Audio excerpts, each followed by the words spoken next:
Gentlemen, please welcome the founder of She Has a Deal and TLT Solutions, Tracy Prigmore.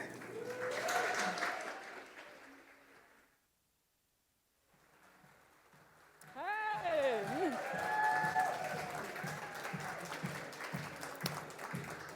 Can I get some claps? Spirit, she's leading the way. She has a deal, she has a deal. Can't sing. She has. Welcome, everyone.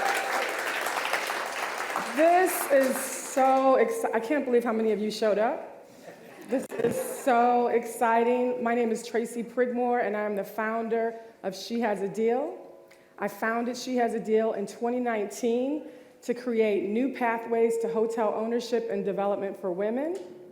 We are here to raise the roadblocks for women who want to own and develop hotels. And I'm so glad that all of you understand the importance of it, because you wouldn't be here otherwise.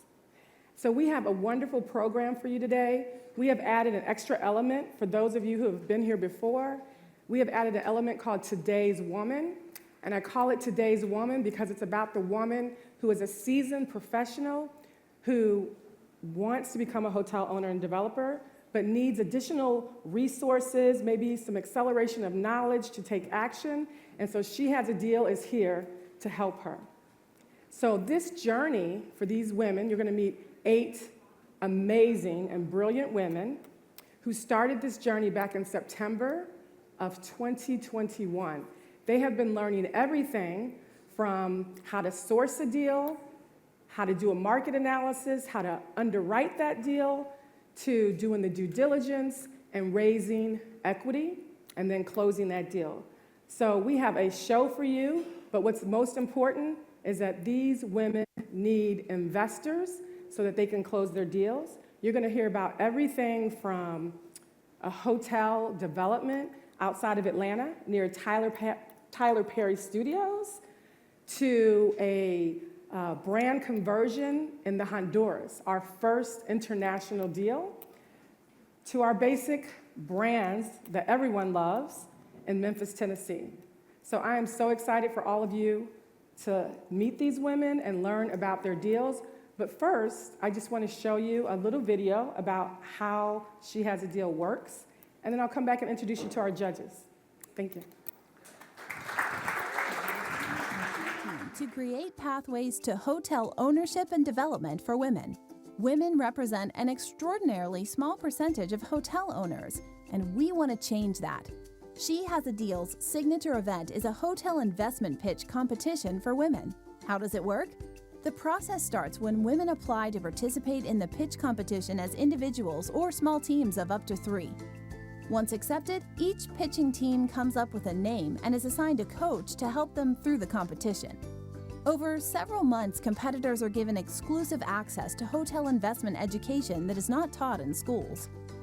Educational content is delivered by SHaD luminaries, industry experts in fields like law, accounting, real estate development, and hotel operations. In addition to learning from these luminaries, pitching teams are meeting potential mentors and future collaborators to whom they would not otherwise have access. SHaD's educational modules are taught in the form of master classes and cover every aspect of sourcing, evaluating, financing, and closing a hotel investment deal. The teams are given a unique financial model developed by hotel owners that walks them through projecting revenues, expenses, and ultimate return on investment. At the end, each team will have identified and analyzed a real hotel project in preparation to pitch the deal to a panel of investor judges. The winning team is awarded deal equity, meaning partial ownership of a real hotel. While only one team wins, every participant walks away from the She Has a Deal experience with a depth of knowledge and a bank of new professional connections that can't be found anywhere else.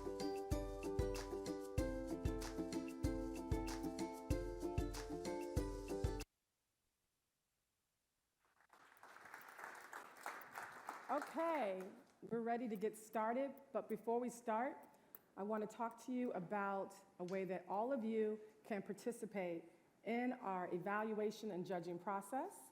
We have what we call our audience engagement, and so what you'll do is you'll go to slido.com, and actually we have a QR code, so why don't you just click on the QR code. But you'll go to this URL, and each time that a team pitches, when the pitch is completed, you will have 10 minutes to evaluate those pitches or those presentations, and then the next pitch will start, and then you'll have time to evaluate them. Now, remember to evaluate every pitch, because your score, what you say as an audience, feeds into their score. So we have audience participation, and it's very important for these women to get the support of an audience, because if you are a sponsor, and that's what She Has a Deal is creating, sponsors of hotel real estate investments, you need people to believe in you. You need people to invest with you. So that's what that's all about. So make sure you evaluate their pitches, write some comments, because they enjoy those comments, constructive feedback, okay? Write that. But when you do that, you have a chance to win prizes. We have hotel room nights from our generous sponsors. We have SHAD swag bags. You're going to want one of the SHAD swag bags. You also can win some other prizes. I won't go into details on that, but you'll see when you, again, participate in judging. So the more you participate, the more chances you have to win.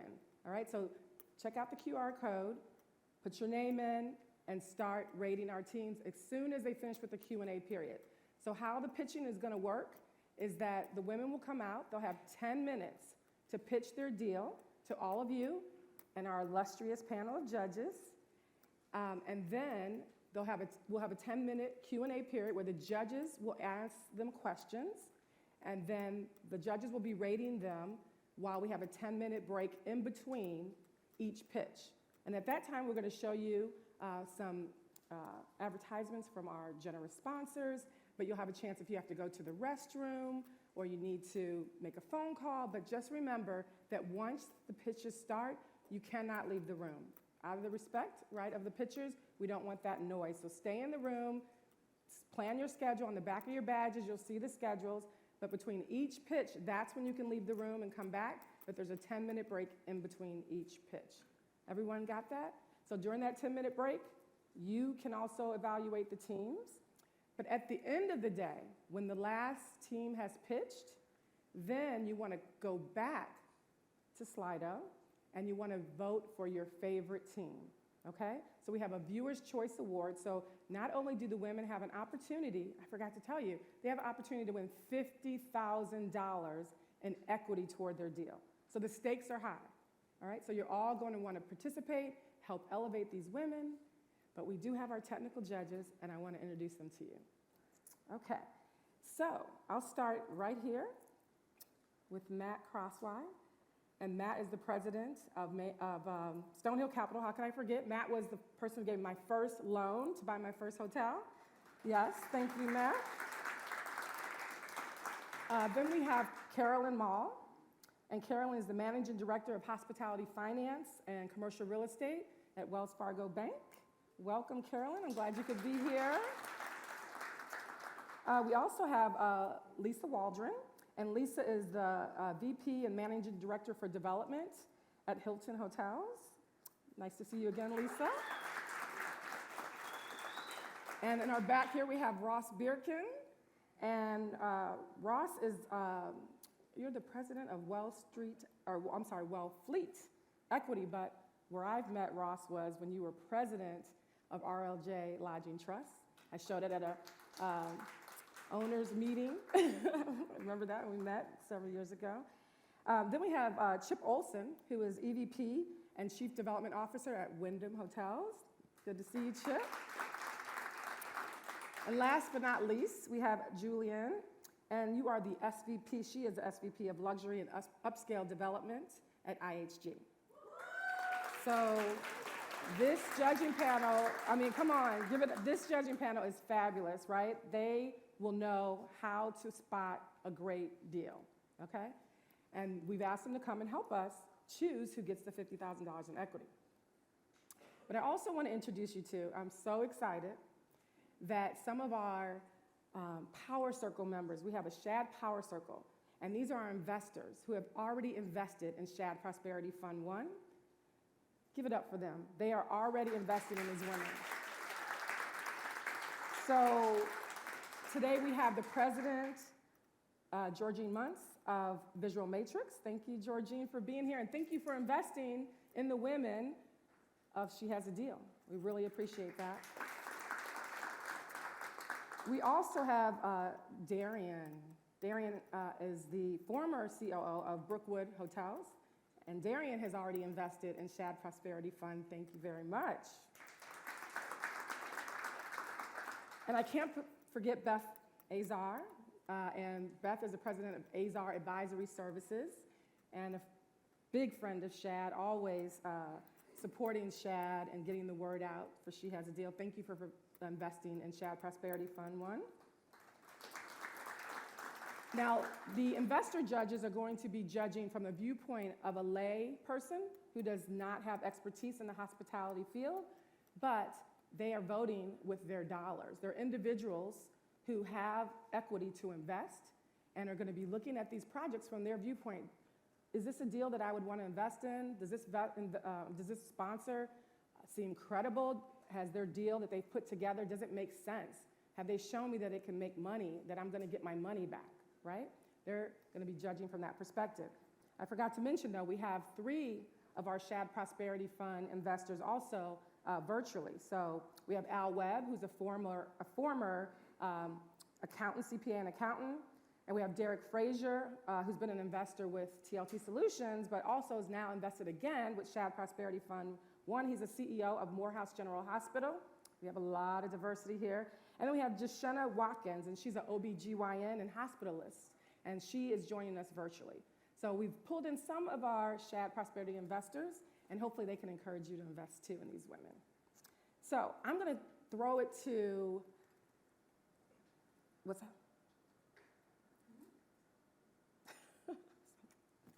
I forgot her name just that quick. I'm like, so Angela's coming out, but no, I thought I was going to throw it to Glenda. Okay, sorry, I missed my cue there.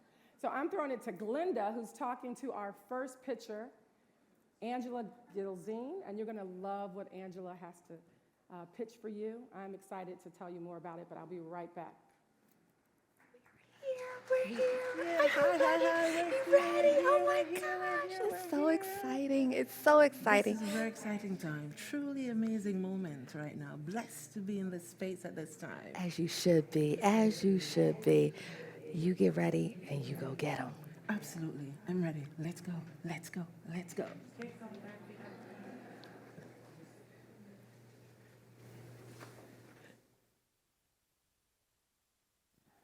So Angela Gilzine is coming to the stage. She's pitching a boutique resort outside of Atlanta near Tyler Perry Studios.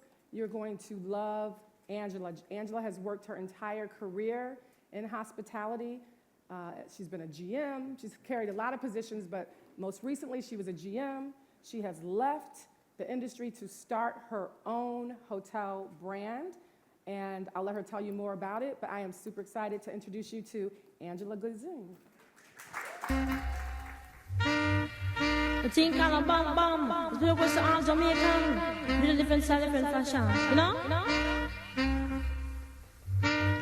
Tell me say one thing, Nancy can't understand. One thing, Nancy can't understand. What make them a talk about me ambition? Say what make them a talk about me ambition? Come and say some of them a ask me where me get it from. Just some of them a ask me where me get it from. I told them no, no, it's from creation. I told them no, no, it's from creation. Bam bam, hey yo, what a bam bam.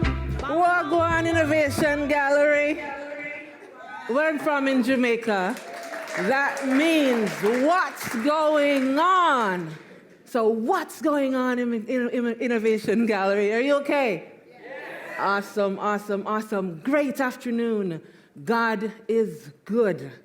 Thanks to Tracy Pridmore, the She Has a Deal squad, judges, luminaries, sponsors, and partners. Guests, it's a pleasure to be afforded this opportunity.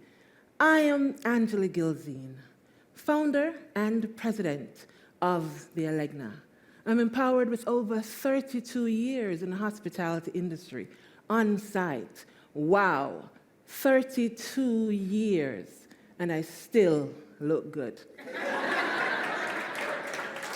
I'm from humble beginnings. Born and raised in Kingston, Jamaica. My mother, Trudy, was a resort executive housekeeper. In the summer, I'd work with her in housekeeping, cleaning rooms, stripping beds, dropping linens. My first taste of unpaid internship. That then transitioned me to the US and Dubai. In Jamaica, I got my first resort to middle management training from Sandals Resort. You see, tourism for us, it was our bread and butter, our way of life.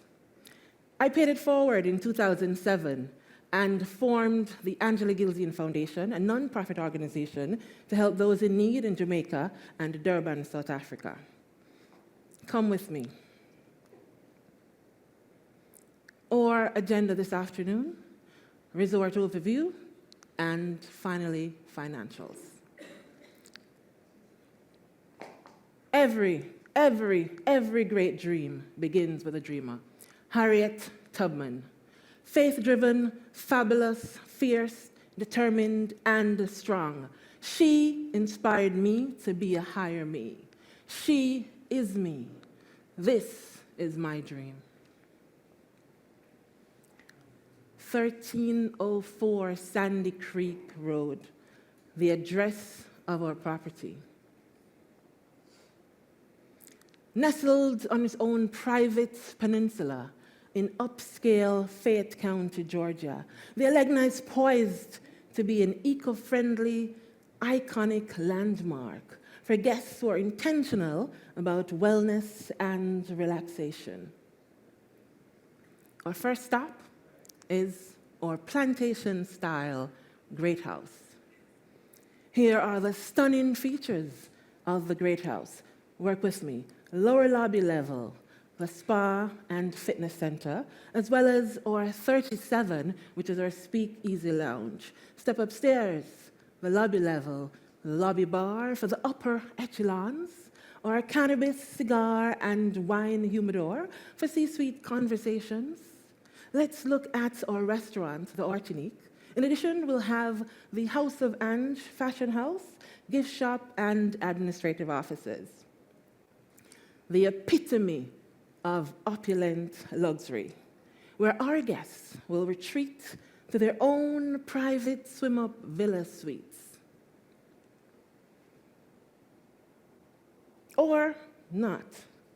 On arrival, our guests will be greeted by a peachy Georgian welcome, lemongrass-scented cold towels, and a sampling of our coconut rum punch welcome drink. Luxury accommodations. Chris here is our architect in partnership. We will be revved up about revenue. Our intent is to disrupt the entire sector and create and become the blueprint for other properties. 100 keys, 30 deluxe suites in the main building, the Great House, 60 swim-up villa suites, those are our villas of distinction, 10 Utopia Collection suites, where you enter your private courtyard, greeted by your own private swim spa, master bedroom on the right, kitchen and living and dining on the left. This is a one-of-a-kind opportunity that was designed with you in mind.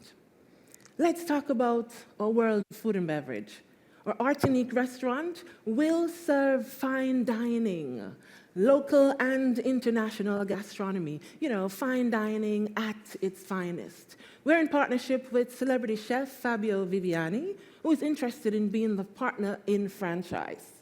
Outdoors, we'll have our outdoor island flats, serving some good island authentic cuisine. You could get jerk chicken or 2 red stripe beer. The Alegna, the Alegna, the Alegna.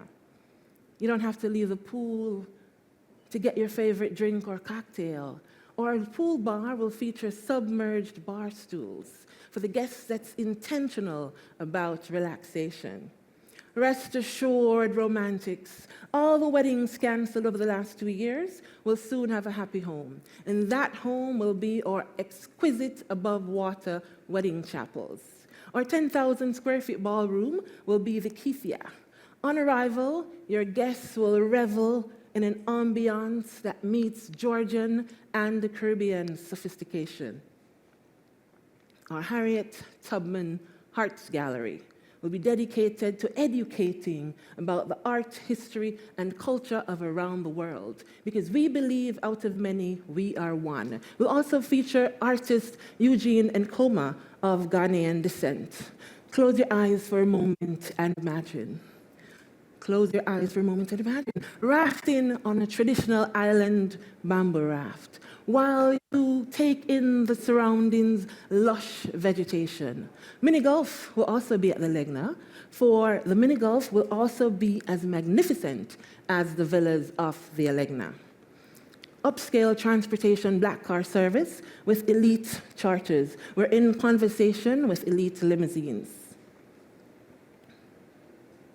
Location, location, location. Location, location, location. Tracy said Georgia. Yes, Georgia. Or why not Georgia?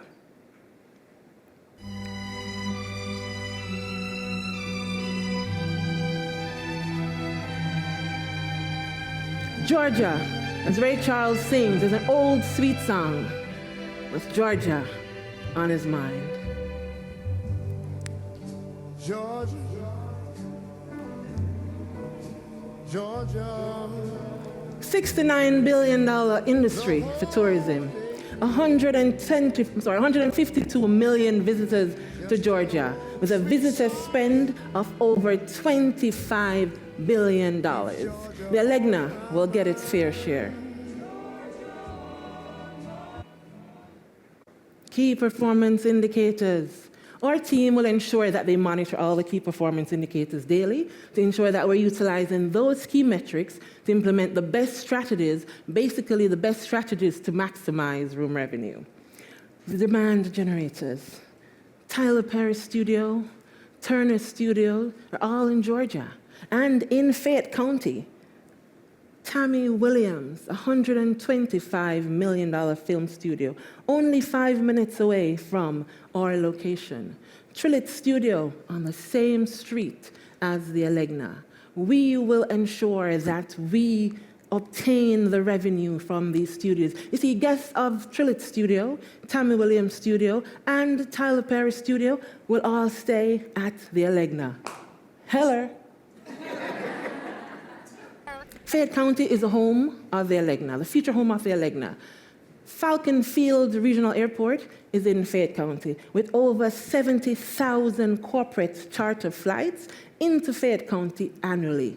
We have faith in Fayette County. Several corporate headquarters are based in Fayette County, including Chick-fil-A and Panasonic.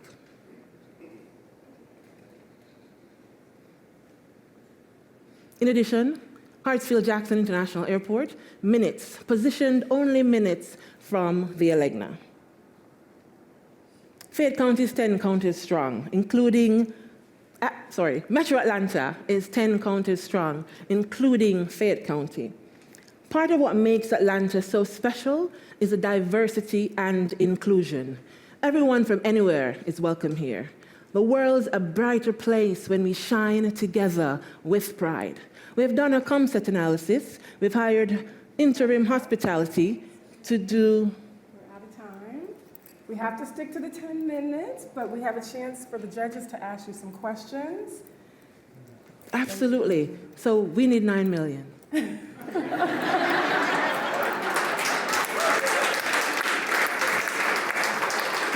Thank you. All right, so it's time for our 10 minutes with our judges. Lisa. Do you have?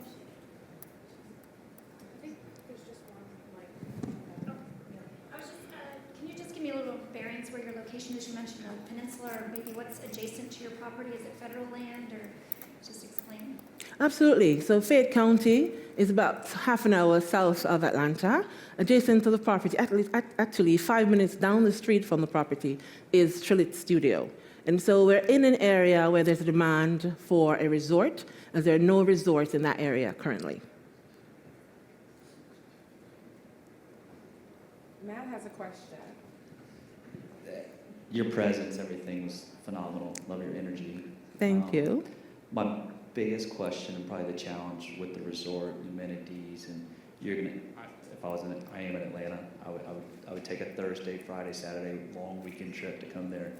But I'm curious in terms of meeting space and attracting that corporate guest that needs to get away Monday through Thursday. How you contemplated that in your overall programming? Absolutely. So utilizing every market segment that is typical for hotels, every market segment will be targeted. There are several corporate offices or headquarters in that area that do call that area home. So we will dissect every market segment individually to ensure that we're marketing to achieve those sector and take up more of the share. Julianne, you have a question? Is this on? Yes. Okay, great. Great presentation. Thank you. And I'm also in Georgia and Atlanta. I know this area. I think you're onto something. But being independently branded can be a challenge. So what's your plan for marketing, and who's going to operate the hotel and make sure that you're getting into all these segments and getting the corporate business that you're going to need? Thank you. Good question. 5 additional slides remaining. So the Alegna is a Curio by Hilton property. So we're already in conversation with Hilton. The Alegna is a Hilton property. So the Alegna possesses the hallmark upscale possession of and qualities of the Curio brand. So it will be a Curio, and also Cicero Hospitality Management will be the management company of the Alegna. They also do have several full-service hotels, including the Hilton Palm Beach Airport, DoubleTree by Hilton, and the Marriott Delta in Michigan. Thank you. Chip, you have a question? As far as the competition in that marketplace right now, who do you view as your biggest competition? Because when I looked at the historicals, I saw the rate projections for you, and you're being very aggressive on your rate projections. And how do you plan on capturing that kind of rate?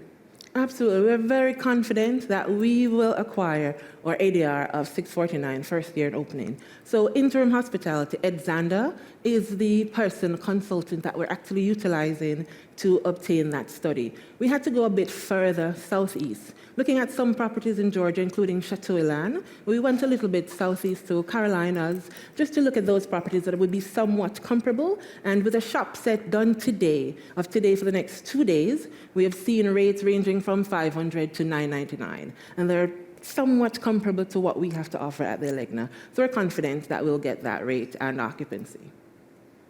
Ross. Based on the ADR target, the resort's clearly going to be built to a very fine standard. And one of the big stories in hospitality right now is inflationary pressure on construction costs. So how advanced are you in establishing your basis of, I think, $35 million? And have you actually priced it out with contractors? And when's the last time that you did it? How recent are your bids? Last month.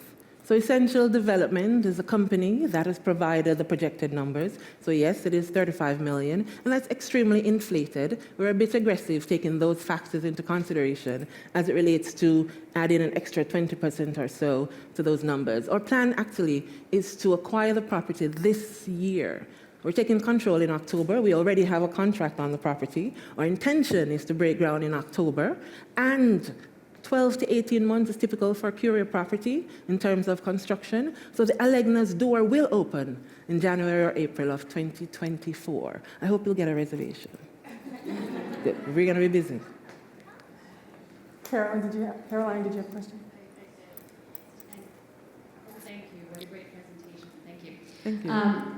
So my question is around financing. Okay. Obviously, I think if I remember correctly, when I looked at your model, were you establishing a 75% loan to cost? Actually, that's correct. So Can you explain that a little bit, because that seems a little high, but I know Absolutely. that you had maybe a company who's willing to finance. Absolutely. Charles. So Charles Barthélemy is the president and founder of Barthélemy Commercial Capital in Atlanta. And so we've been having conversations for quite some time. So 75% is a bit aggressive. So we're looking at really an average realistic rate of 60 to 75% for that 26 million. And then we're seeking investors in the room to help with equity partners amount of 9 million. We have 4 more minutes for questions. Do you have another question, Caroline? Or how about Beth or Darian? Any questions? Georgine, any questions? Quick question. Sorry, is this on? Right now, running a resort like this, first of all, it's absolutely gorgeous. But running something like this and to get the premiums that you're going to need to, labor is going to be a huge issue out there. Your labor projections have been the financial model. Are those recent labor projections as of last month, same as we did the construction, or did you look at that pro forma earlier? Recent. And absolutely within that area, Georgia, the state of Georgia, there are over 80 plus colleges and universities with about 120,000 students graduating annually. So we're confident that we'll be able to, the workforce will contribute to that. And we're very vast as it relates to training with Hilton. Beth. With the development, so you said you're breaking ground in October. Are you already in for permit? So our plan is to break ground in October, absolutely. So we're in that process currently. We have a contract on the property, we're finalizing all the details, and that's the plan currently, absolutely. We're confident that that's going to happen. Great presentation. Thank you. Really quick. Yeah, Darian, and then Georgine, and then Julianne. Hey, look, great presentation. Tell us Thank a little you. bit about the sales side. So you basically get to that end date. I think you used a 6% cap rate. Talk to us a little bit about that and what you're seeing in the market in terms of trades. Thank you, absolutely. The market indexes ranges anywhere from 6 to 8%. So we will offer 6%, 6 to 8%, that's the range. So with this deal, this is new, this is an exciting development. We're revved up about revenue, we're going to make money. So we're looking also at a 60-40% split on the cash flow. So it's extremely appealing to those interested, that will be interested in our investment. Georgine. Yes, is this on? There we go. Yes, I'm very familiar with the county. I've been to many weekends there, and I can vouch for the fact that there is 0 places to stay in that area. There's a big equestrian event there held at Chat, and I think we chatted about it earlier, but that event is great, but there is no hotels there. There's also no grocery or restaurants. How do you feel that's going to play out with the resort and the guests if they want to leave the property and have some other activities? Absolutely, very good question. Fayette County consists of Peachtree City. Peachtree City is the next city over, within close proximity. There are several Publix, Kroger's, all of those stores are in that area. We've toured that property several times, so those are there. But in addition to that, remember we're a luxury property with A-list clientele. We're targeting shot callers and ballers. So therefore, our luxury transportation with elite charters will provide transportation 24/7. This is an upper upscale property. Last question, Julianne. Quick question about your brand name, the Alegna. Did you test that with Hilton, or did you hire a branding company to see how that resonates with consumers, or how did you come up with that name? The Alegna is Angela spelled backwards. It was all a dream. It was all a dream, so it will work. And so the Alegna will be a curio by Hilton. All right. Thank you. Great job, Angela. Thank you. Angela will be back in 1 second, but before that, Slido.com, SHaDPitch. Make sure you evaluate Angela's presentation. If you have to go to the bathroom, you need to go out. But while we're doing that, I'd like to hear from one of our sponsors. Our team members represent hundreds of nationalities and span multiple generations.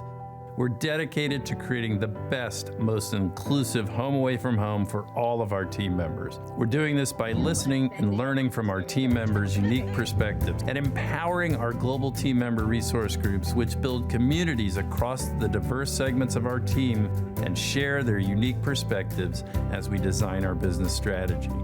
We're proud of the meaningful work we've done over the past decade and honored to have received recognition for our efforts.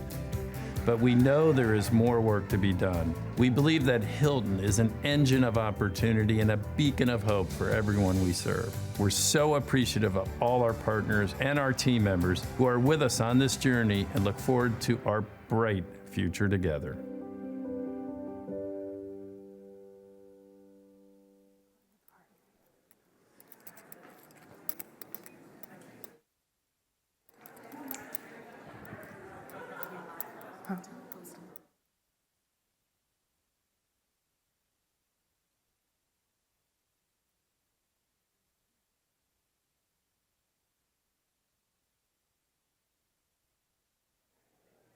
What's happening?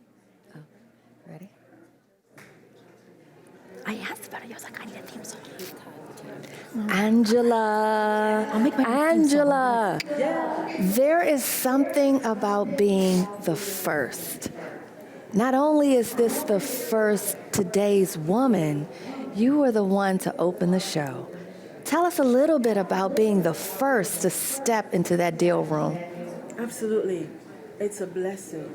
It's truly a blessing. So Habakkuk 2:2 says, write the vision down and make it clear so that those who read it will understand it. And though it may take time, something will let you know that will come at the appointed time. First is divine alignment. We have faith in Fayetteville. This is a divine alignment. I was overhearing some of the questions. Do you feel confident that you delivered what they needed to know, all the investors? Absolutely. Absolutely. I'm available.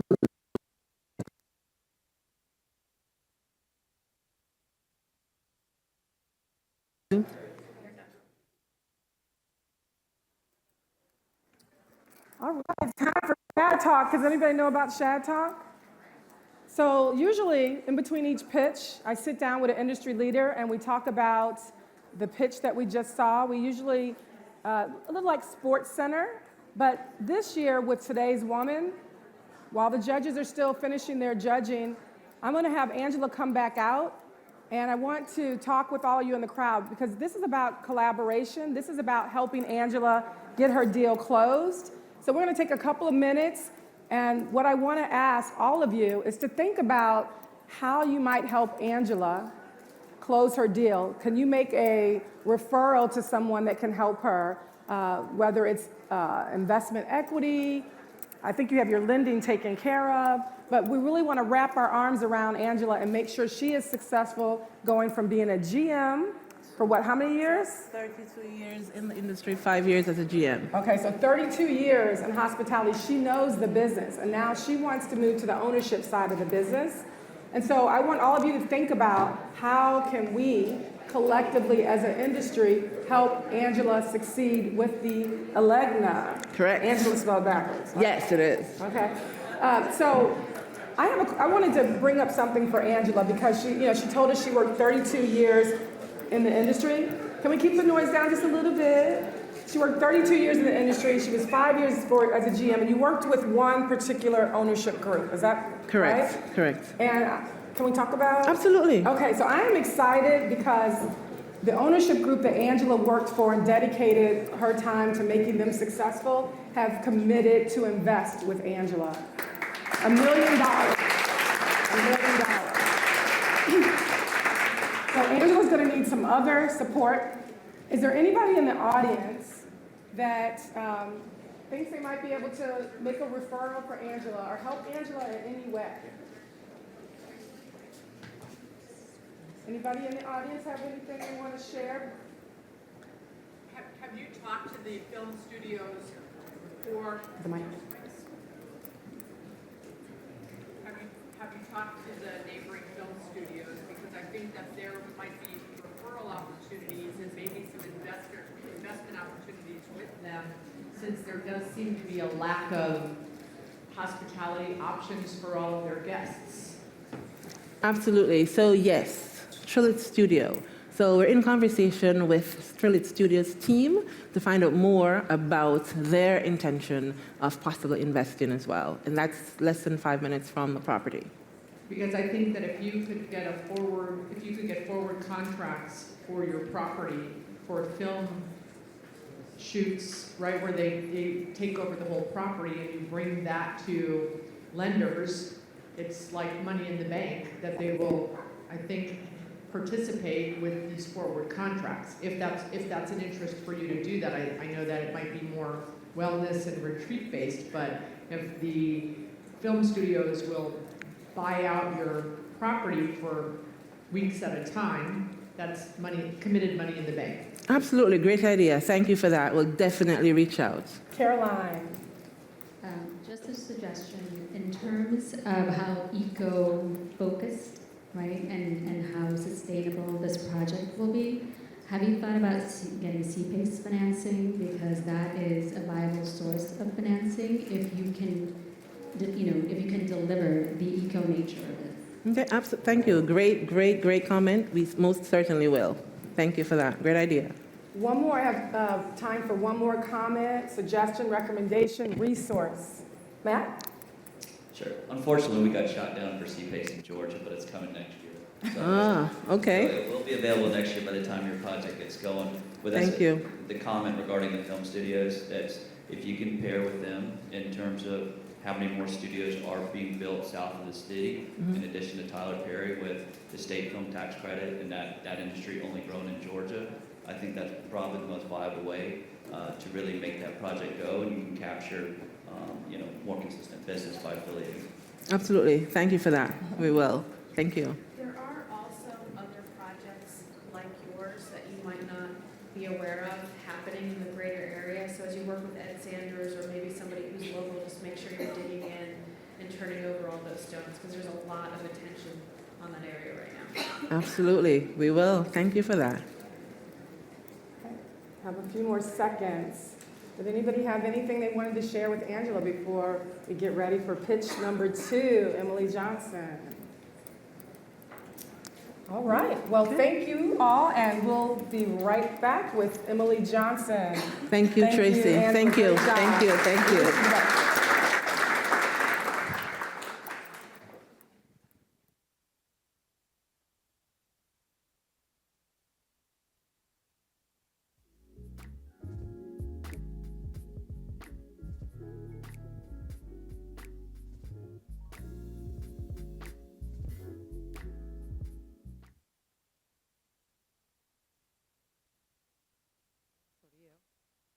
Ready.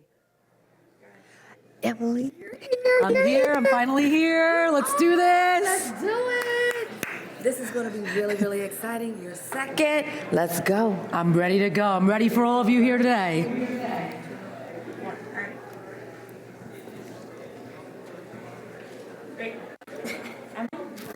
Let me ask you all to bring it down just a little bit. Let's get the doors shut because we need to give all attention to our next pitcher, Emily Johnson. She's a senior director of business development and spent 15 years in the hospitality industry. You guys are all seeing a theme here. We have our women who have been working in the industry. They know hospitality. She's from Tinton Falls, New Jersey, and she works on sales skills, and she wants to become a hotel owner. Emily is going to pitch a Holiday Inn in Cape Cod. I want her to get this deal so I can go visit. Emily. All right. Thank you, Tracy. Thank you, everyone. So happy to see all of you today. All right. Let's do this. All right. I'm excited to be here, and I'm excited to present to you the Holiday Inn in Hyannis, Massachusetts. I want to tell you about this amazing investment opportunity for all of you. I'm not sure how many of you are familiar with Cape Cod or want to come on down for a vacation with me, but Hyannis is located right in Cape Cod. This property has 196 rooms and has done a recent renovation. It looks beautiful. I'm going to go stay there. We're looking at some great returns on this project. At 5 years, an 8 cap exit, a 20.5% IRR. a 2.34% MOIC, and an 11.22 cash-on-cash return for all of you here today ready to invest. Let me tell you a little bit about this project, why me, why this project, and why you should invest. So first, I'll tell you about Emily Johnson and EJ Lodging, and then I'm going to tell you a little bit about why Holiday Inn, why Hyannis, and why me for this property. And then finally, why is this an opportunity for each of you here today? So, background on me, some lovely pictures. My family used to take a lot of little vacations, DC, Boston, and I was always kind of looking through the hotels. I don't know why, but my parents knew I was going to be in hospitality, and so did I. I've always loved hotels, traveling, hospitality, and leisure. When I was born, I actually was born with a debilitating leg situation and was told I would never walk. However, I've now run 5 marathons, so I'm not so sure about that. So perseverance is key for me. I was valedictorian of Penn State's hospitality school back in 2006. I'm aging myself. And now I've got 2 crazy kids who help me keep up the energy every single day. We're just in Disney. Myself, EJ Lodging, why me, why my group? My background and my experience, 20 plus years of hospitality experience, besides studying at Penn State and doing some great internships with Starwood and Marriott. I went on to work as a front desk operations manager at the Breakers right after college, the famous lovely Breakers. Kind of quickly decided that even though I understand operations, I'm a salesperson. So since then, it's all been business development for me. One of the boutique properties I ran in Boston, I tripled revenue after the first year. My general manager said, this must be a mistake. And it wasn't a mistake. We continued to triple revenue month after month by implementing some of the right POS systems, working with OTAs, really leveraged that type of business to bring in more business for our property. Then I went on to actually work for a mystery shopping company called Coyle Hospitality. We developed brand standards for hotel companies like Kimpton, Starwood, Four Seasons. So I was doing quite a bit of traveling as I kind of helped create some of these programs and curate these programs for major hotel companies, know the ins and outs of a lot of the companies here today. Continuously going and doing strategic sales, now working in the corporate housing field. That's why you want to invest in me and who I am and why I know hospitality. So why this property? What's going on over here? So the Holiday Inn Hyannis currently does not have a management company. It's been family run and operated, I think, for 10 plus years, and would really truly financially benefit from a skilled management company coming in. I'll talk about some of the ones I've talked to in the future slides. Truly, when you look at the numbers, you can see that this hotel doesn't line up with the market and has a real opportunity. I also truly believe the NOI will benefit by leveraging the local community. We might know Cape Cod is a leisure destination that is strongest in the summer months, but we have to look at those other months and say, what can we do to bring in more business to really boost that occupancy and that RevPAR? Some of the demand generators in this market, again, it's a leisure market, but this property is located in an interesting part of the Cape. Hyannis also has some interesting business accounts nearby, and they are right by the ferry and the airport, the only really major airport on the Cape. So any travelers coming in for business or leisure are going to be about 5 minutes down the road from this hotel. It's also a very family-friendly location. There's a great water park hotel right next door. So this area kind of sees that benefit of leisure and business that most other areas in the Cape do not. I want to talk a little bit about the real opportunity here in terms of, like I said, driving occupancy, driving RevPAR. So as you can see here, I heard my clicker does this, it's been ranked second to last pretty much every single year here on in its comp set and in its market here, despite having this recent renovation. It looks great. It's a better product than most of what's on the market out there. But I think due to the management maybe kind of hedging their bets and putting the rates a little bit too low, they're really missing out on an opportunity here. And I want to talk more about that. So here we go. We're talking about what they've been at, where they've been at. So even on the mid-scale economy sector, which is where I would think a Holiday Inn falls, the mid-scale ADR in this past year was 192. Whereas our hotel was 133. That's a $60 miss there on the ADR. The RevPAR is at a 64.76 for our little hotel here. The RevPAR was at 83.49 in the comp set and 154.68 when you looked at the entire market. So truly, when I started going through this underwriting process, I said right away, we're going to get a management company in here that is familiar with this market, familiar with the brand, and we're going to be driving this occupancy. Just a quick little snapshot I did on my own. I said, hey, I'm going to maybe go up in June this summer myself over to this area. This is a June weekend. Again, summer weekends, the Cape, this is where it's at. This is a June weekend, and right now they're priced at $146, a great deal. You see the DoubleTree right here at a $279. I mean, it is a great deal. I might go book it. We have a cheap stay, me and my family. That said, as the owner, we're going to have to get in line with the market. Once we get in line with the market, that's why this investment makes sense for all of you here today, because we're going to leverage this and pump it up and get it up to the market. I want to talk a little bit about the space this property has, too. Most other properties on the Cape don't have this kind of space. 6,000 square feet of meeting space, as well as an indoor and outdoor pool, a large parking lot, and 3 kitchens. So we've got an opportunity with an F&B space that really isn't making any money. I think we can look at leasing it out or finding better management. The pool, I'm talking about how do we bring in that community? How do we make this a family destination? Can we do swim lessons in the off-season? Can we get swim memberships in the off-season for families who live in Hyannis year-round and want to use that as an opportunity? Parking, as I mentioned, the ferry, the airport that's nearby. What can we do to leverage our space? Really digging into that meeting space, there's 6 meeting spaces at this property, and I really think we can bring in that community and actually leverage this space as a revenue generator. Kids classes, karate, what can we do to say, hey, this meeting space only fits 30 people and it's going to be a perfect fit to bring in that karate class that comes Monday through Friday and brings in annual revenue. So finally, to make this a good deal and produce those numbers we talked about earlier, I'm starting to look into what management companies are going to be the right fit to achieve this goal. We've looked at Intermountain, Driftwood, Crescent, M&R, all have Holiday Inn experience. Some of them have strong experience in the Massachusetts and Cape market, and we're negotiating right now where would be the right fit to really complete our vision for this property.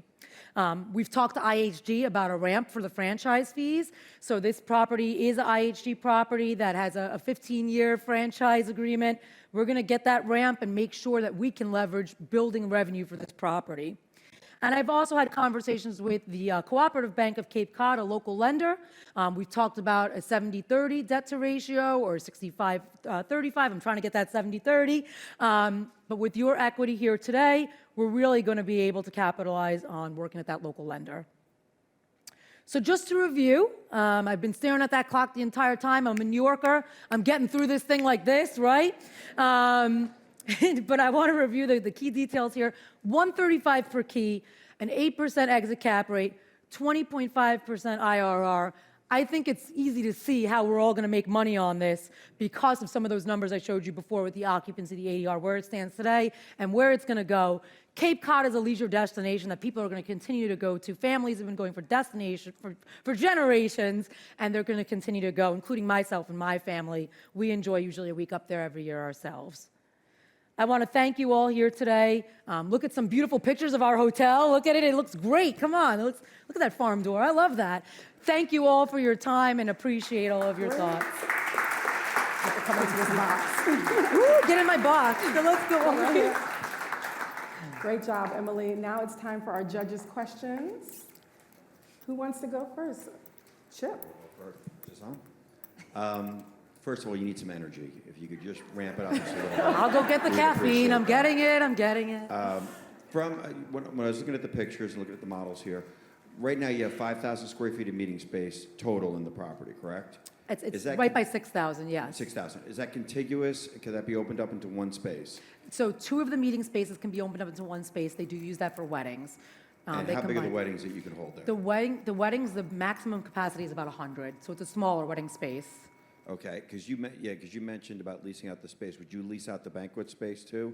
When you mentioned leasing out the F&B. I think we would lease out because again, there's 6 meeting spaces, so we'd probably leave those 2 spaces that combine for weddings we'd probably leave them alone.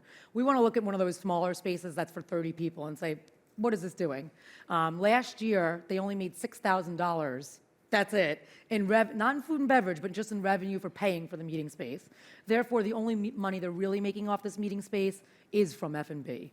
And how many weddings did they do last year? Do you know? Good question. I don't actually have that answer. I do know that the weddings were a big portion in the summer of what the meeting space was used for. Okay. Thank you. Matt has a question. To me, I'm not sure if that's on. To me, it does come down to, right, your ability to penetrate the competitive set. I think you're running, 70% sub 70 versus getting closer to 100% index when you stabilize. Can you talk a little bit more about that comp set? Who's in the comp set? Yeah. How they really sit locationally? Is there a specific competitive advantage with some of the other properties? Yep. Because otherwise, and I'd want your energy and you on the sales side, making sure you grow that revenue as well. Absolutely. Yeah. So the comp set's actually kind of interesting because they took it right from this Hyannis market. Because this Hyannis market is a little bit different than the rest of the Cape, it's got a Comfort Inn in the comp set. It's got a Courtyard in the comp set. It's got next door, there's this water park hotel that's in the comp set, the Cape Codder.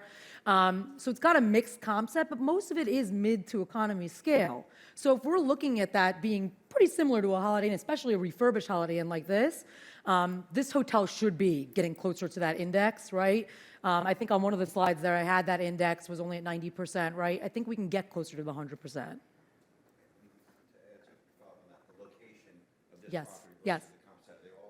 Is anybody beachfront? No one is. There's of this comp set. They are not beachfront. This particular destination, some of the properties are located closer to the ferry, which people like to take to Nantucket and to Martha's Vineyard, or all the way back to New Jersey, where I live. There actually is a ferry that does that.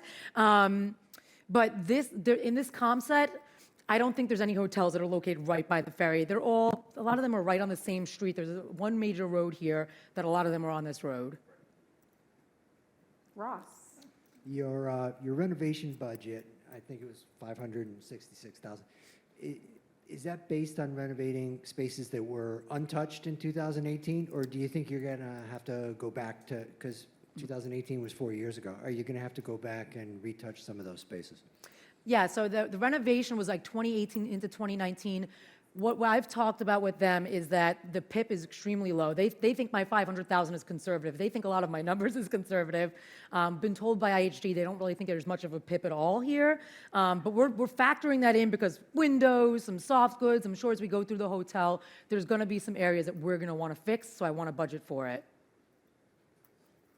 I was going to ask about how far along you are in the process with the PIP and how real those dollars are. So, yeah. But you should also consider self-managing with your energy and the sales pitch.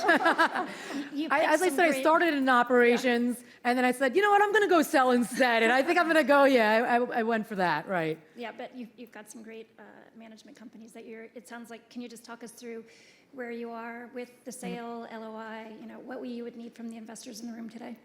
I think that's a great question because I think CBRE, I was telling Tracy, I'm like, CBRE's emailing me right now. This morning, CBRE was like, we got to get on the phone. We're in a second round in an LOI. We're getting down to kind of looking at bank statements and looking at personal finance and how we're going to finance this project. So it's gotten pretty far along at this point. Again, I've talked to some management companies, talked to the banks.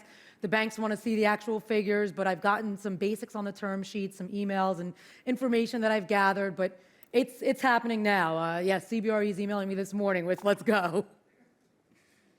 Emily, great presentation, great energy. Thanks for hitting all of the important pieces that we want to hear from. And for the record, we did not talk about this deal. She did talk to somebody on my team about it, so I can still judge on this. As you look at the overall site that you'd be purchasing along with the hotel, is there sufficient parking, or is there anything else that could be built on the site to help complement the hotel and your investment? It's a great question because the space. This property does have a good amount of space. I probably wouldn't build anything new into it because that parking, I'm sure in the summer, does pack up, and I wouldn't want the guests to now have a situation with parking. The hotel actually has this amazing TripAdvisor review. People love this hotel. I wouldn't want to do something to impact that favorable guest opinion. As I mentioned, I did quality assurance and mystery shopping in the past. So guest experience and guests loving the property was one of the things important to me in picking this deal. The parking, though, that said, I think in the off-season specifically, when things are slower at the hotel, Can we look at what can we do with this parking lot during the off season? Can we rent out some of these spaces? Why not?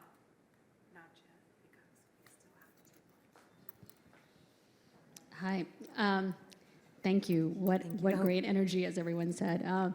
So my question is really on your top line, right? If you look at the market and you look at where this property has been performing versus the market, I mean, you're growing occupancy to 59%. Can you maybe explain kind of the rationale of how you're going to get those extra 9 points when the market is really much lower than that? So the market is actually doing better than the property is doing at this point. One thing I'll say about this market is it's recovered from COVID. So you'll see it was like 59%, 30%, like we've all seen during COVID, 59%. So the market has recovered. However, this hotel's occupancy is still lower than the market. And beyond that, although it's recovered from COVID, there is absolutely room for growth in this market.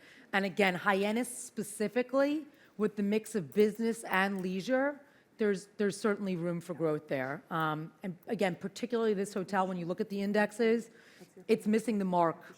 It's more missing the mark on ADR than it is on occupancy, but it's still just missing the mark. Emily, like you said, the broker's calling and you need equity like tomorrow. Right. So deal terms. Are you offering a preferred return to your investors and then you promote them above that? Or are you going in pari passu or equal to your investors? And the other part of the question is I did notice in your model some acquisition fees and also an equity placement fee. Would those go to you as the sponsor, or do you have a third party that you're also working with to try to find the equity?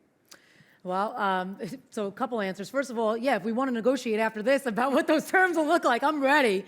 That's kind of where I'm at, is that I'm ready and open to hear, who's going to negotiate with me for this equity. So I think when you started asking that question, I'm nodding my head like, yes, if you want to go negotiate it, we can do that. I'm open to what is possible. I think there would definitely be, some preferential treatment for the equity that's coming in, especially as this is my first deal.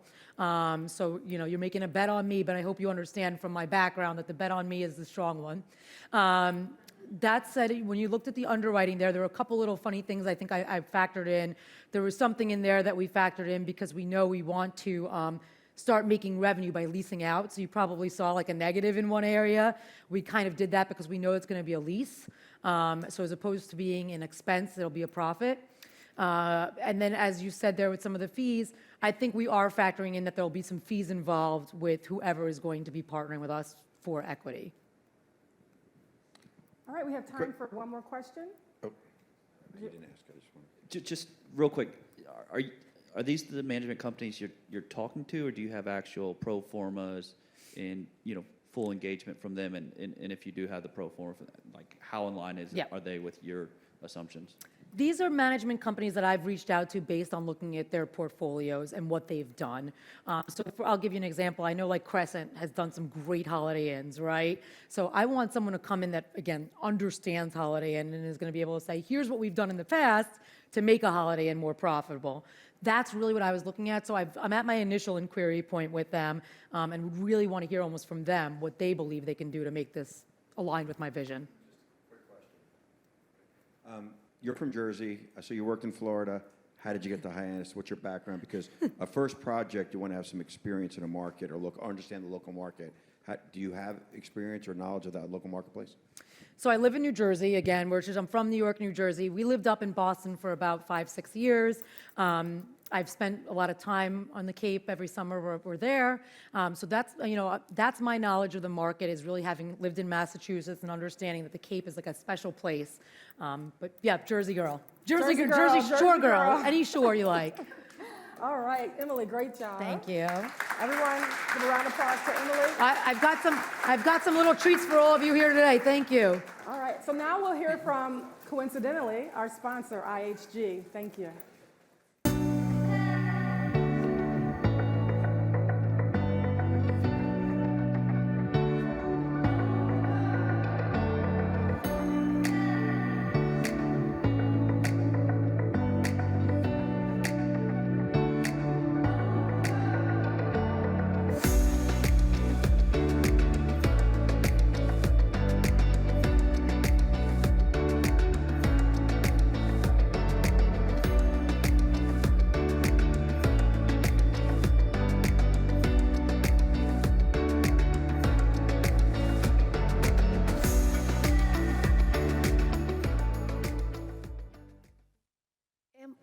Emily, you did it. I did it. Woo! Yay! So yesterday we were talking about the destination. Yes. Tell us, like, what will we discover when we're there? What are you going to discover on beautiful Cape Cod? Let's go get some great oysters. Let's go drink a Cape Codder and see some of the most beautiful beaches that are here on the Northeast. Okay, I feel that passion. I think everyone here felt your energy. Thank you. I'm so glad you all felt my energy. I'm truly excited about the hospitality industry and being a part of this wonderful group. We're excited to have you as part of this.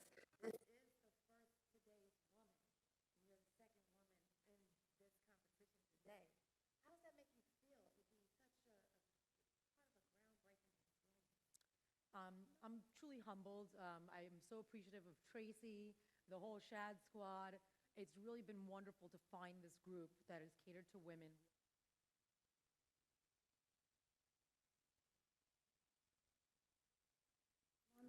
All right, so it's time for SHaD Talk, and again, we want to uplift our women today and help them to get the deal closed. As Emily mentioned, she is in active negotiations as we speak for this particular property. Who in the room can offer some recommendations or advice so that Emily can close this deal? Let's get it done. Let's get it done. So Emily and I we met at Fortuna's Table, correct? That's right. So I don't know if all of you know about the platform Fortuna's Table, where we create a knowledge network for people who want to own and develop hotels. And we met in one of the expert tables, maybe? I think Yeah, so. Okay. I said, I love what she has going on. I'm there. All right, and then she joined She Has a Deal in the competition. Hey, Beth, do you have any advice? In private equity, I would need about $10 million. Okay, that's a lot. How much is the purchase price of the hotel? We're negotiating it at 26.2. So I've got two friends in the Cape, so if you see me after, and they could possibly be investors, not for all 10, but maybe a little bit of that. So see me after. I loved your energy also. I look forward to seeing you after. That's great. It's great to see women in hospitality moving up into the ownership ranks, right? Darren, did you have a question or a comment? I did, Emily. Thanks again for the presentation. On one of your slides, you talked about a potential dual brand opportunity, but I think that's on the exit. So I guess I'm curious whether or not any of your discussions with IHG on the front end to maybe do that earlier or maybe switch to a soft brand. Great question, because I did not touch on that. So we did have a conversation with IHG about dual branding this right now. However, because the rooms are in such good condition, we would have to put up a lot of money up front to get this thing dual branded.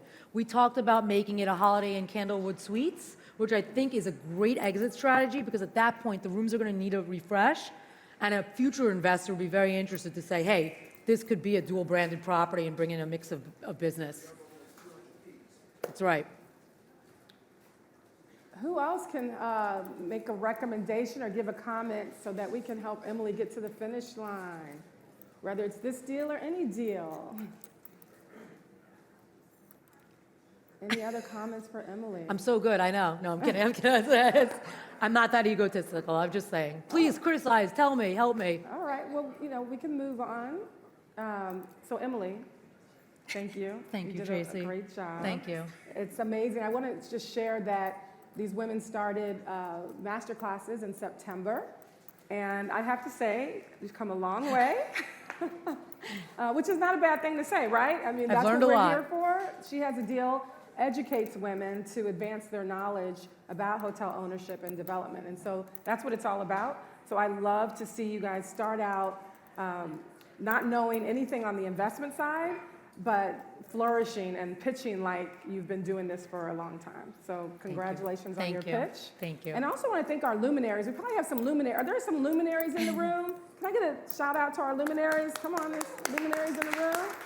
So we call on industry leaders to help us advance the knowledge of these women, so they share their knowledge and wisdom. Again, we started back in September, and so the women have a self-study module that is a 9-stage hotel investment roadmap, where they're learning all of these steps And then we bring in our industry luminaries to share their knowledge and wisdom along those 9 stages of the hotel investment roadmap. So if any of you have an aspiration to be a hotel owner or developer, visit us at SheHasADeal.com. We're going to be opening up applications for SHaDPitch 2023 in June. And so we look forward to all your applications. We'll still have the early career competition as well as today's woman.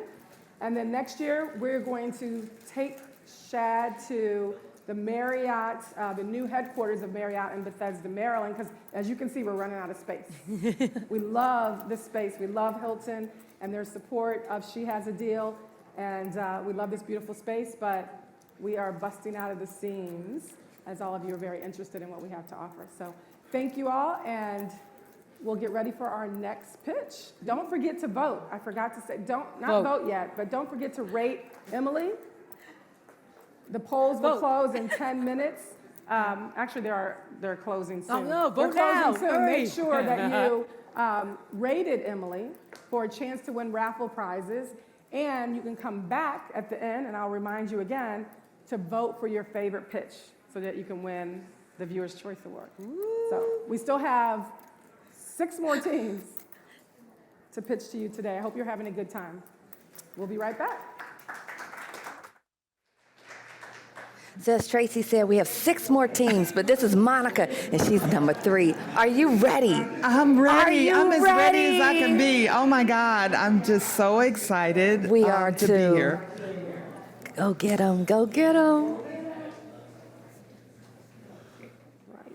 So Monica Gransberry is it's a very special situation with Monica because Monica is one of my limited partner investors. So I love to bring my investors into hotel ownership and help them to move on and sponsor their own deals. So Monica is an entrepreneur. She's a business coach, and she hails from Ohio, Cleveland, Ohio.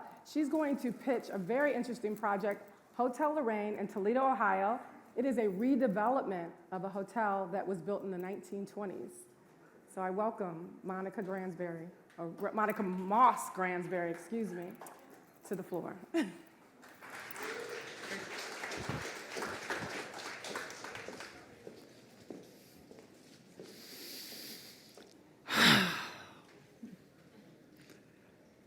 I am an author of 2 self-help books, and so it was only natural that my husband and I started to plan and envision our retirement careers and our legacy. We chose hospitality as a strategy for creating generational wealth. My name is Monica Moss Gransberry, and I am a today's woman. I am the co-founder and president of Walnut Ventures, a hotel investment and asset management company. I'm also a 35-year entrepreneur and have been a consultant, organizational consultant, and business coach for many years. We invite you to join us in redeveloping the historic Lorraine Hotel in downtown Toledo, Ohio. We envision a soft-branded boutique hotel with about 98 to 115 rooms, we're arguing about that, and first-floor restaurant, rooftop bar, and a speakeasy. You can see the hotel right here. This is where on Jefferson Avenue, and 2 doors down in this building is the old post office, which is being renovated as the Jefferson Center, entrepreneurial hub and innovation zone. Its primary tenant will be Bitwise, a company out of California. And so by the numbers, let me get out of the way of the numbers. This is a $23 million project. At our top internal IRR is 22.7. cash on cash return 9.6, and a multiple of 2.4. We look to stabilize at a 73% occupancy, $184.90 something, 94-cent average daily rate, and a $135 rev par. This is the original ad that was run for the opening of the Hotel Lorraine, built by J.A. Hadley. Now, he was a hotel owner during the 20s, and he had innovation in mind. This hotel boasted a private bath in every suite, and cold drinking water piped up to the rooms, because, you know, in the 20s, there was no air conditioning. The Roaring 20s. Toledo was a hub of industry. It was called the Glass City because it made glass for the auto industry. It was also a gateway for gangsters. Bootleg was very important to the economy, and along with gambling and prostitution, was very popular in Toledo. I'd say that was going on even after Prohibition till about the 60s and 70s, when they referred to downtown as the circus. With the onset of suburban life, we abandoned most of our downtowns in the 70s and 80s. And now, 50 years later, across the country, we are redeveloping our downtown urban centers. And Toledo is no different. They have invested over $335 million in downtown projects. They've been awarded $94 million in historic tax credits and built 2,400 units of residential housing. The population in downtown is growing. Over 3,400 residents live downtown. The median age is 33, and most of the population are young professionals with four-year college degrees. The demand drivers. Well, there are a plethora of things going on in downtown Toledo all of a sudden. There's the Mud Hens, which is a baseball team. I'm not a baseball person, but it's like AAA or something like that. And they have a hockey team, a concert venue. Their convention center has just been renovated, and they're all about 4 blocks away from Hotel Lorraine. In addition, the Jefferson Avenue, let me see if I can find it.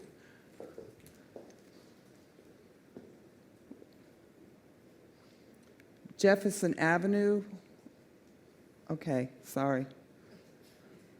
There, that's the button. This is the hotel. Jefferson Avenue runs right up to the Arts Center in the Performing Arts District, and there are about 80 restaurants in downtown Toledo.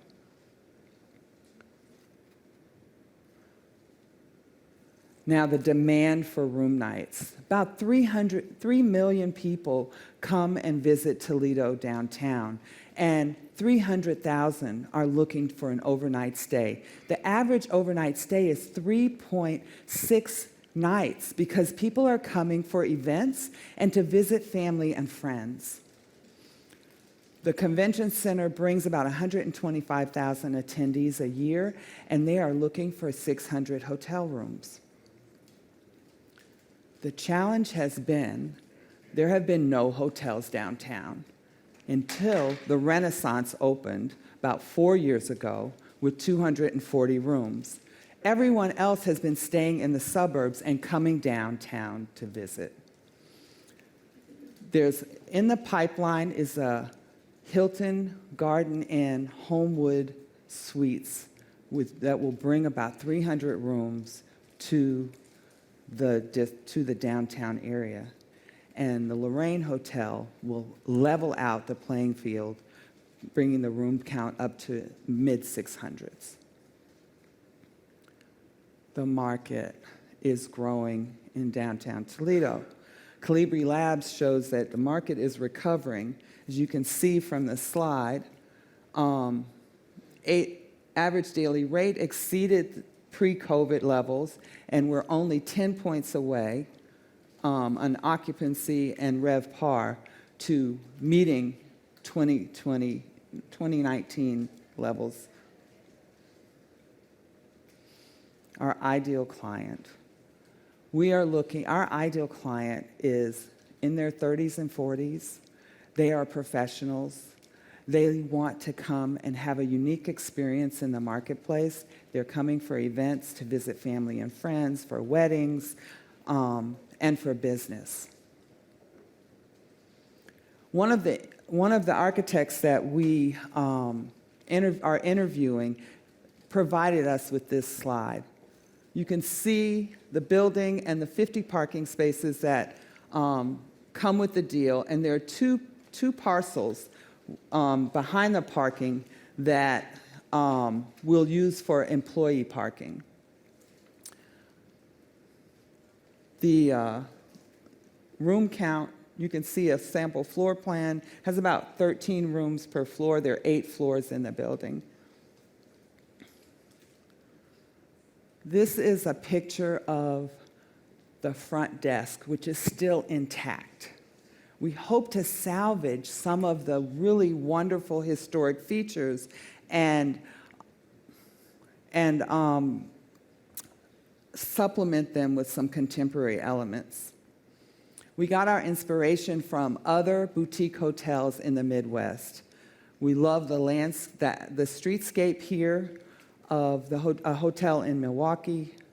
We envision a coffee shop on the front of the building, which always was a bar that will support coffee, breakfast, baked goods from the local bakery, and then flip at 4 o'clock to crafted cocktails and small plates. We were inspired when we went to Chicago on the SHaD tour by the Canopy, which did great creative things in a small space in their lobby, providing food, bar, breakfast. Am I done already? Time is up, Monica. Thank you. Good job. All right, so it's question time for Monica. Chip, you look like you have the mic and ready to go. Okay. Monica, great presentation. Thank you. On this property right now, it's a closed property, correct? It is closed. And as far as renovation goes, how far down the road are you? Because when you're talking about a readaptation or taking an old hotel and getting behind those walls and finding lead paint or asbestos or all the evils that most of the developers have tripped over, have you done any of that? Have you done any studies inside the building to see what's there? We have just signed the purchase agreement, so we are in the 90-day due diligence period. We have been walked the building with an architect and looked for those very things. There is some roof damage and some other things that need to be attended to. Those are included in the budget. Okay, so you're 29 million, I thought it was. 23. 23 million. That includes the full renovation? Correct. And what do you have earmarked per key on the renovation? It's 200, just under 200,000 a key, all in. Mm-hmm. Thank you. Next question, Ross or Ross? Go ahead, Ross. All right. You didn't have a chance to get to it, Monica, but you have a slide on financing. And yes. There's a blizzard of creative financing alternatives that you're looking at. Yes. It's a great slide. Oh, I can't go back. How far along are you in those discussions? We've had all the preliminary discussions with the city, the county, and some of the other community development corporations in town, and they are very enthusiastic. So the next level is to have a pre-development meeting, which we should be having in the next few weeks. Thanks for the presentation. I think you were just getting to this relative to the F&B. You have it, if I'm seeing this right in your performa, about 40%. And you mentioned the coffee shop. Are you looking to lease more space out, or how do you get to this number, this high number on F&B? We are planning for a speakeasy equipped with secret password, bourbon, cigars, and then the rooftop bar, which will also sell small plates and alcohol. And we want to maximize the F&B because we're in a location that there's not much right in our area. And we think with the Bitwise project coming on board, there will be, and there's lots of walking traffic in the area from uptown, people going to work. We think we can really maximize it with locals and out-of-town guests. Yes. Thank you for the presentation. This is an amazing project, and I know you're so passionate about this. So can you, because this is independent in nature, right? I'm assuming that you're also going to independently manage the hotel? We're going to go through a third-party management, and we're already talking to Concord and some other companies already. Okay, perfect. And my question was around just the pro forma, right? When you look at how you built the pro forma and how you kind of dealt with the expense margins, and how did you go about doing that? Because it's very hard, you know, for you to extrapolate something from an independent nature, especially when it's closed. Yes, it was challenging, and we consulted with other management companies and other industry professionals to get a sense of what the cost would be to run a hotel of this nature as a boutique hotel that is also branded. And we use some of the resources, industry tools like at HVS to help us with our estimating. I want to build on that question, actually, and great presentation, thank you. And I love Toledo, so I hope this works out for you. And I love the renaissance of downtown markets. And that was actually no pun intended. You mentioned that the only hotel downtown is a Renaissance. So it's great that HVS is doing the study for you, because Calibri Labs indicated that the market is at an $85 RevPAR, which I imagine is greater Toledo. So to go from 85 RevPAR to 135, which is what you're projecting, is a huge leap. So are you confident the Renaissance is pulling better numbers and there is business coming into downtown that'll help grow that? Yes, both and. So when we talk to some of the brands, Tapestry averages a 97 to 145 ADR. And also, we know that the Renaissance is pulling better because the rest of the hotels are averaging like 96, 97, 115, those kind of numbers, which, are very low. Did I answer your whole question? Okay. Where does the Renaissance sit, comparatively speaking? It looks like a lot of the amenities are a little bit farther south. Yeah. The Renaissance is right on the river. Okay.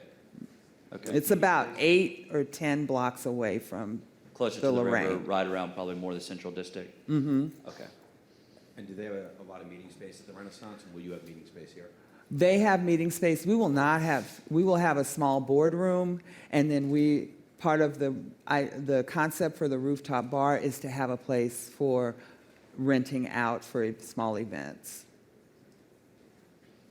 And going back to the renovation of a historic building, I price in heavy contingencies, probably 10, 20%, probably close to 20%, just knowing, once you get behind the walls, I don't know what the architect's seen, but plumbing, mechanicals, getting, Everything. water to the guest at the top floor, make sure they have adequate pressure, air, the whole system. Yes. They can be big challenges. So on the budget side, just look at really pumping up the contingencies. Thank you. Other questions? Just what the investor ask is for the project? $8 million.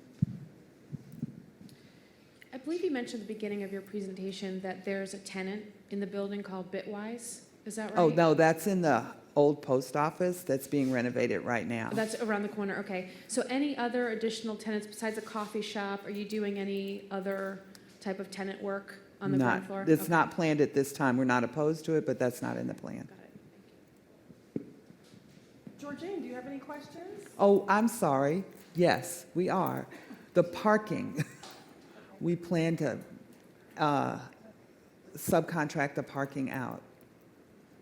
Do you have parking?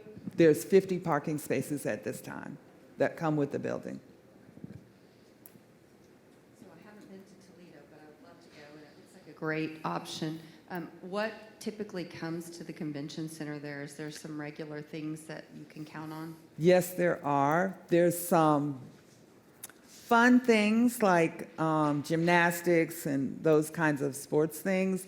There are some regular meetings, convention meetings, and then they just finished renovating like a 16,000 square foot or 16,000 square foot ballroom. That's the number that's in my head. So they are really looking to up their game. Part of what's been getting them in a pickle is that there were not hotel rooms downtown. How about hearing from Darian or Beth, our investor judges? Monica, this is more of a comment, something to consider. You used to asset manage a hotel in Toronto. And one of the things that was very successful is we had corporate clients that would come to us and say, we would like to basically lock out these 3 floors and have that 12 months out of the year because we have a training program, we have conferences, we have meetings, etc. So you may want to think about that for like Bitwise or someone else, your corporate clients. Thank you, because we were thinking about for Bitwise, but there are 2 theaters, road theaters that are within a 2 or 3 block radius from the hotel, and we were thinking that they would be also good corporate clients for artists who are coming in or shows that are coming in. And it gets to the point where you can actually start to customize the floor, whether it's certain colors, etc., because you know that floor is for owned them. to that client. Nice. One last question from our judges? Lisa, did you have a question? Are you good? I have a question. Okay. On the rooftop, so are there not chillers or coolers up there? You have adequate room to do rooftop on the roof? Our architect said there is room for the rooftop. It can sustain a rooftop bar. And the elevator shafts can easily go up 1 more floor. Excellent. That concludes our questions. We'll see you soon. We'll see Monica back in a minute.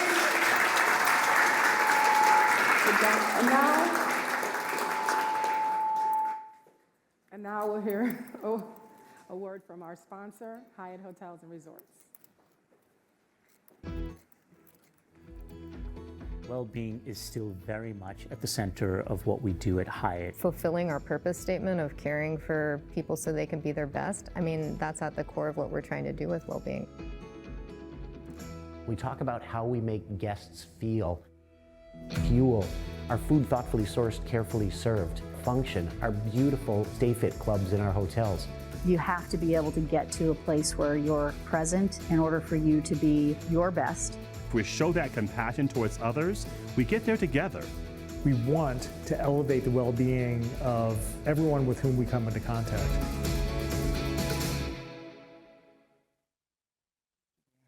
I was 30 seconds over. Okay, so we've already been asking questions of each other. Monica, how do you feel? I feel good. I've been so anxious about the whole presentation, but once the judges started asking me questions, I was really feeling like I was in my zone. So you are already an accomplished woman. I stopped you a little bit, and you talk a bit about long-term visioning. How did you bring that into this She Has a Deal experience? Good question. Well, part of it is my husband and I are always looking at our own life map and where we want to be and when we want to be. So this was a 10-year journey of figuring out exactly what we wanted to be doing in our retirement and how did we want to live. That makes so much sense, and it's so relatable for all of us. So now we'll go back to Tracy and see what other feedback we have. All right. We're moving right along. I just want to ask of all of you, remember that we do not let anybody in or out during the pitches, so please be kind to my registration folks. I know everyone's eager to come in, and we're just a few minutes behind schedule, but please, if you can, leave the room now. We have a few minutes before the next pitch if you need to get out. I do want to point out, come on out, Monica, I do want to point out, Monica mentioned some of her data sources. I do want to thank our data sponsors, Calibri Labs, STAR, HotStats, and CBRE. So the women had access to data from our sponsors and to help them with their analysis for their projects. So we really appreciate them providing this information so that Monica and the other women can appropriately analyze their particular deal. So we're at the point now on our SHAD Talk where we're looking how can we help Monica succeed with Hotel Lorraine. Forgot my mic, so you stand here. Okay. Anybody have any comments or recommendations for Monica? Yes, back here. I'm going to be Oprah for a minute.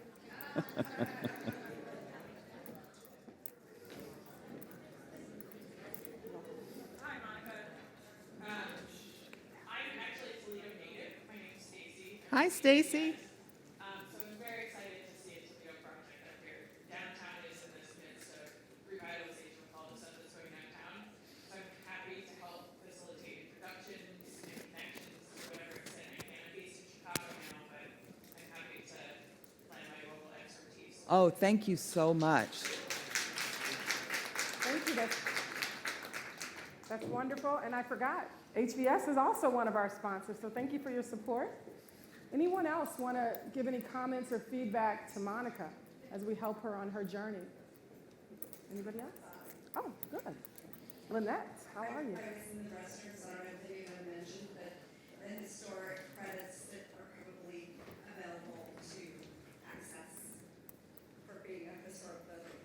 Thank you. You want to talk about the historic tax credits, or that I know you were looking Sure. into that? Like, there's so much help from the city and county.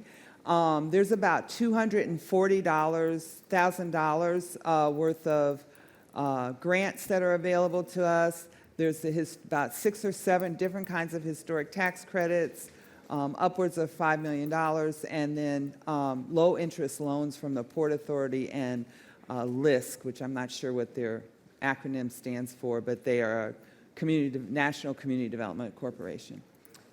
We have a comment from the gentleman here. Hi, John Fisher. Hi, John. Just building on that incentives or public support question. I'm a commercial real estate broker, but also because of my background in economic development, both at the city and state level, I'm also consultant on incentives like we were discussing. So there is quite a range depending on what city or state you're located in per site.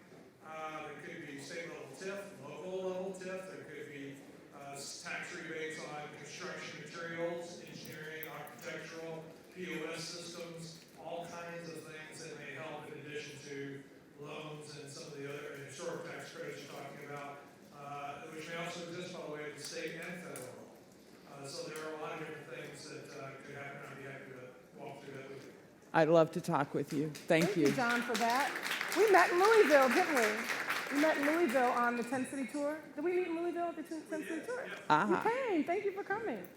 Anybody else have any comments? Did everybody know about our 10 City Tour?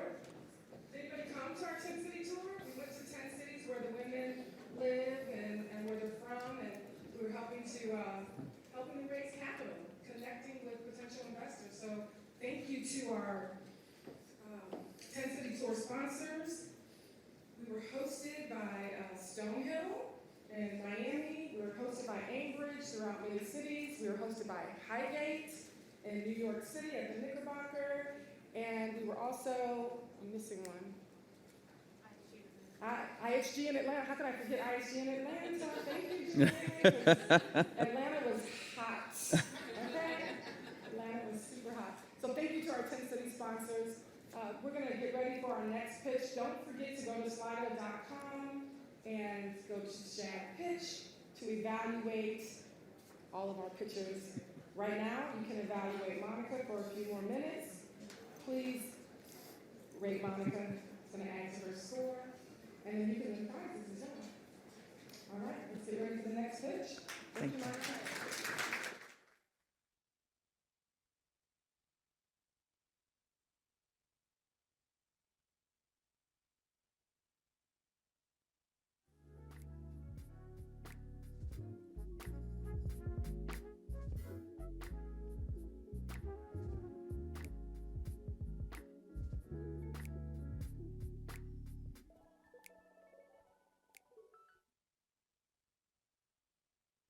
Latasha, it's your turn, girl. You ready? I'm ready. Okay. You have, what, 10 seconds, 8 seconds, 6 seconds before you're out on the stage?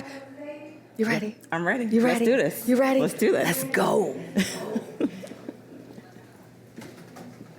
Next up, we have Latasha Brown, owner of First Legacy Homes, a real estate investment and management firm. For almost 10 years, you've been pitching the Global Loft development in Louisville. That's where we met John, in Louisville, when we were, Louisville, yes.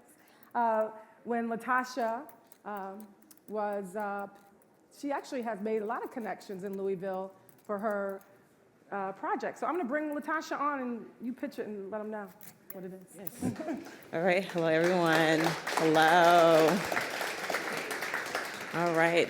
Hello, everyone. My name is Latasha Brown, and I am the founder of Global Lofts, communal-inspired hospitality that unifies the world. I am so excited to share my brand concept with you. It is a 90-key new development in Louisville, Kentucky. Let's see. There we go. Okay, so a little bit about myself. I am the founder of First Legacy Homes. It is a real estate investment firm, and I am also an international property specialist with a specialty in the African market. Now, travel is ever-changing, but one thing to me that stays consistent is that travelers want to be immersed in their experiences, in their location. People travel the world to experience different cultures. For myself, last year I had the opportunity to travel to Africa, and it was a life-changing experience. But not everyone is able to have these experiences. It may be due to financial reasons, time restraints, or even health concerns. But what if there is a way to have these international experiences and also learn more about your local community all at the same time? Here I present to you Global Lofts. Global Lofts is a one-of-a-kind hospitality brand that brings the world to travelers.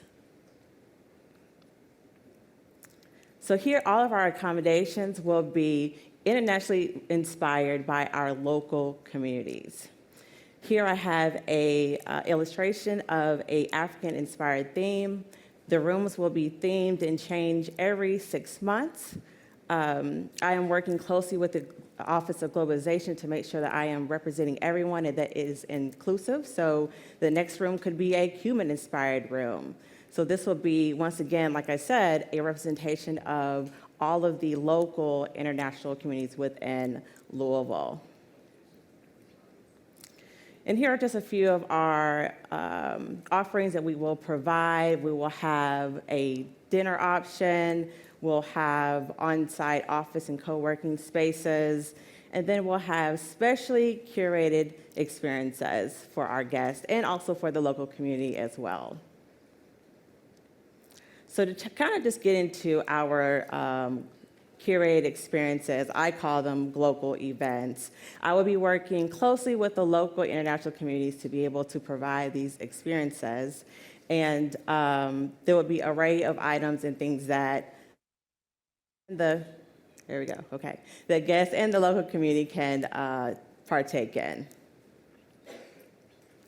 Now, our target market are both locals and also those that are within close markets. It's individuals that are either looking to experience new experiences, looking for a quick getaway, or even a staycation. Now, why the Louisville market? Louisville is a diverse city. There are over 150 different languages spoken within the city. And as you can see, projected growth, the city continues to grow over the next couple of years. Here I just have a snapshot of the downtown Louisville submarket penetration versus the whole Louisville city numbers. And then at the bottom, I have the projected penetration for Global Lofts starting at year 2024, reflecting our expected year of opening. And then here's a snapshot, a couple of things about the market of Louisville. We have a number of businesses, a few 500 companies as well that are located there. We have the Kentucky Derby, which generates over $400 million into the community. And then the downtown market has over 11 million visitors annually. Now, as far as commuting, Louisville is located and is access to over 2/3 of the U.S. And then there are over 40 different direct flights that come into the city as well. Now, one of the things that are really important to me is the location within Louisville. My focus is in the Russell neighborhood. This area currently is having a number of investments poured into it. It's going through revitalization, and I feel that it's a perfect location for Global Ops because it is focused on the community. Now we'll get into the investment piece, and starting with the project costs. Now these numbers are projected because currently Global Ops is still looking for a site for our first hotel. Starting with the land acquisition, I based this upon the Russell neighborhood and did some comparisons, and the average price is right around $400,000. Then we have the estimated construction costs around 9.9, and then closing costs, and the total capital raise is 10.7. And then here is just a little bit of a breakdown as far as with the capital stack. We have for the sponsor, myself, at $100,000, equity partners at 3.6, and then for the third-party financing, 6.9, and the total source at 10.7. Now, this property will be a legacy hold, so I plan to hold the property for at least 20 years, but I will pay out the investors in year 5. So my plan is to do a refinance at year 5, so refinancing either a construction loan or a bridge loan and paying out the investors within that year. And then also, in addition of that, adding on the 10% as well. So in closing, I am currently raising capital for the acquisition of land is the focus.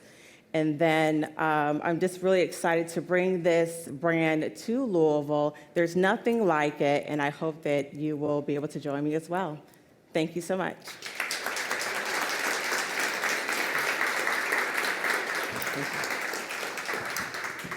It's question and answer time. Yay.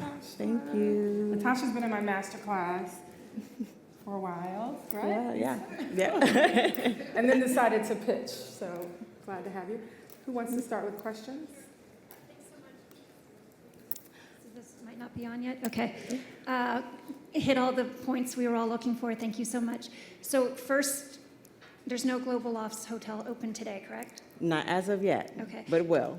Can you talk about, if you get your first one open, who's operating the hotel and the marketing budget line on your pro forma? It's at 2%?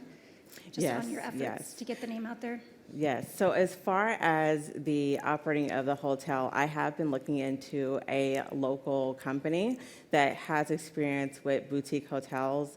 But all at the same time as well, I am open to possibly going with a brand, just really depending. I know that I can't do so much as of yet, but once I have the property and I know, the size, I know it depends upon, the true location of it, then I'd be able to kind of be able to go from there. Great presentation. Hi, thank you. First of all, Louisville, phenomenal market. Yes. I know it got built really quick and it's absorbing those rooms, but as far as an underrepresented market, I think it's completely underrepresented. I've always loved that marketplace. For a project like this, a couple of things you said that I just want to confirm. So are you looking to build or are you looking to acquire? What would be the ideal situation for you? So I'm thinking the ideal situation would be to build. Okay. Yes. And then when you talk about all the rooms being thematic, is it one theme and then you're going to convert that over every 6 months is what the thought is? Correct. And what do you do with that inventory or the cost?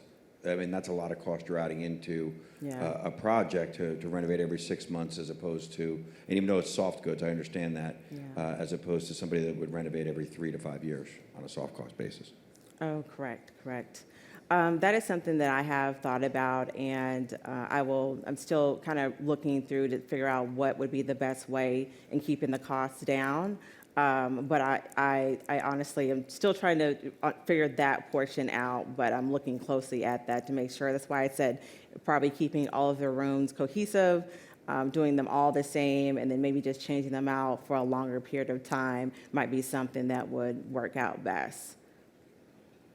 Thank you. Great presentation. I love the vibe of what you're wanting to build here. Thank you. When I look at the photos and the inspiration of what you'd like to bring to bear, and then I look at the cost per key, it doesn't seem to line up from my experience. Yeah. So have you talked to a contractor, or have you valued your cost per key? Yes, so that is one thing that I know that I'm still working on is the cost.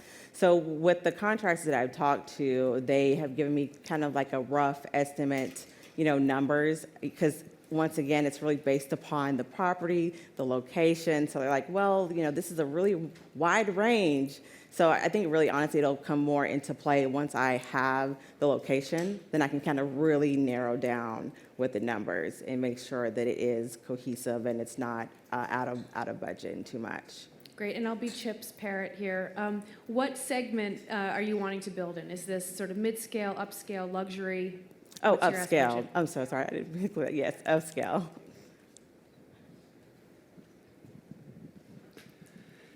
The takeout scenario where you take the investors out in year 5 or 6 is interesting, and I applaud the long-term goal of owning the property outright. But in the model, when I was doing my homework, it looked like they were going to get taken out at about a 1.1 or 1.2 multiple after a 5-year investment. And so have you thought a lot about how else they're going to get compensated along the way? Because that might not be enough juice to attract their capital for 5 or 6 years. Right. Yes. So I have thought about some other ways, but kind of once again, I'm kind of figuring through that, trying to figure out what would be best as far as that aspect goes. But I do recognize that, and I'm still working on it. But I'm going to come up with a good answer. You might be a little bit early on some of these things, but I am. but it was a great pitch, and Okay. you hit the key points. And Thank you. If you were to be back here again, with a more complete project, Yes. I think you would crush it. Yes, sir. Thank you. Thank you. Thank you. Any other questions for Latasha?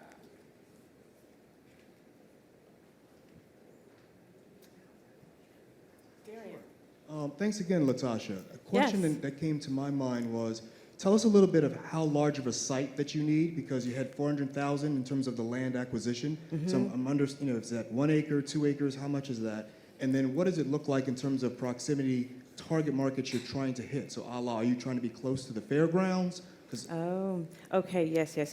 So as far as with the project and what I'm looking for is something that's within 1 acre. I would like for the size to be around that 30,000 square feet. And I actually have a possible site that I'm looking at, but it's not completely confirmed. But I'm looking at being close to the Norton Sports Track.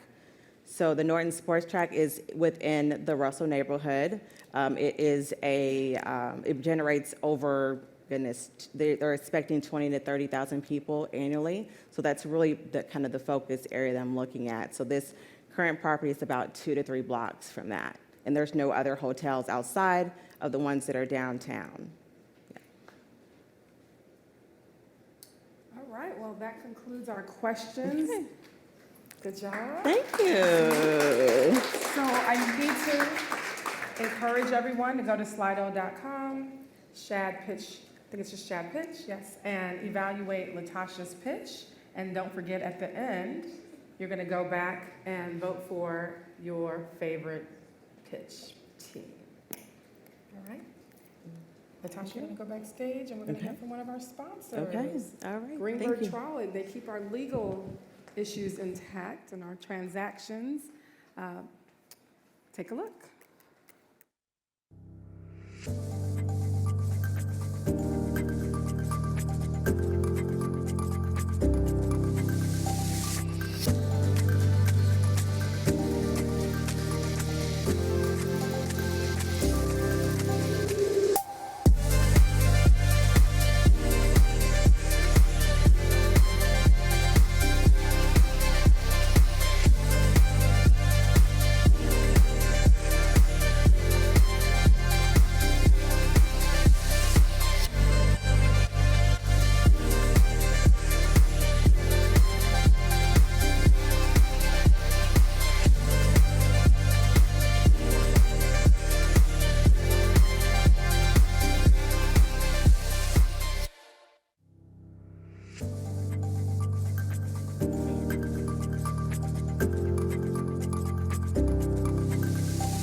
Latasha, you did it! Yes, I did. Congratulations. How are you feeling in this very moment? This is amazing. It's just a feeling of gratitude, honestly. I'm grateful. So in the previous segment, we touched upon long-term visioning. So this brand concept that you introduced to this stage, where do you see it long-term? Long-term, I see it globally. Honestly, I have been looking at actually some African markets, so we'll see. So maybe Seychelles or something? Yeah. Okay, all right. Yeah. Well, let's pitch it back to Tracy so we can go there soon. All right. That was the conclusion of our fourth pitch. We're going to bring Latasha back out to see if anybody, again, we're wrapping our arms around all of our pitchers and helping them to be successful. So Latasha's going to come back here, but this is a time where you can get a little bio break, because I know a lot of you have been sitting there, and I know our judges might need a bio break. I'm going to have a Shad talk on Latasha's behalf with all of you, but then I'm going to go over and talk to Kendra Plummer, hotel owner, managing partner at Elise Capital. She's one of the Shad Squad members, and we're going to talk about her journey to hotel ownership. Kendra closed on her first deal in July, so we're going to do that very shortly, but you can still take a bio break if you need to. I'm sure that we'll need to give you a little bit more time between pitches this time. But who can help Latasha? Any feedback, recommendations, or any resources that anybody can offer to Latasha? I have somebody up there. I forgot to get my mic. You guys know I'm not a talk show host, right?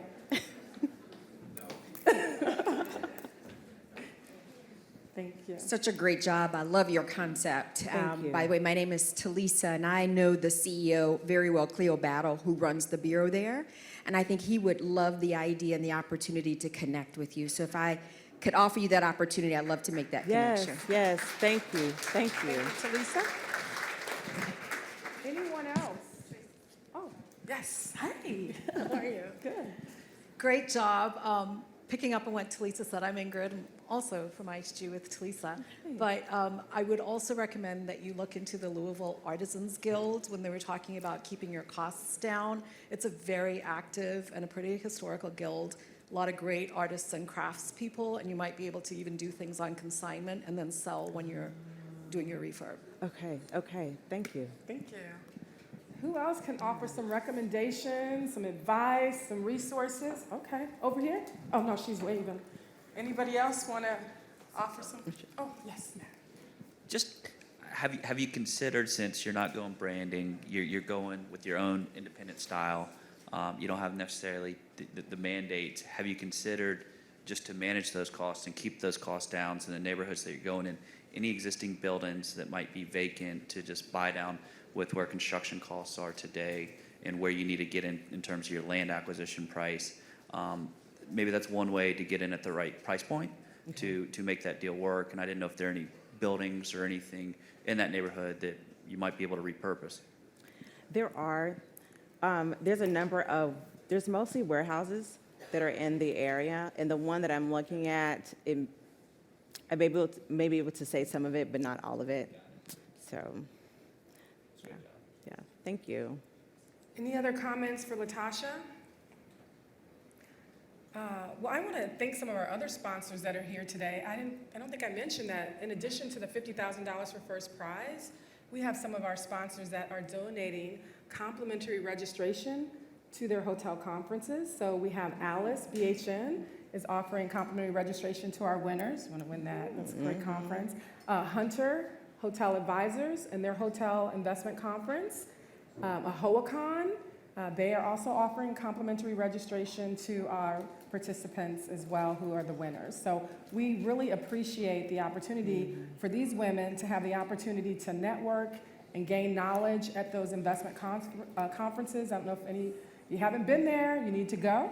So thank you, BHN, thank you, Hunter Hotel Investors, as well as AHOA, for those generosity to allow our women to have the opportunity to network with industry leaders like all of you. So I'm going to go over and talk to Kendra, but feel free to take a bio break if you need to. And Latasha, thank you again. We'll Thank you, Tracy. All right, thank you. Bye-bye.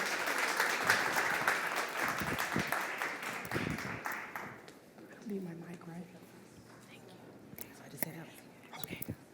Thank you.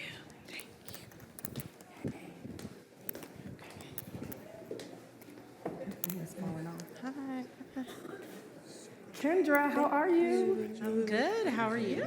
Good. Excited? Yes, I do. When we first met, you told me that you were going to be a hotel we'll owner. have to do that. And at the Let's make time, sure. I don't know, can I tell you, you were like 20. Okay, thank you so much. 27. 27. So we met at NABHOOD. And okay. Kendra was determined that she was going to be a hotel owner. Thank you so much. And lo and behold, how many years later? Thank you. 3 years later, Thank you so much. Thank you so much. Kendra I appreciate it. purchased Thank you. her first property. Yes, that's a big clap. So I wanted to sit here and talk with you because I know that there are many women who were sitting where you were 3 years ago who are thinking, I want to be a hotel owner as well. And I thought that you could, inspire them by the journey that you took and how you just jumped in to do it. It's over. So, want to talk about that?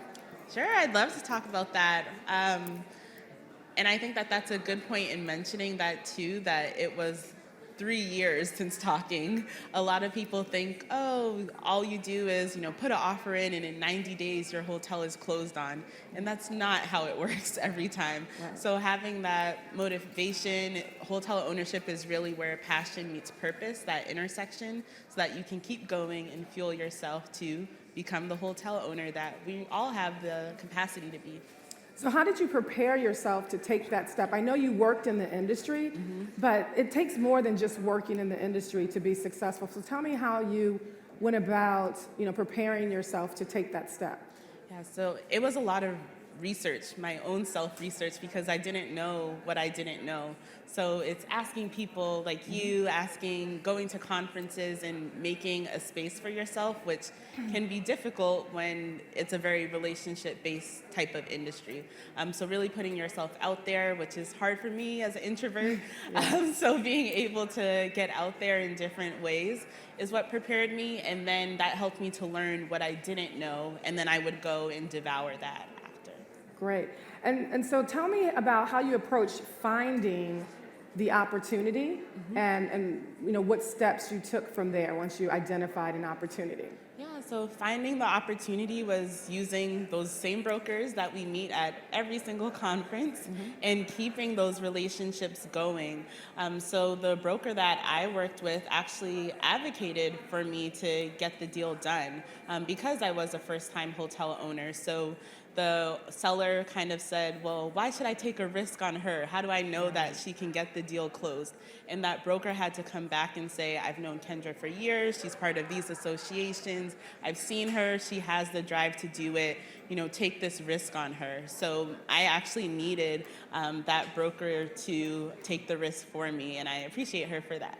Right. So did everyone hear that? So you need advocates, people who are going to speak up for you and give you an opportunity. I had the same thing happen with a broker that gave me the opportunity as well. But let's talk about capital, because one of the things that those sellers and those brokers always want to know is, can you close, right? They want that confidence to close. Tell me how you approached raising capital so that you could close, because that's probably what holds a lot of women back from even taking that step. Like, where is the money going to come from? At least that's what held me back. No, I think that actually held me back, where I probably could have done a deal sooner if I knew what my network was actually worth, and I didn't. Right. So I was very unassuming going in, saying, oh, I don't come from a family with generations of wealth or has trust funds or just all this money to throw out, or I don't have these private equity connections. But it turned out that you can do alternative ways where people can invest with a 401k, for example. These are funds that people don't even realize that they have, and I didn't realize that can be used. So starting to get more creative and selling yourself all of the time, talking about this as if you're actually doing it, and then people will say, oh, I'm interested, and I have this. Especially in our cultures, we don't talk about money often, so we don't realize that we actually have networks that can build us to help us close our deals. I am super proud of you. Thank you. I'm so excited. I can't wait to hear about your next deal. Yes, I can't either. As we close, what advice would you give to the women out there who are looking to close their first deal? What would you tell them? Get out there and get it done, because it actually is possible. You just have to take that first risk in believing in yourself truly and following it through. So in my first deal, I honestly didn't think I could close it. I really didn't, but I said, I'm gonna put this offer in and just see how far I get. And I got to the finish line on it. So I think taking that risk on yourself is the biggest part to closing your own deal. Thank you, Kendra, for being here. Thank you. Congratulations again. Thank you.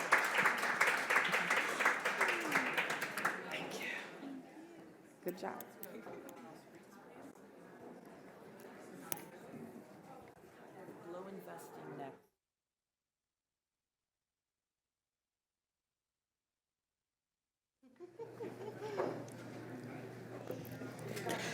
It's happening. It's happening. It's happening. It's here. Oh my gosh. Glow Investments. I feel the glow. I hope you do too.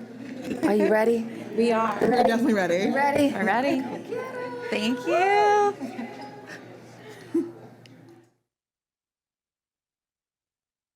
Team number 5. We need those doors to be closed. We need everybody to be quiet. This is our first group of pitchers for today's woman. We have 3 amazing women from the hospitality industry who have been in the hospitality industry for their entire career. They are Cornell University graduates. That's where they met, and they've come back together to participate in today's woman for She Has a Deal. Welcome to the stage, Glow Investing. We have Nicole, Chantel, and Jessie. Take the stage. Thank you, Tracy.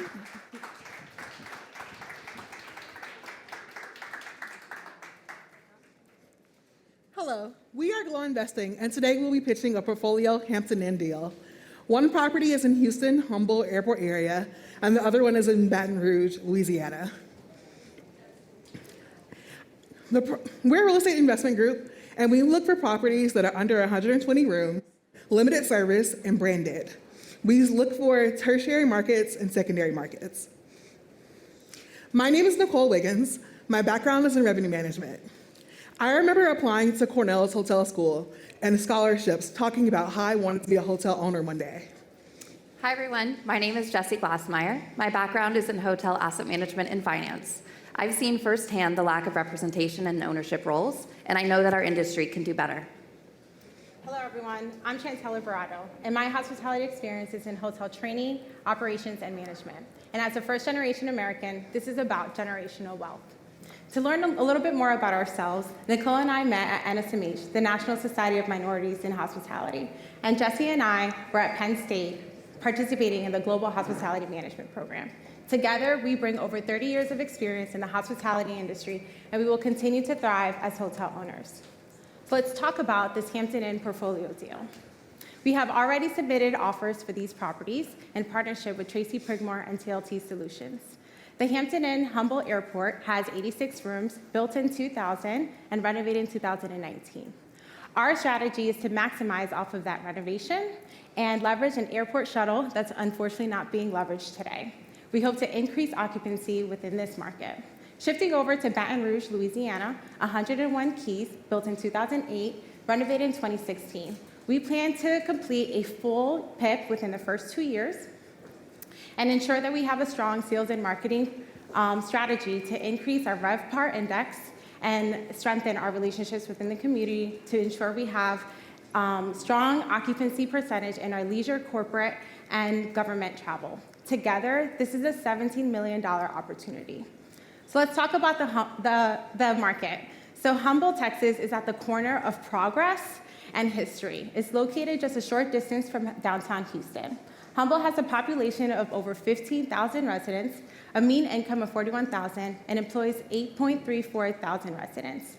The airport is just a short 6.6 miles away. The George Bush International Airport is top 100 airport in the US, the second largest and busiest in the state of Texas, has over 29 carriers and sees over 40 million passengers on an annual basis. It is currently undergoing a $1.3 billion expansion. With our airport shuttle, we hope to have at least 20% of our total occupancy demand captured by this demand generation. So we all know everything's bigger, better, and greater in the state of Texas. The Houston area is home to 4 professional teams and numerous universities, such as the University of Houston. Just a short 3 miles away is Pinto Business Park. It is a 975-acre corporate park that is home to Amazon, Coca-Cola, ExxonMobil, and Red Bull, just to name a few. With all these different demand drivers, Humble sees over 200,000 travelers on a daily basis. So let's talk about our comp set. Our airport property is in the perfect location. It is really close to the airport and one of the closest for select service. Our direct competitor is the other Hampton Inn, which is much further away. By adding the shuttle service, we're going to see an increase in our RevPAR ranking. Taking a look at our demand drivers, again, by adding the shuttle service and creating stronger relationships with our partners, we're going to see an increase in ADR and in occupancy, again, driving RevPAR. Now we'll have Jesse talk about the pro forma. Thank you, Nicole. We understand that investors and lenders are comparing current results to pre-pandemic results. We believe that this property should be operating around a 70% occupancy, which is what they were maintaining pre-pandemic. However, we believe that we can increase ADR due to our recently renovated product. On a stabilized basis, we believe that this property should be generating a little over $2 million and $300,000 in cash flow on an annual basis. They are currently running a 65% occupancy. However, this is actually an occupancy decline to pre-pandemic levels. In the same period of time, the comp set has increased occupancy 6 points. So this represents an opportunity for us to regain occupancy and market share. We will do so with increased sales and marketing strategies and that airport shuttle that we've described. While we know that there is room for improvement at this asset, we have taken a cautious approach to underwriting. Our year one pro forma assumes that they end the year at their current levels, 65% occupancy and $92 ADR.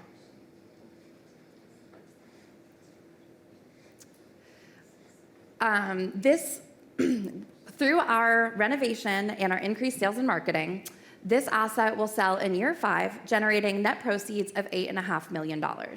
That's a 12% IRR, a 1.9 multiple on invested capital, and a 9.4% cash on cash.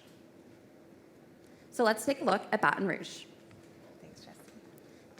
So as a reminder, Baton Rouge is a value add opportunity as we plan to complete a $2.6 million renovation within the first 2 years. So Baton Rouge is at the center of Louisiana. It is Louisiana's state capital and is also known as the business center of the state. It has over 200,000 residents, a mean income of $44,000, 101,000 employees, and has an economic development plan of $2.4 billion. The city is investing in its city and its people. Baton Rouge is at the intersection of 3 major highways, 3 airports, and top tourist locations such as Texas, State, and Florida. So let's talk about the demand drivers. Louisiana State University, a D1 school, which hosts its collegiate sports at Tiger Stadium, which is just 3.3 miles away. So Tiger Stadium, in addition to hosting these collegiate sports, also hosts a number of concerts and entertainment opportunities such as festivals for the city of Baton Rouge, such as the Bayou Country Superfest and the Blue Festival. And let's not forget about Mardi Gras. On an annual basis, Baton Rouge can see over 630,000 travelers on an annual basis. So let's chat more about the comp set. In this competitive set, many of the hotels were made in the late 1990s or the early 2000s. Most of the hotel rooms are around 100.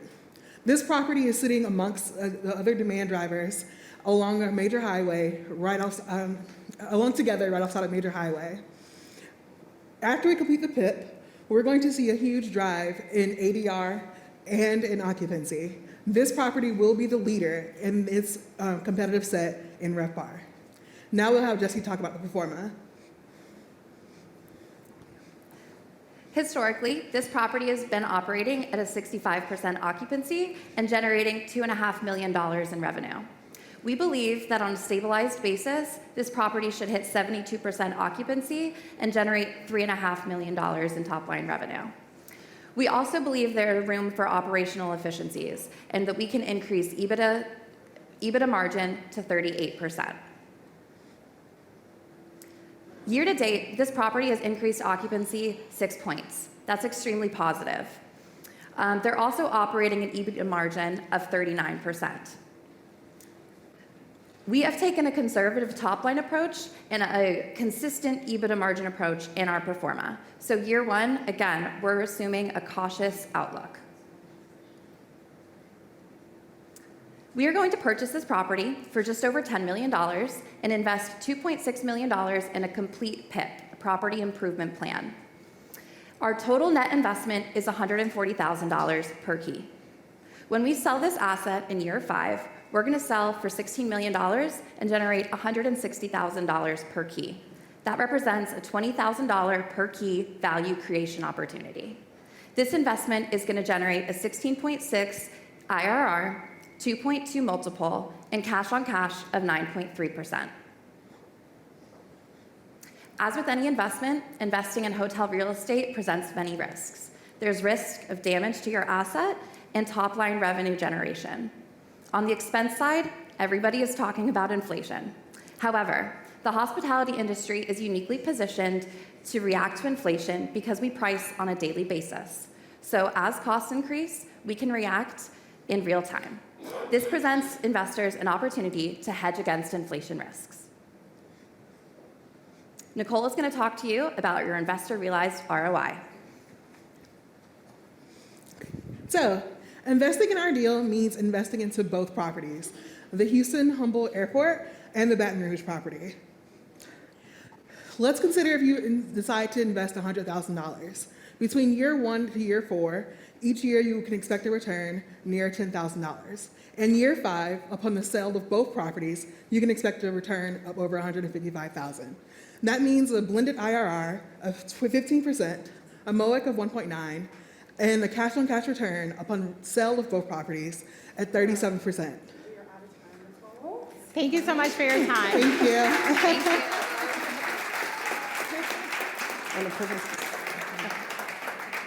Very brave to pitch 2 in 10 minutes. A great job. Okay, it's time for questions from our judges. I'm afraid to ask a question or give you feedback because I'm afraid that I'll be negotiating with you guys for the next 10 years on deals, and I don't want to give you any pointers. Really great job. Really thorough presentation. Okay. So, very good. My question really just starts with a very simple premise of this is your first project you guys are doing together. Why 2? and what, you know, taking on one project, the first project, is a lot. And getting into this, tell me about your capacity to do two projects at once, and especially one with the full renovation. Quick answer, two, why not, right? This is a unique opportunity for us.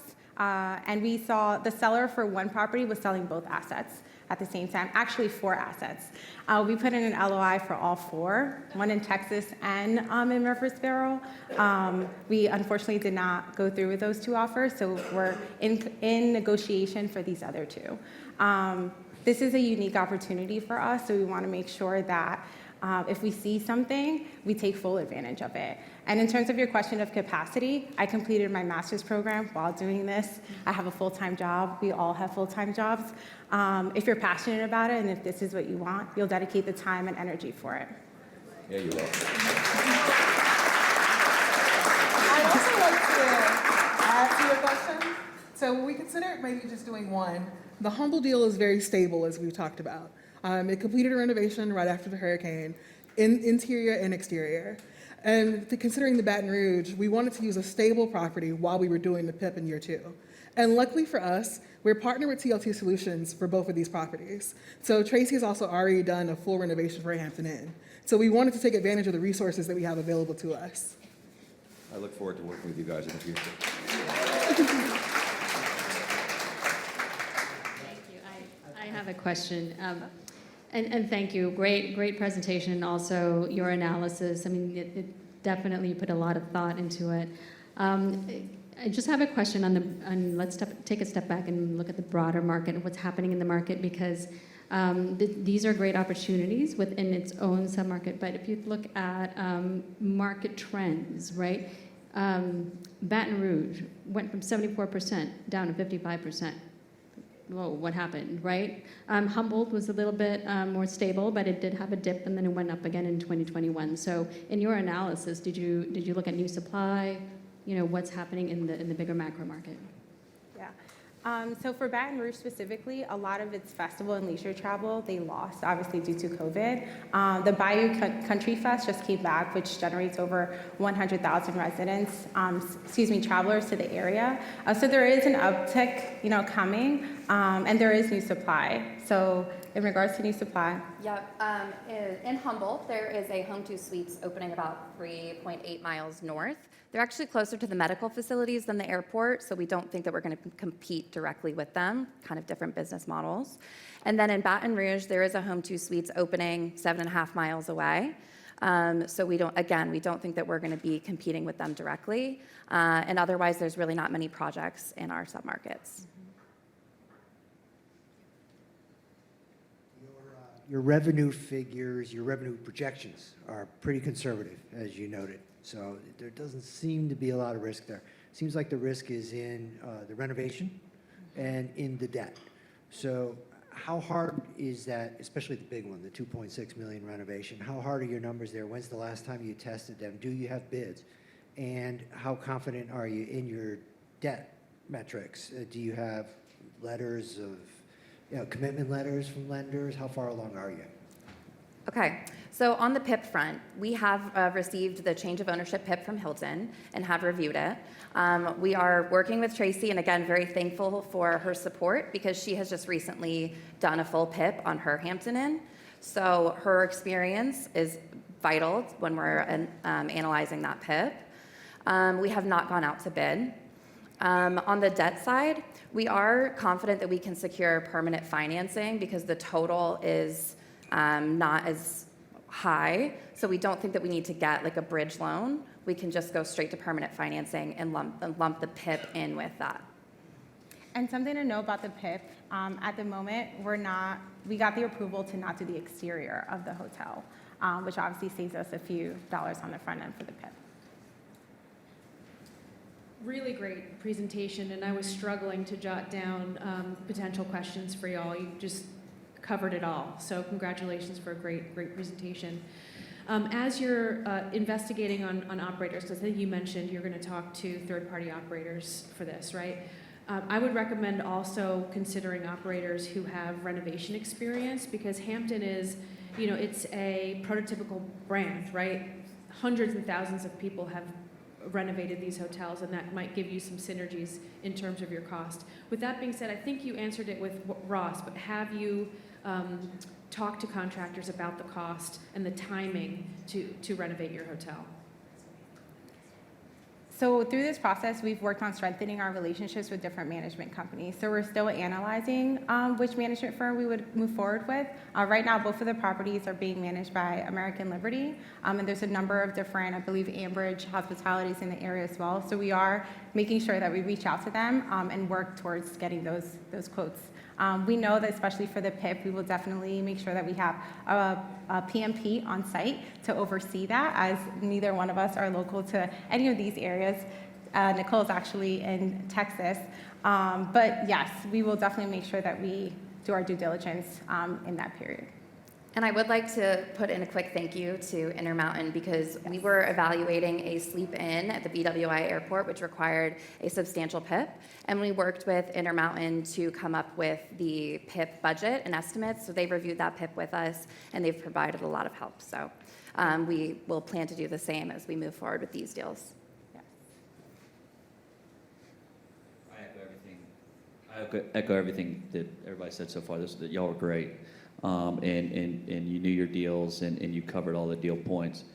Main question is with Humble, just being over 20 years old, recently renovated, was there a new PIP with that renovation, or I'm sorry, new license extension, or what's the license term that you have there? Currently, we agreed on 9 years, and we're going back to Hilton asking for 15. We have kind of circled back with the owner. That's been a lot of our back and forth as far as getting to a sell agreement. Okay. So that $7 million purchase price is contingent on the licensing. Okay. Go back to Hilton, Matt's right up in the corner. Because that will, they might tack on more for the PIP for the more license, which might drive the cost up a little more, which might hit the IRR a little harder. So just something to think about. But thank you. It's a good consideration. We did consider the franchising at our exit cap. So we did increase the exit cap for any risk in the franchising extensions. Okay. And if needed, we're also looking into Wyndham Hotels to see if we need to convert the property. Got it. And it's more.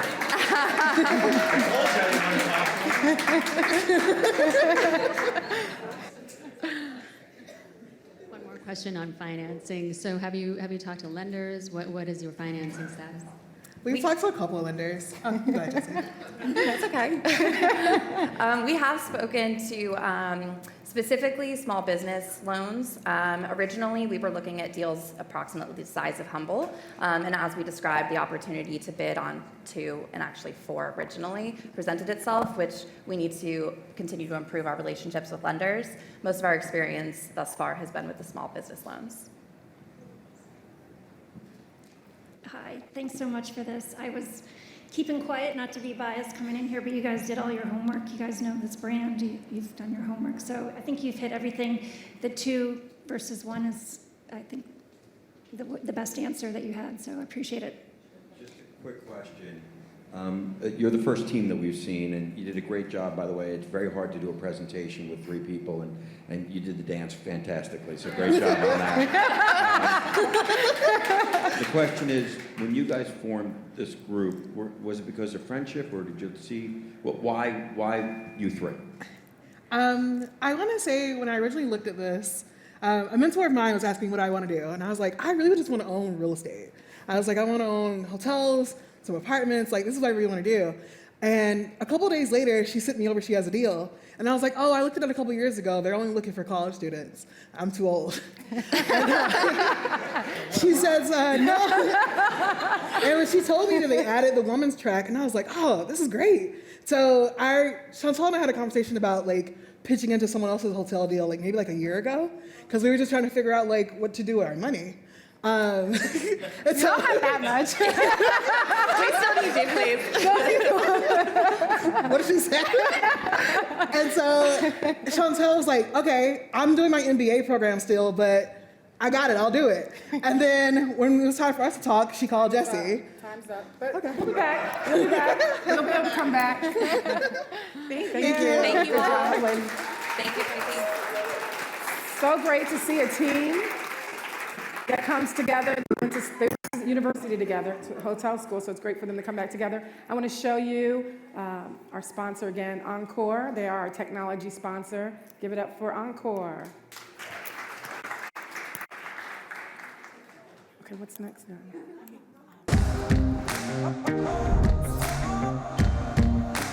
There's nothing more important in my eyes than face-to-face meetings and the ability to connect with somebody. I get a lot of energy from the attendees when I see that they're connecting. They want to see people, they want to be engaged, they want to feel the buzz of the room. There is nothing that gives you the same experience as being in person, to hug your friends, to see them face to face, to feel the energy in the room. I think that the burden and opportunity and honor, frankly, that the events industry has in front of us is to bring these moments back when people can be together. When I'm physically there and seeing the connections and seeing, the engagement and seeing the education and networking and everybody just smiling and happy, it feeds my whole soul for the year.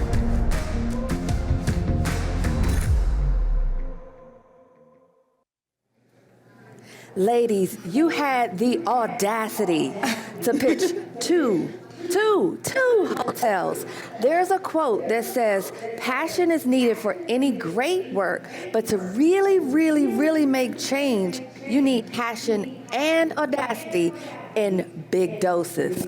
So for someone who wants to invest and is watching right now, what advice would you offer in terms of the audacity needed to do this work that you're pitching?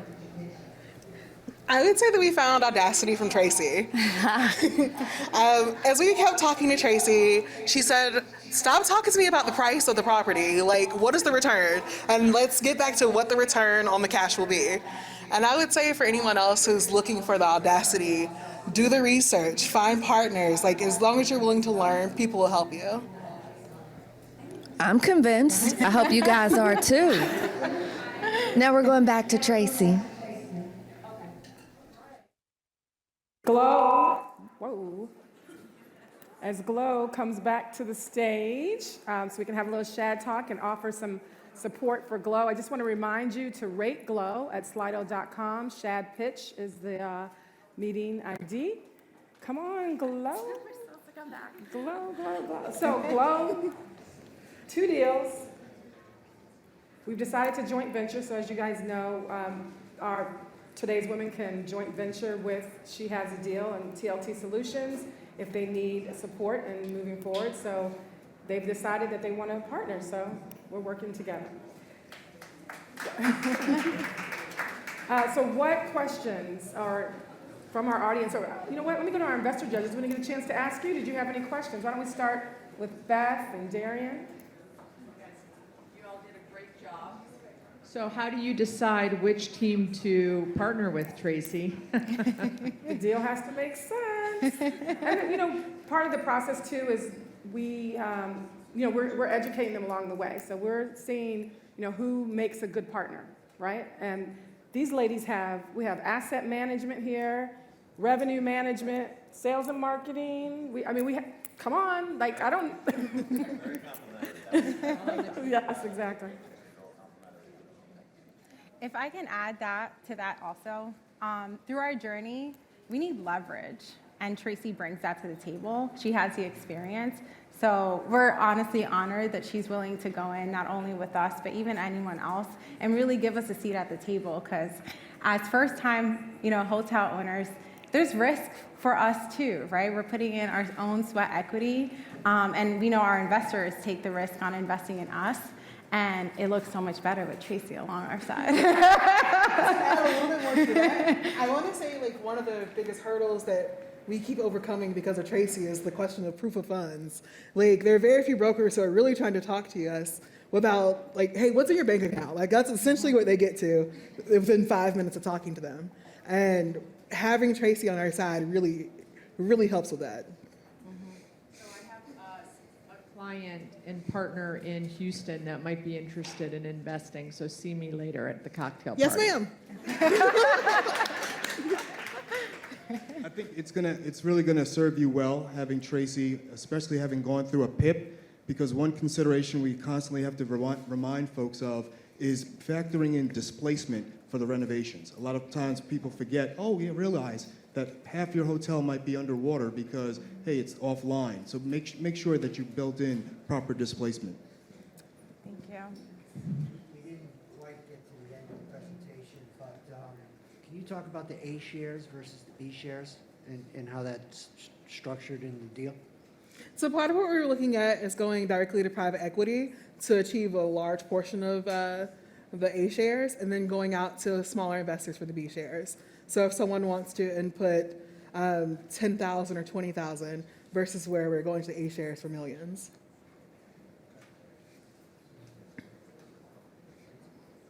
Other questions or comments? Got John over here from Louisville. John from Louisville. Just a little bit of a different question on your demand drivers. Have you considered corporate travelers? I know in Baton Rouge, Exxon has a large presence, which would seem to me to be a good tie-in with Houston. And I would expect other petroleum corporate interests to be there. A lot of engineers and other corporate execs traveling back and forth. Is that something you've looked at? Yeah. Definitely. The benefit of using a Hilton and a Hampton Inn is being able to participate into the RFP process. And so we would definitely bid on corporate travel. We also budgeted a little bit more on our sales and marketing strategy to ensure that we can strengthen those local corporate relationships. Other questions or comments? No? I want to give a shout out to my GM, Alan Davis is in the house. Alan, yay, Alan's in the house. Manages our Hampton Inn in Waldorf, Maryland.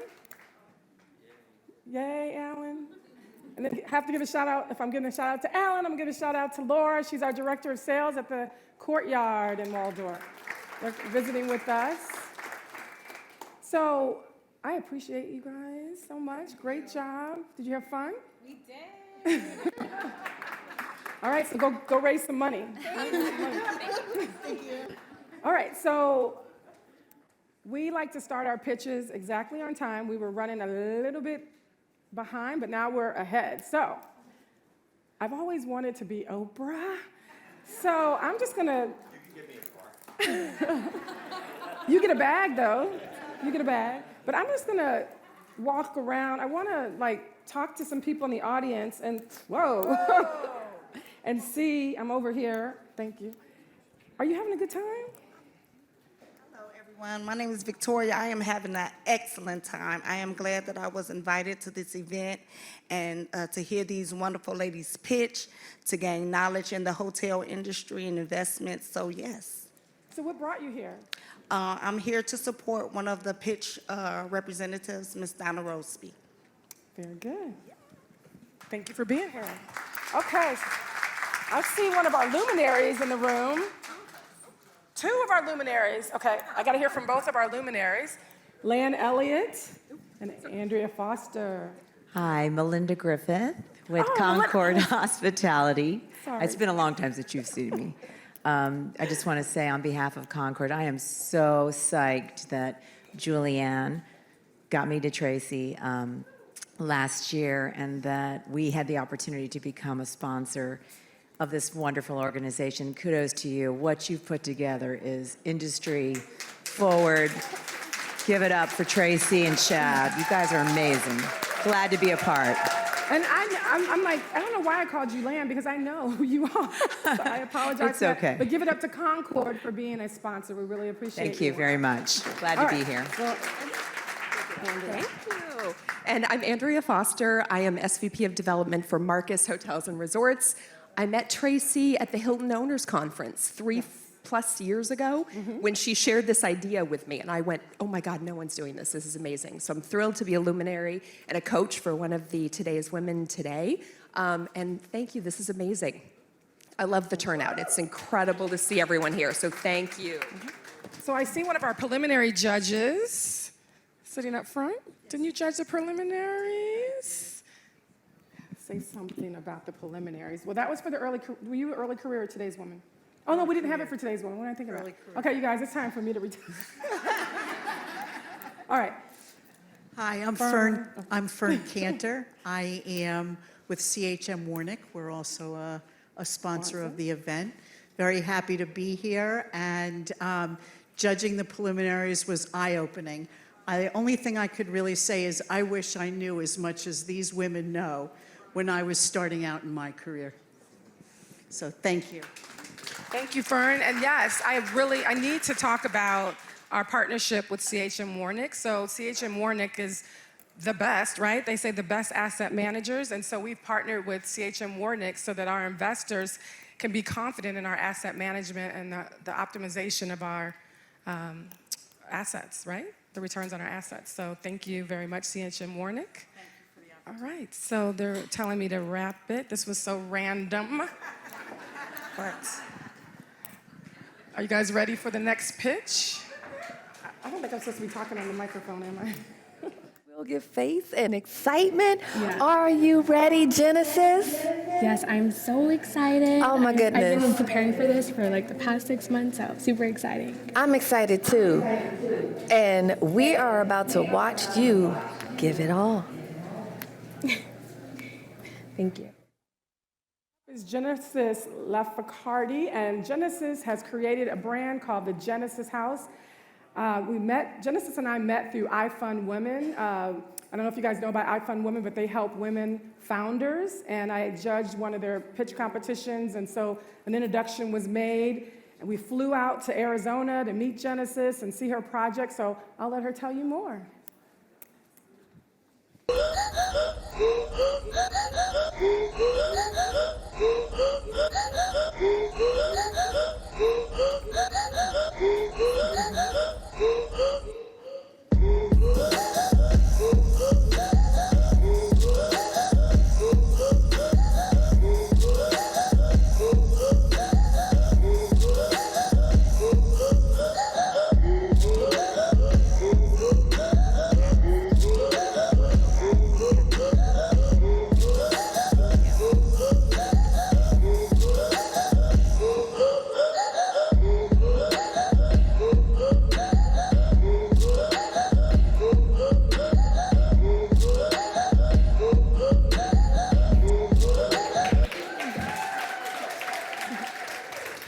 Thank you. Welcome to the Genesis House. I'm excited to share with you the inner workings of the entire experience. Today I'll go over our story, our focus, the very first house, our team, the financial highlights, and the future. Our story. It all began with a little tea house. I was getting ready to sign a 5-year lease back in March 2020, and we all know what happened then. So I had to go back to the drawing boards, and trust me, I had a lot of time, and my concept totally transformed by taking traditional hotels and turning them into healing oases. How we'll do it. We'll find unique gems. It's really important to find unique properties that are truly one of a kind and already fully operating. We'll do a full brand takeover and update it to our philosophies. And then we'll collaborate with the community. The Genesis House does not exist without our local healers.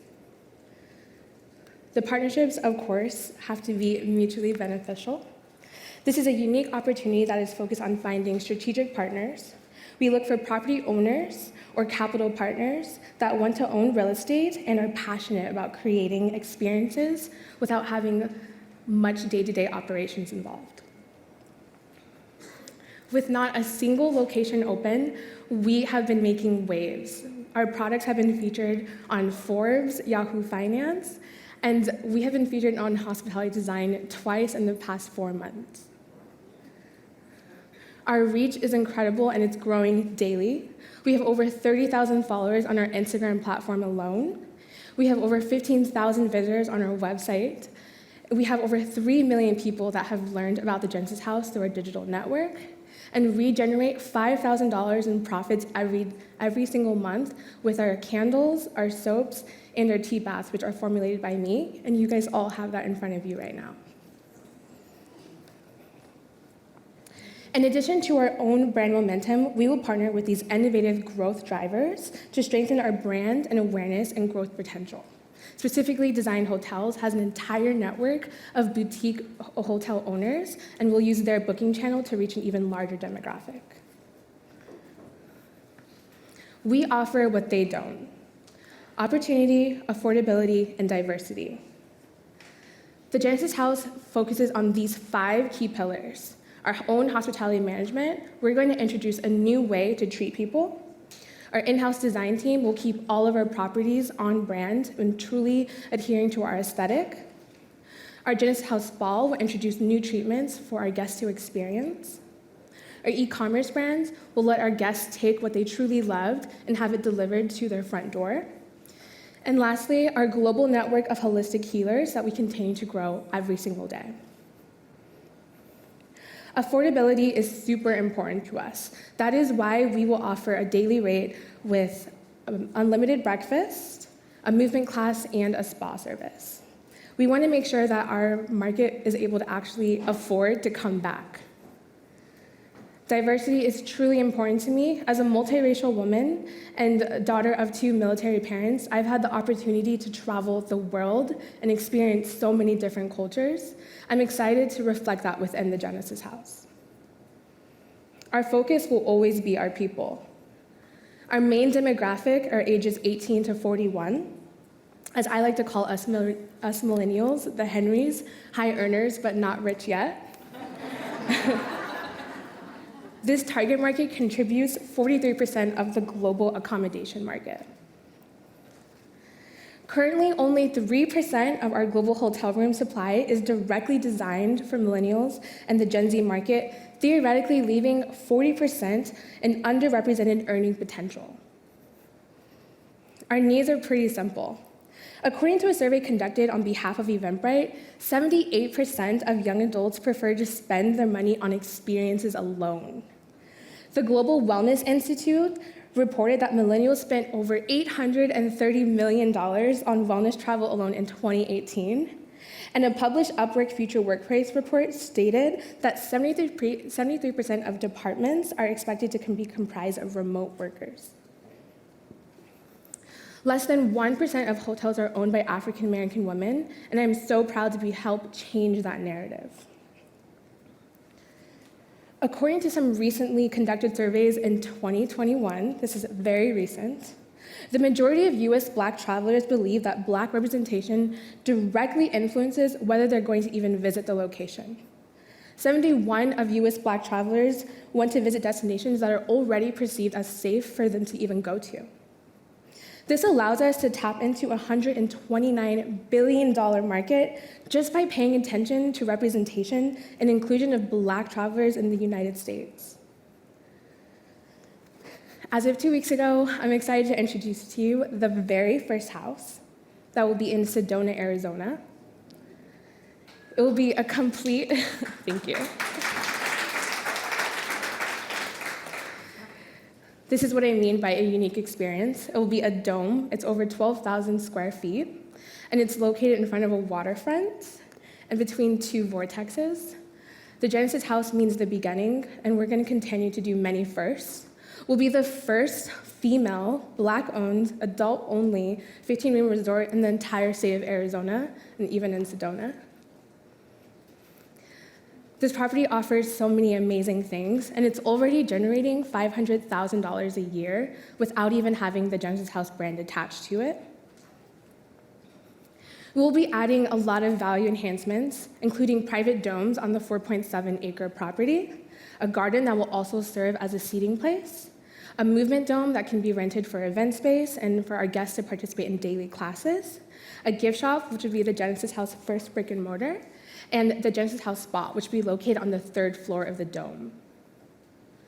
The daily rate includes all of these amenities: a daily breakfast, a welcome gift, wellness access to our healers, a marketplace, so if they love the sheets, they'll know exactly where to get it from, bath therapy, Pure Moss, which is an all-natural air filtration system that will be in every single guest room, and a green resort, because we're really focused on sustainability. Sedona is known for its vibrant market of wellness spas and resorts, which brings in plenty of spending power. Here's a quick glimpse on who are the players in this market, and we expect to compete with the right side of this chart. Our team, it's small but pretty mighty. We have a core team, and each one has a purpose. As much as I would love to tell you about every single person, I'm going to highlight a few. Myself, to start. I have over 10 years of marketing and branding experience, specifically in the beauty and fashion space. It was so important to me that I changed my career because I was so focused on what people looked like, and it was really important for me to change how people feel, especially on the inside. This is a perfect example of influencer power. As of 3 days ago, I'm working with Drea Michelle, who is a huge influencer with over 8.8 million followers just on her Instagram alone. She'll be infusing her products, her mint swimwear line, with a Sedona collection, and she's getting ready to launch her first rosé line, which is called Jealous Moon, that will also be carried in the Genesis house. This is the heartbeat of our company, Cecilia Berkeley. She has over 30 years of holistic experience, and she'll be leading our spa for all of the Genesis houses. Because our first location will be in Sedona, we have already been recruiting. We have experienced providers from mindset coaches to mediums to even movement coaches. The financial highlights. This is specifically on our Sedona location. As you have seen in this deck, we are focused on bringing people to this experience that is very brand-driven. This leads us to believe we are creating opportunity that can be scaled very rapidly, as rapid as Q6. Oh, sorry. The chart to the right shows how quickly an initial investment can be recaptured. Here's a quick glance at my 5-year pro forma. Expense assumptions are based on hospitality benchmarks. At this time, all investments will be made in cash, so no debt will be assumed on this property for our very first property. Here's a breakdown of the initial investments. Yeah. Oh, I'm time already? Yes. Okay. You're out of group. Okay. Thank you. It's time for questions. All right. Nice job. Nice Yes. job on the presentation. Thank you. And I know that this has been moving fast. You've added team members just in the last 3 days and stuff. So towards the end here, and you were just getting to some of the slides, I got a little bit confused about what the ask is today because I saw 10 million for 500 beds over the next 15 years, but I know you probably have a more immediate need for Sedona. So what's the ask? So the ask Sedona? here, so we're trying to continue to grow. We already have 2 properties in pending. So we're trying to raise $10 million so we can have over 500 beds in the next 10 years. And we'll have over 27 locations with those 500 beds. So are you already fully capitalized here? Do you have all of your equity? I have all my equity needed for Sedona, yes. For that and the other 2 in line? Not for the other 2. Okay.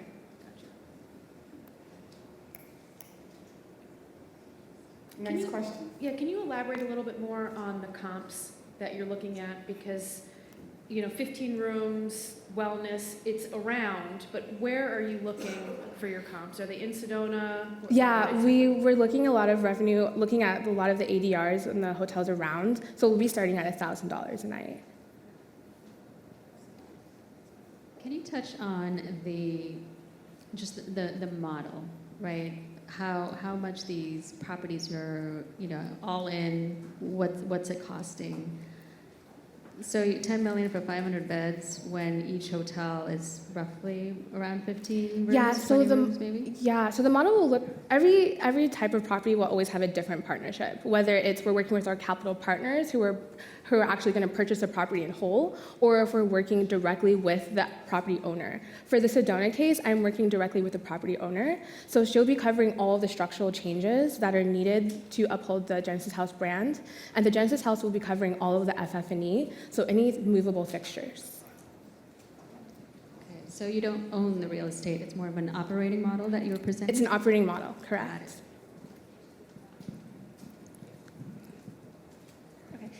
You mentioned, I think your target market is the millennials, but the ADR is at 1,000. Is there anything bundled in that ADR rate? Is there anything? Yes. So it will be the daily breakfast. You'll get a movement class every single day, and then they'll get 1 spa service. It's a 3-night minimum. So the 60-40 split that you were talking about on the last slide, Mhm. is that with the owner and this project, the Genesis project, the house? Is that how it's going to work? Or how do you work out the lease with an ownership? So every single property would be completely different. I really had to negotiate with her. This was my first property, so I didn't have a lot to back me up, but I was able to get to 60-40, especially because that also means she would be covering 60% of all of the, like covering all the structural changes, and then 60% of the cost as well for a working capital. So as an investor, we'd be putting in money and only be looking at that 40% because 60% of it would be gone, right? Yeah, 60% goes to her, and then yeah, you as an investor, you're only looking at the 40%. Okay. Can you talk through, it seems, pretty operational, intensive. Can you walk through just kind of your revenues and just the margins and the profit margins? It looked like high margins relative to the amount of, labor, and it's very intensive. Do you mind talking through that? Yeah, am I allowed to go back to the pro forma? Okay.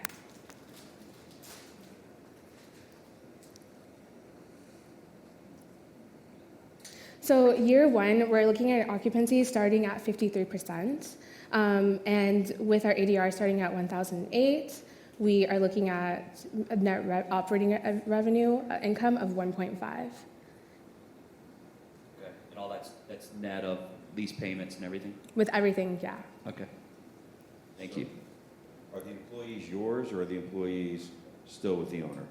The employees will be mine, the Genesis house.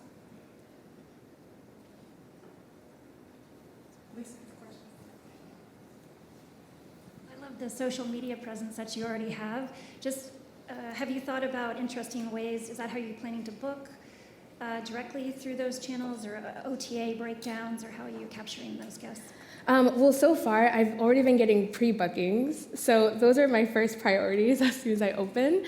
I have over 37 people that have pre-booked. So that's pretty exciting. And I'm going to try to use my own network and my own following, especially with Drea with over 8.8 million followers. She is pretty high, able to reach a lot of people in a short amount of time.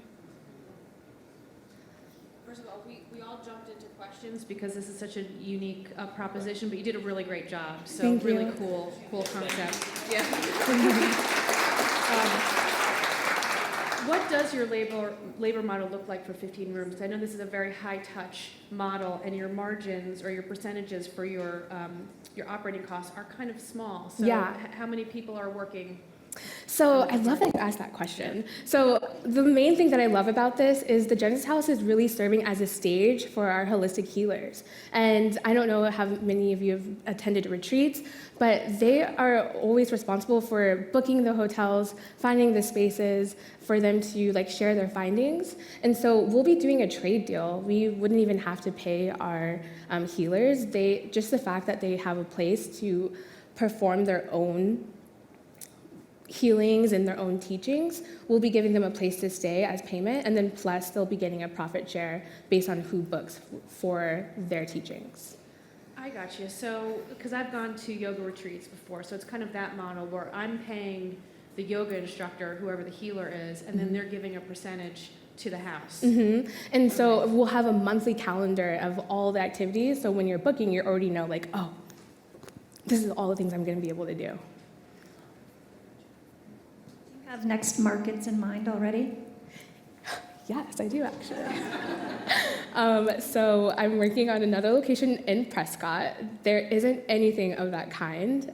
It's going up for bid. It's owned by the city. I've already talked to the city, and they love the idea, but they found a fuel tank, so it's killing me. And then the other locations in Sonoma, and super new, but I have someone that already owns a property of 23 cottages, and he's very interested in rebranding it to the Genesis House. But I just have no working capital to do for the FF&E and all that, so definitely need some help here. So I'm a little outside of your generation, and I'm terrible at social media. How are you already generating revenue, and is that baked into your pro forma and your top line numbers as well? I'm generating revenue through my product line. So I formulate all of our products today. It's in your bags. I make all of the candles, I make all of the soaps, and I make these herbal tea baths which will be delivered to the guests every single night. But sorry, back to your question. So that's how I'm generating revenue already. It's just, I don't know if you've ever made a candle before, but it's very low margin.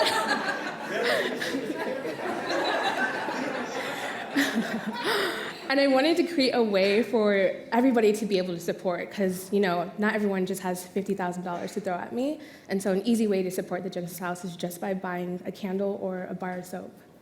So how much revenue are you generating from your products business annually today? Well, I generate an average of $5,000 a month. In December, I made over $40,000, and I hand pour. I hand pour all of the candles, so it was awful but amazing at the same time.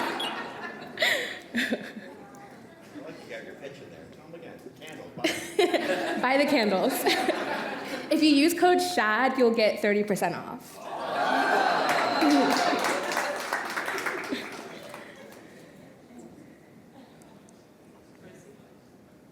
Yes, Beth. So are you looking for locations around the country for you to bring in your brand and your operating and this team of yours?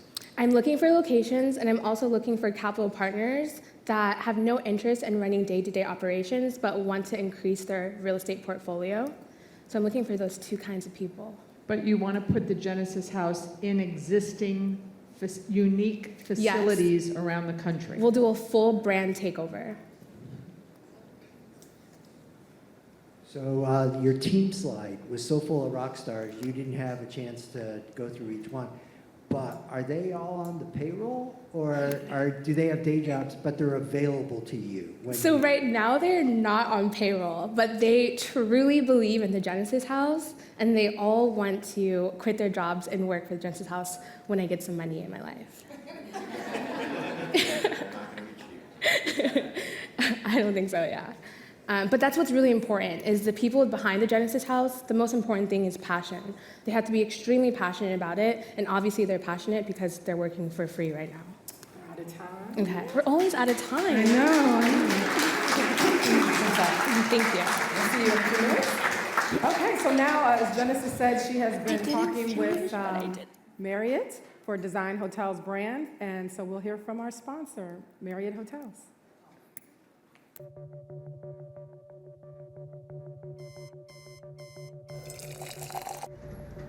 This past year has been a test of how much we can handle, how to do as much or more with less, a test of long days, big questions, and no small challenges.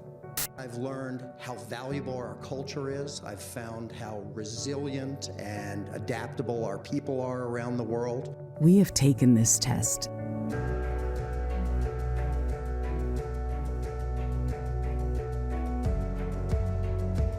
and turned it into a time to shine. Because no one is better at hospitality than we are. Because we have a passion to make travel everything it can be. This is what we do. This is why we show up. This is our business and our pleasure. So, as more and more guests are venturing back out, the beachgoers, deal makers, thrill seekers, escape artists, and road trippers, it's a new day, and we are here. We are here to stay. Genesis, congratulations. Thank you. I was out of time, but I'm really happy with what I was able to present. I was really happy with it as well, and inspired. So I heard from the ones who were asking questions, 2 questions about staffing and payroll. I'm noticing a trend moving towards the gig economy. And how does the hotel industry really embrace that? Do you think that this concept, the Genesis House, is stepping towards that? Absolutely. I mean, the Genesis House is serving as a stage for a lot of like our holistic healers to run their own business. So, I mean, no one's going to run your business like a boss, and if you empower them to be their own boss, there's no way to go but up. So are you thinking we should move away from payroll and staff to a collaborative experience of bosses? I wouldn't necessarily move away because, you know, at the end of the day, you want to have people that actually work for the Genesis House and are really all about the Genesis House, but then also you want people that are influencing their business into yours. I love it. I love it. So now we're going to go to Tracy and hear more.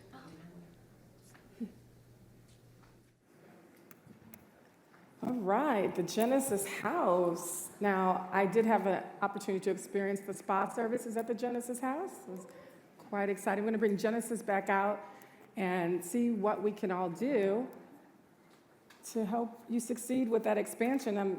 The first property is already taken care of, she said, but I'm like, I don't know, you always need some more money. I mean, I won't say no. So, Genesis. Yes. You have all these influencers already on board. What can this audience do to help you? You can buy 1 candle, 1 soap, and 1 tea bath. You can spread the word on the Genesis House philosophy. I mean, this is made for the people and for the community. I mean, there's entire resort buyouts, have your whole bachelor party. I mean, there's so many things. I could give you so many reasons on how you can support us. But most importantly, we definitely need capital in order to expand and grow worldwide. And we definitely need properties that will let us fully take over. All right, so I'm going to ask the audience to give some comments or ask any questions, or how can we help put our arms around Genesis to help her be successful in expanding the Genesis House, since the first one seems to be under wraps, which is great to see. Everybody's like silent. Oh, another question. Julianne, go ahead. So you're clearly a brander. I mean, you've got the branding nailed.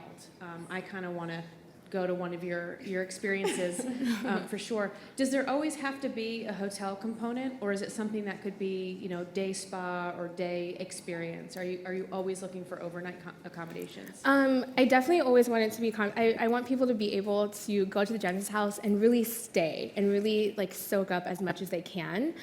But you missed our 5. I wasn't able to share, but I want to go back to my roots and open the very first tea house within the 10-year span. So that'll be like our first like commercial experience property. We got one up here. I'm coming. Should have had a Mackley. Kara. So it sounded, when you said that the employees would be yours, that sounds like a management company. Mm-hmm.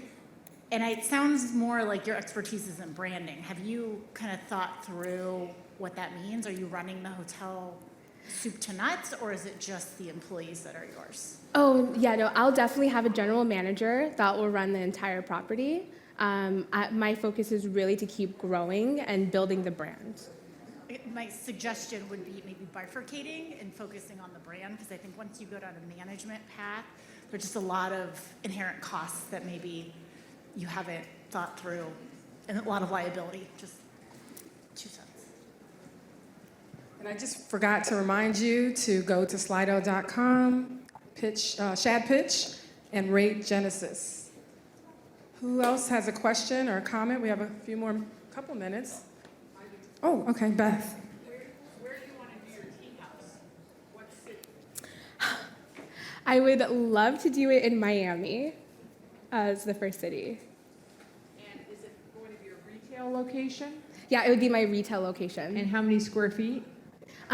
Probably it would need to be at least 4,000 square feet for it to really work. And when do you want to do that by?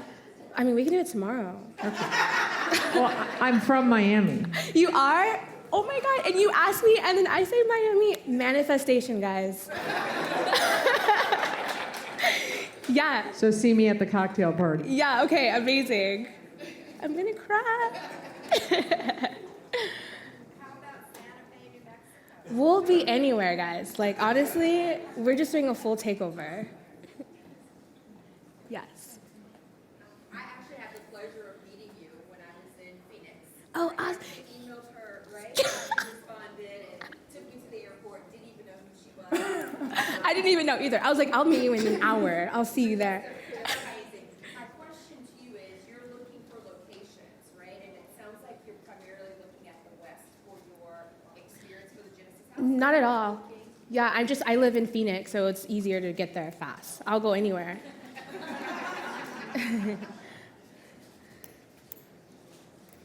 All right, it looks like our time is up, Genesis. Okay. Thank you guys so much. All right, we're ready for our sixth pitch. Donna Rosby, our first. Oh, the nurses are in the house, right? All right, so Donna will be out in just a moment. Our first SHAD International pitch in just a few moments. Donna, I already heard all the energy out there. They are ready for you. Are you ready? I'm ready. You ready? I'm ready. I heard you got a squad out here already ready. A little bit, Okay, yeah. okay. Then let's get ready to watch. Yes. Okay. Yes.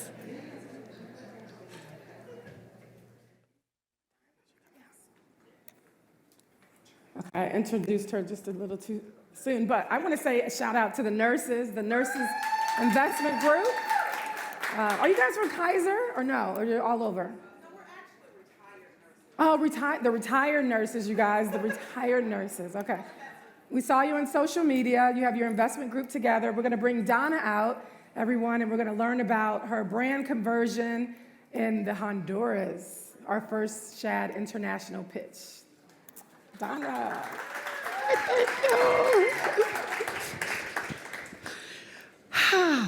Hello out there, and welcome, and thank you for coming. I am the representative for the Honduran Dream Team, and I will be talking to you about my hotel in Honduras. I am Donna Rosby. I am an investor. I am a retired nurse. Yay, nurses. And I am an owner of a business in Honduras, which is how I came to find my hotel in Honduras. I'll be here to present the West Bay Hotel, Roatan, Honduras, in Roatan, Honduras. It's a $2 million acquisition with a total renovation. Why am I going international? Well, started about 2 years ago when I was at an event with nurses. We go to a lot of events, we take care of a lot of people, and we don't oftentimes take care of ourselves. And I wanted to find a way to help nurses take care of themselves. And I said, we need to have our own hotel so we can go on retreats also. So I started looking in the States, looking for a hotel. And after being in Tracy's program, couldn't find what I needed that fit the price and gave a good return on investment for my investors, which are the nurses. So I took some time and waited. And then in the meantime, I went to Honduras to look at my business in Honduras. And I looked across the street and I saw this cute little hotel. And it's quaint. It's different, and I said, that's it. I want that hotel, and that is the West Bay Hotel. I knew that I could use it as a legacy builder for my next asset, and I also knew that it can be a foundation for when I went to Honduras to check on my other business. Let's see if we can put a little here. Take a quick look.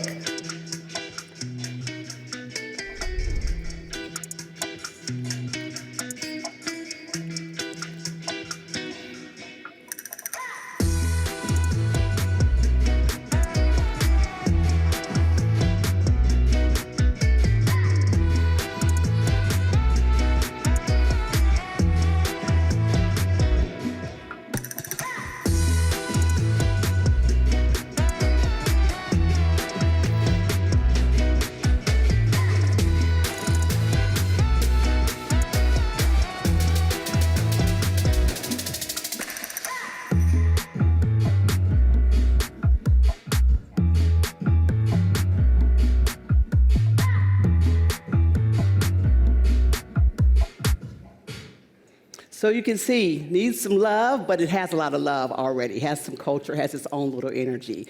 So that is the West Bay. A little bit about this property. It is a 21-key hotel currently. My plan is to convert it to, increase it to 30 units, add 9 rooms. It's about on a quarter of an acre. It's about 10,000 square feet. It also already has a full restaurant and event space that's not being used. The restaurant right now is used for breakfast only, and that'll be part of the renovation that I'm going to recommend.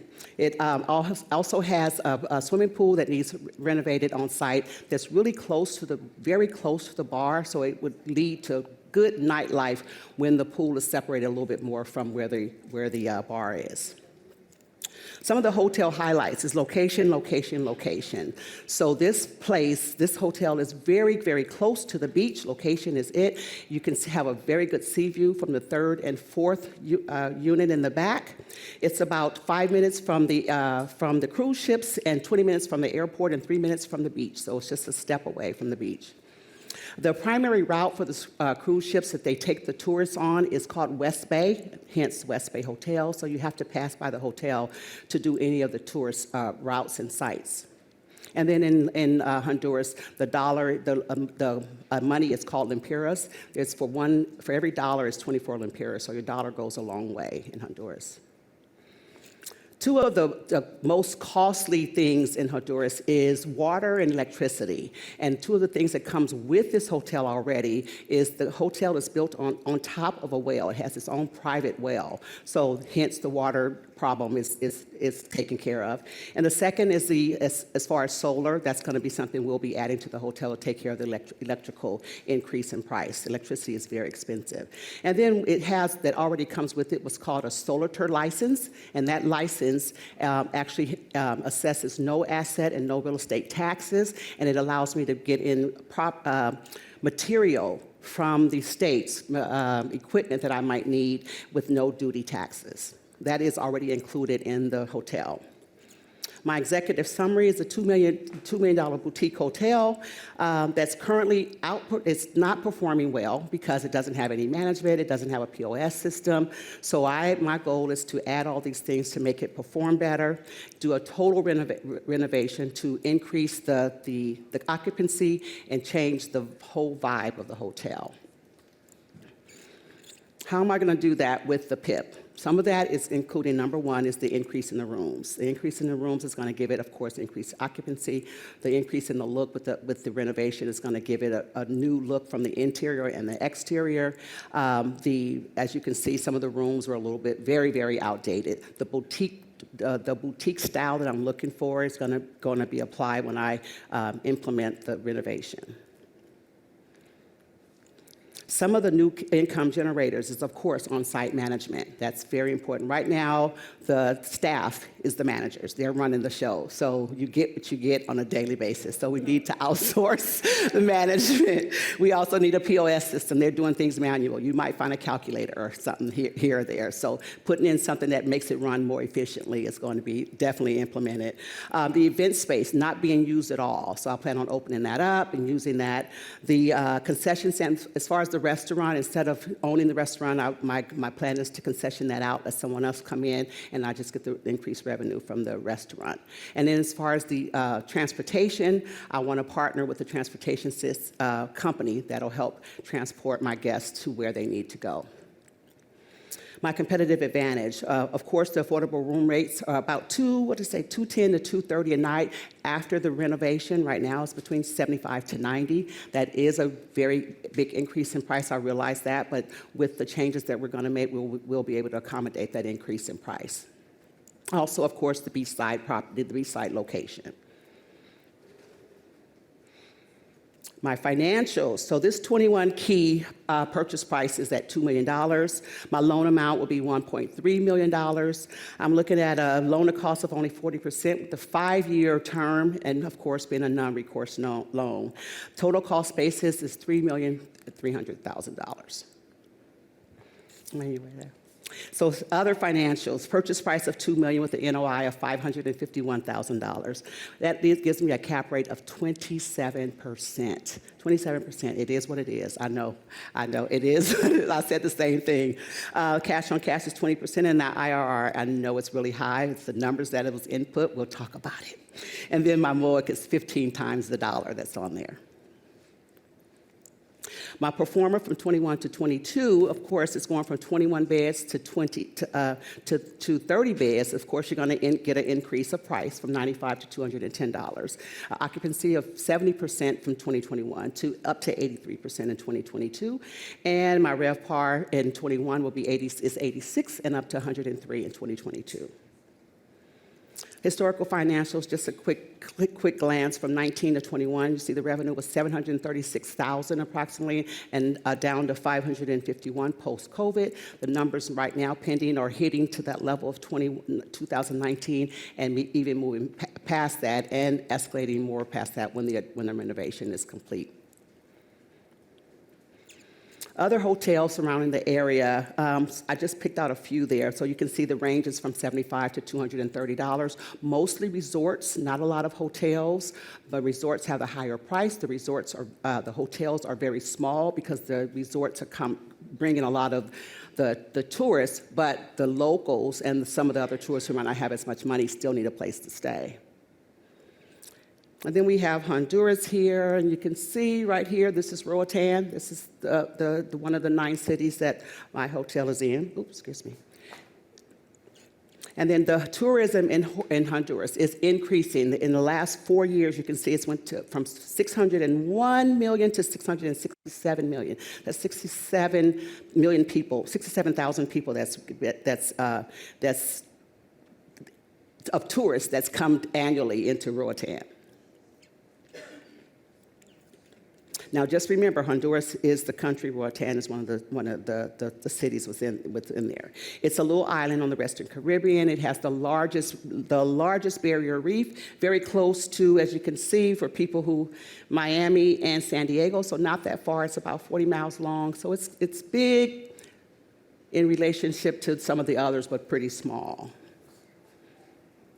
Donna, we are out of time. All right, so it's time for Q&A.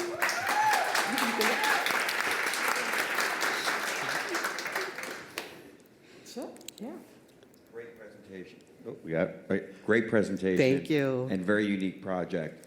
I noticed that it's on an island. Yes. The airlift out there, which is really important.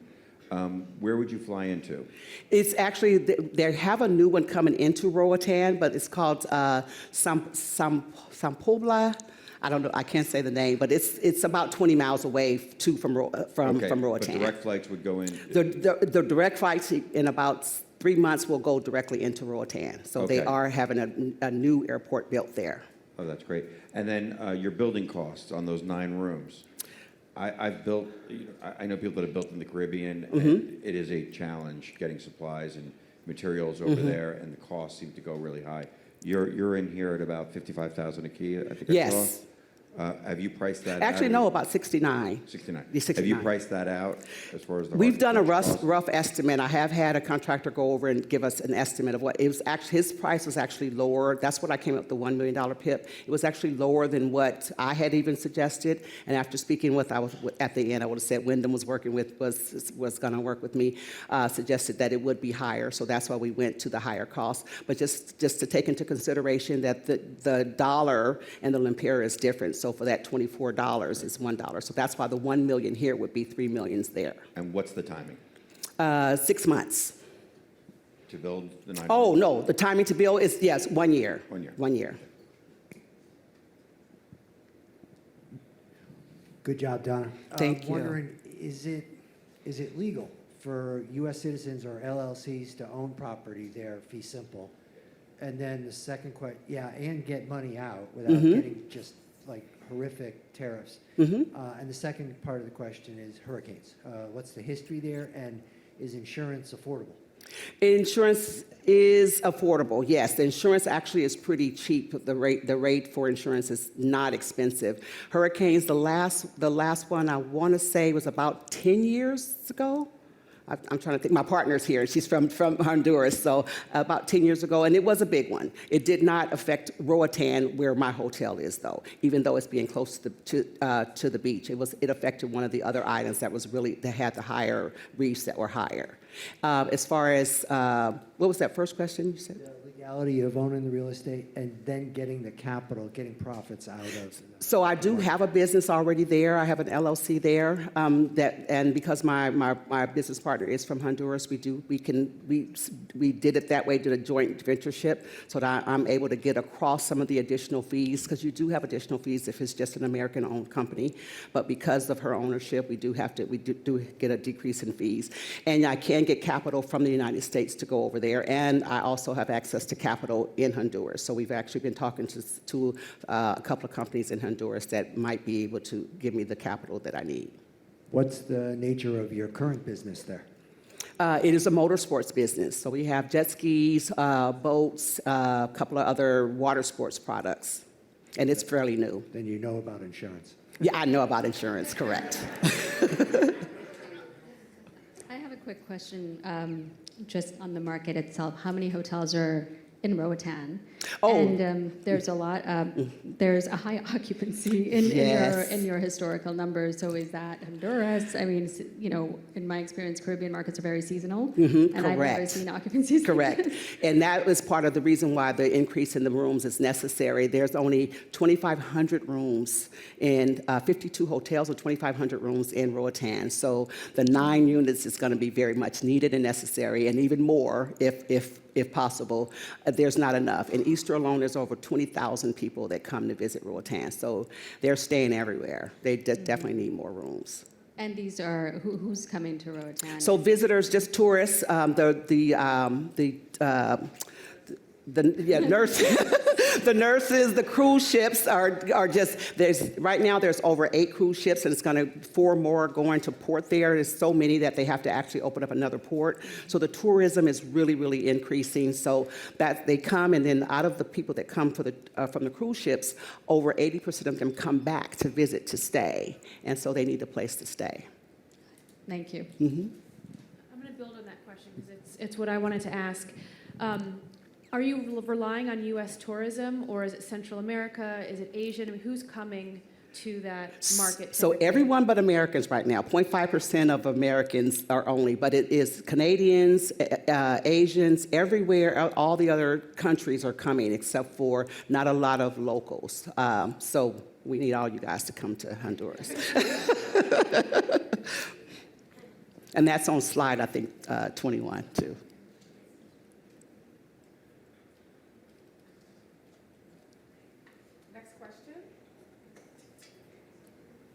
Thanks so much, Donna, for the presentation.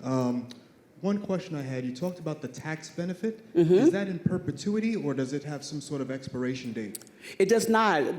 From what I've been told from the realtor and the owners, that license is $50,000, and it's the lifetime of the ownership of the hotel. Okay. So yeah, they pay, I don't know the dollar amount but they assigned about a $50,000 capital on it. And what happens when you then transact that on the back end? Would that carry It over transfers. to the next owner? Correct. It stays with the hotel. Okay. So what's your ask, and what's the return to the investors? So the 27% is over the 5 years. My ask, I need $2.3 million. At the end of the day, $1 million has come from my nurses that I've already raised. Yay! And so the 2.3 is my asking price, and at that 27% at the end of the 5-year term. And just to add on, so U.S. investors, inherent risks, and just are they able to get money back, or how do you divvy out? It's the same way. It's the same returns they'll get their K-1s, and we'll do either equity or debt, depending on how they choose to invest. I haven't gotten that far yet to determine how that allocation is going to be, but it will be the same way as it's done in the States, as far as how they, disbursements. Yeah, how the money is dispersed. and it'll be determined via the operating agreement. Just touching on the returns, you showed the purchase price of $2 million in your model. Are you baking in the renovation cost for a really total cost basis of $3 million? Because yes, the returns. Okay, so it is a $3 million. It is a $3 million, correct? 3.3. Okay. Yes. The debt, who is going to lend you money? A U.S. lender, maybe less likely than a local lender? So I have two options right now. I do have seller financing available. He is offering seller financing up to 50% if I have to go that route. The other route would be I'm looking into an American company, and I actually have just gotten a call for an investor, not an investor, a bank in Honduras who might be willing to lend the remaining balance of the money. Seller would be great, but yes. Have you discussed terms with him? Not yet, not yet. I have to, it's 3 sellers and it's 3 together. 2 don't do any talking, and the one is on vacation. So I'm going to I've been trying to track her down since I've been doing this deal, and it's been hard. I get a little bit of memoranda every now and then, so hopefully I can meet with her and find out what her terms are going to be. But she did say yes. And for them, did your offer come out of the blue, or were they sort of testing the market? No, they've gotten a few offers. We know what they haven't taken, so we know what they are, will take. They do have other properties. We suggested the seller financing. It wasn't given to us, so it's not like they have multiple other real estate. So they're not in a rush, and they're not going to take what they're not going to take. So the $2 million is about as close as, maybe 1.9 is what I'm planning on offering. But I think even with the $2 million, it still has a good return. One last question. All right. Go for it. Yeah, to get the 9 keys done, and I think your deck mentioned a pool too. Do you face any permitting risk? And again, as a non-native, are they gonna just run you through the ringer trying to get these? They're going to try, but I have a lot of backing. As I stated before, my partner is from Honduras, and her family owns lots and lots and lots of real estate there, acres and acres, and a few hotels even. So we have someone that has a knowledge base that we can connect with as far as, who we can choose for building, licensings, where to get products that we might need. So since it's not all raw, I'm not a woman coming in not knowing anything, that won't hit us. So we won't get hit with as much of under the cover things that most people would get. Yeah, it is huge that you already have a presence there and a local partner and business and all that. It'd be really tough without that. Yes, I think that's important. I wouldn't do it without that. All right, well, we are out of time.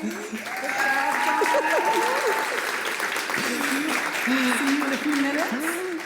Now we want to hear from our sponsor, Wyndham, with Women Own the Room.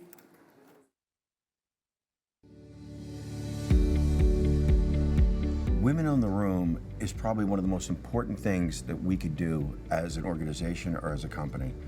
We've seen a gap in the creation of ownership or even wealth amongst women owners. This is our opportunity to help clear that pathway.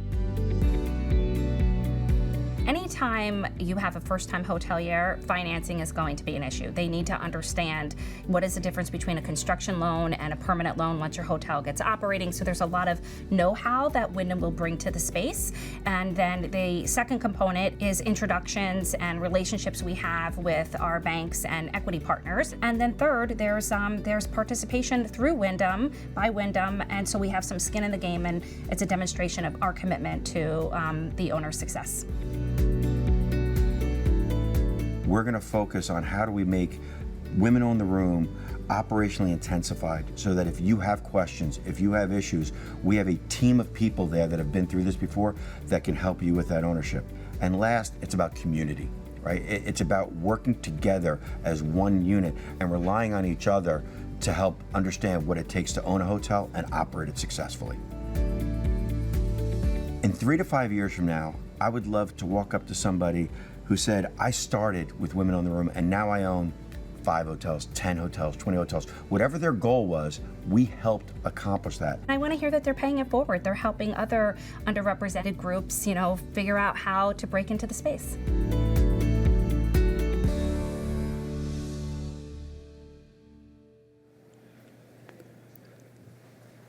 Donna. Yes. That 10-minute goes fast, huh? Very fast.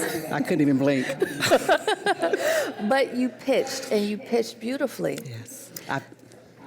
Go ahead. Well, I have a question. We have just a few brief moments here.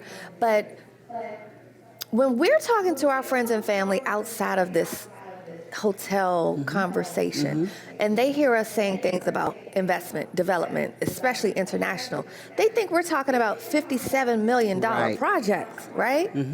Yours was $2 million. Exactly. So talk to those people who need to understand what hotel investment could look like. Right. Well, if you live in California, New York, or DC. even DC, you might pay $1 million just for your single-family home. So with this hotel, you're getting 21 rooms before any changes for just $1 million more. So just think of that, the dollar value, how that would have to be manipulated to still attain that. It's attainable. And with anything, the volume of dollar you need is not that dollar at that time.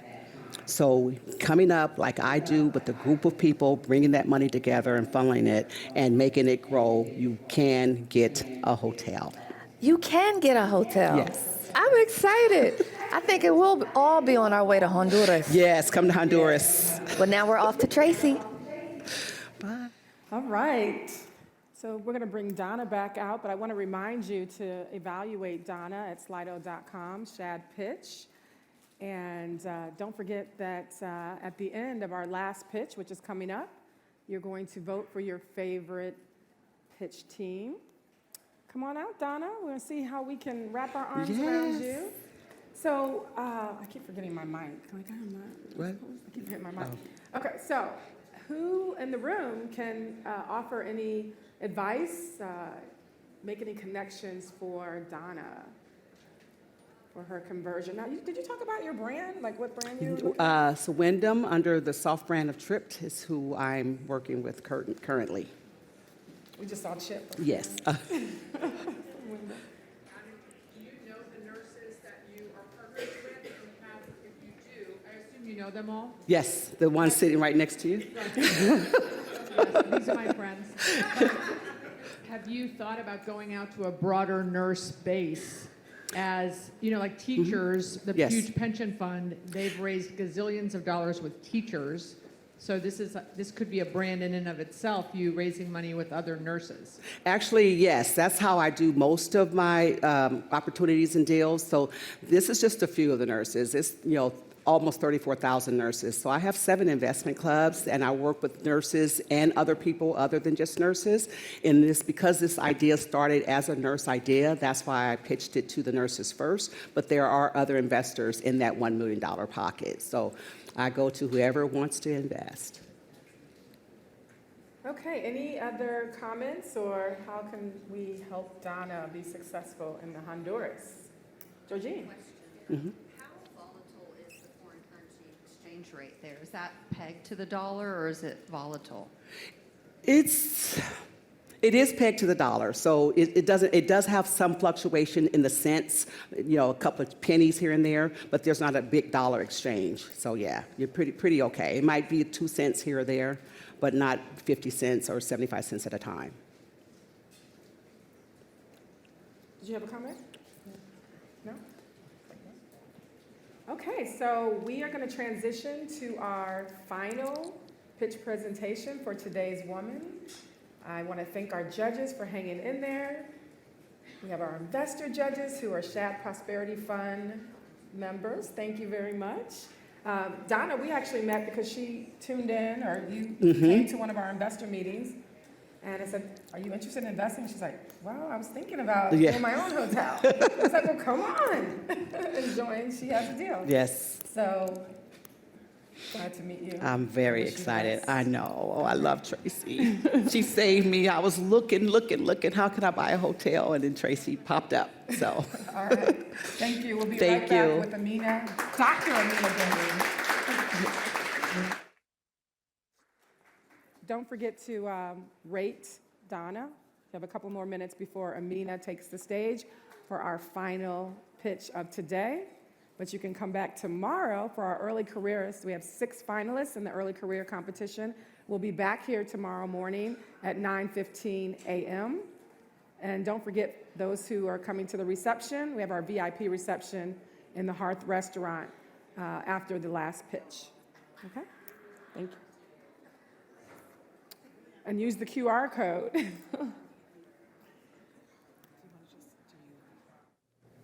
Amina, Hey. are you ready? I'm so ready and so excited. Can't wait. So there's something about being first. There's also something amazing about wrapping up the show. No pressure, though.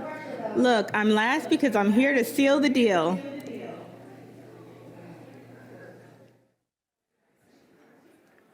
Okay, Amina is coming to the stage. I mentioned it's Dr. Amina Gilliard. She has a doctorate in organizational behavior. I met Amina when she joined my master class. Amina is actually already a hotel investor. She's an LP in 2 hotel deals. And I said, well, you don't want to be an LP again, do you? Why don't you become a sponsor of your own hotel deals. So Amina is coming to the stage to pitch a hotel in Memphis, a Quality Inn. Amina switched on me with your Quality Inn, but that's okay. A Choice Quality Inn? Come on, Amina.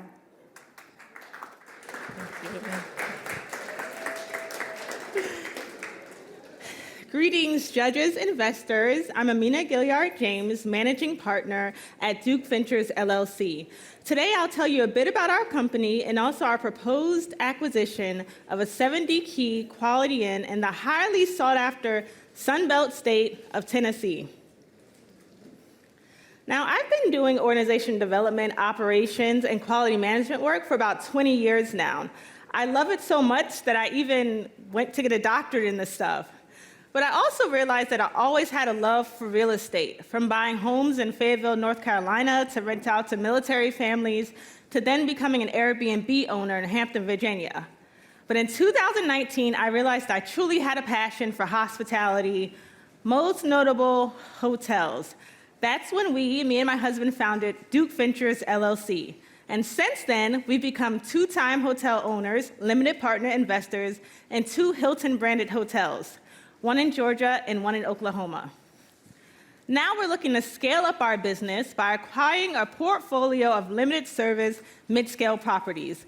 Duke Ventures is all about smart investments, wise investments, sound investments. And honestly, mid-scale lodging is the place to be. Not just because it's leading the COVID recovery alongside economy, lodging, and extended stay, but also mid-scale lodging is resistant to value impairment during times of crises. So, let's rock and roll. First of all, welcome to Memphis. You have Graceland, the home of Elvis, the king, am I right? You also have the Lorraine Motel, which now serves as a civil rights museum. And you have Beale Street Entertainment District, which was voted #2 entertainment district in the US, second only to Bourbon Street in New Orleans. And it's hard to contend with Bourbon Street. You also have the best barbecue, so I hear. I can't really attest to that, but my husband does love the barbecue spaghetti. Memphis is also centrally located in the southern region. Here's a fun fact. Within a day's drive of Memphis, you can reach 40% of the US population. So let's dig more into the asset. We want to acquire and keep as a Quality Inn. The asset is already well-performing, but we think there's a really good opportunity to optimize product, service, and operations. We'll engage Synergy Hospitality Management Consultants upon acquisition to get this done. Now, there are several reasons why we chose a Choice-branded hotel. One of my favorite reasons is their Emerging Markets program. As an African-American woman, I was very excited to know that for a couple of decades now, they've had a program that really worked to increase underrepresented minorities in hotel ownership. Let's get into the market analysis. Memphis strong. Memphis has seen one of the strongest pandemic recoveries in the whole nation. As you can see in the black bar here, this is the Memphis hotel recovery right at the beginning of recovery in the summer of 2020. As you can see, Memphis occupancy is higher than all but one of the other markets in its area. When, if you look at the blue lines, that wasn't the case just a year prior. In addition, Memphis has one of the busiest transportation hubs in the United States. Let me see if I can get this right. They have an infrastructure to support railways, roadways, airways, and waterways. So let's get into how the hotel is performing in the market. Here's the competitive set for the Quality Inn. Usually here, the rate leader is the Days Inn. By these two tables, you can tell how the Quality Inn is doing as far as occupancy and ADR. If you look at the index column, over here, anything at 100 means that the hotel is getting its fair market share. Anything over 100 means that our Quality Inn is getting a piece of another hotel's pie. So as you can see, the Quality Inn is outperforming all the hotels in a set. Especially in the pandemic year, 2020, it's still penetrated the index by far. So what is the cause of this performance? Well, several things. We have demand generators, such as the University of Memphis, which enrolls 22,000 students. And where there are students, what do we have? Families that want to visit. We also have the FedEx Forum, which hosts the NBA Grizzlies. On top of that, we have corporate and regional headquarters that bring employees to the area regularly for business. Now, as I said, Memphis has a great infrastructure. It's a huge transportation hub. So we also think that Memphis will benefit in the future from the rollout of the President's infrastructure bill. Now, who's ready to get into the deal? So here's the acquisition overview. The property is listed at $4.1 million. We're going in at $3.85. There is about a $350,000 PIP on the property, and the total project cost will come in at about $4.75. We're looking at a target equity multiple of 2.86. Us, Duke Ventures, are putting $50,000 into this deal, so we definitely have some skin in the game. We're looking to raise the rest of the money from limited partner investors. We've spoken to a few SBA lenders, and we do think we can get favorable terms since the hotel performed well during COVID and continues to do so. That will we're hoping to get an 85% loan-to-value coverage with a down payment of 15%. As I said earlier, our deal thesis really centers on optimizing the product, the hotel asset itself, operations, and service. We'll engage Synergy Hospitality to implement a management and operations strategy for us. They specialize in staffing, revenue management, and task force management. They have 35 years of experience. They've worked in 20+ US markets, and they've worked on 3 choice-branded hotels. We'll also complete the change of ownership BIP within the first 3 years. This will improve the asset, the look and feel of the asset itself, and hopefully drive business. Now, I'm sure you all know this, but one of the biggest cuts that's happened over the COVID era in hotels is cuts to food and beverage and included breakfasts. We think that if we can upgrade our free breakfast and bring it back to par on where it was before the pandemic, we can reach a new customer satisfaction level and also justify a rate increase. On top of that, we're really looking forward to optimizing the proprietary choice sales and marketing engines to really drive more business to our hotel. All right, so here are our pro forma assumptions for occupancy and ADR over the 5-year hold period. As you can see, we took a moderate posture when projecting because the market certainly is still not back yet, still uncertain. It's not supposed to recover in full till 2024. And so we did want to, be moderate. We did feel confident making a year-over-year increase in ADR and occupancy because of our intended deal thesis and also the business drivers that are already in the market. In fact, I don't have them up here, but the operating statistics for the hotel in the first quarter of 2022 show that right now the Quality Inn's at a 68.1% occupancy, so right on target, and we're actually exceeding at a $74 ADR. So if that continues, the hotel will actually do much better than we projected.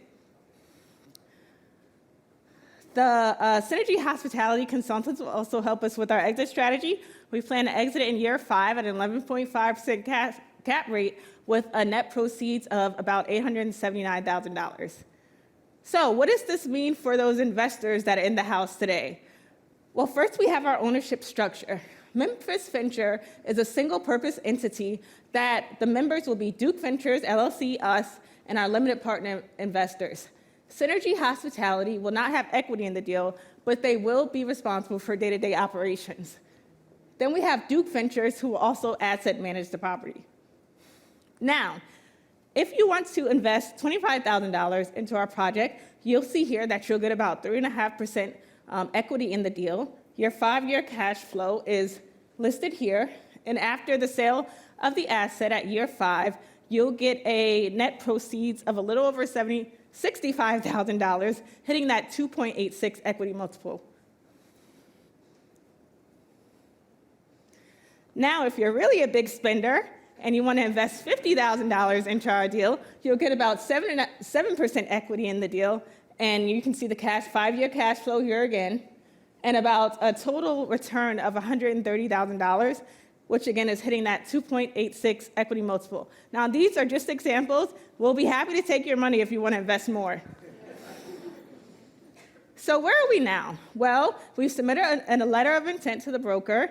We've learned about Choice Hotels' approval process. We've also, so we're ready when we do apply. We've spoken with SBA lenders about funding the deal, and we've launched hotel investment education series called Let's Talk Hotels. We're really inspired by Shad and our hotelier friends to talk to those around us about investing in hotels and getting involved, and who knows, maybe one day they'll want to invest with us. Thank you. Thank you.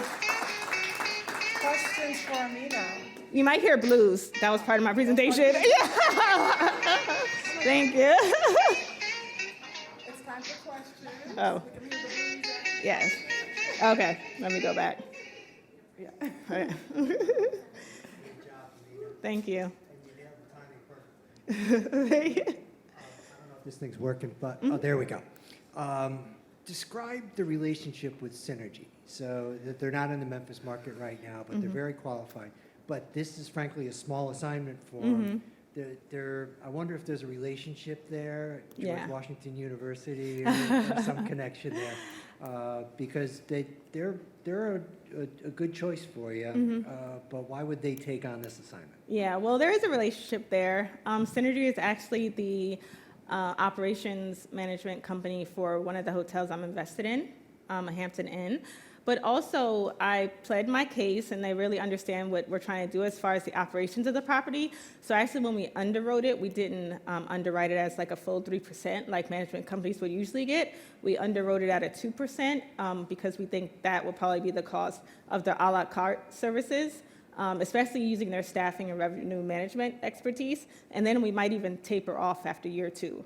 But they're in it. There is a personal relationship, which I'm very glad for. So they did agree to take on the assignment.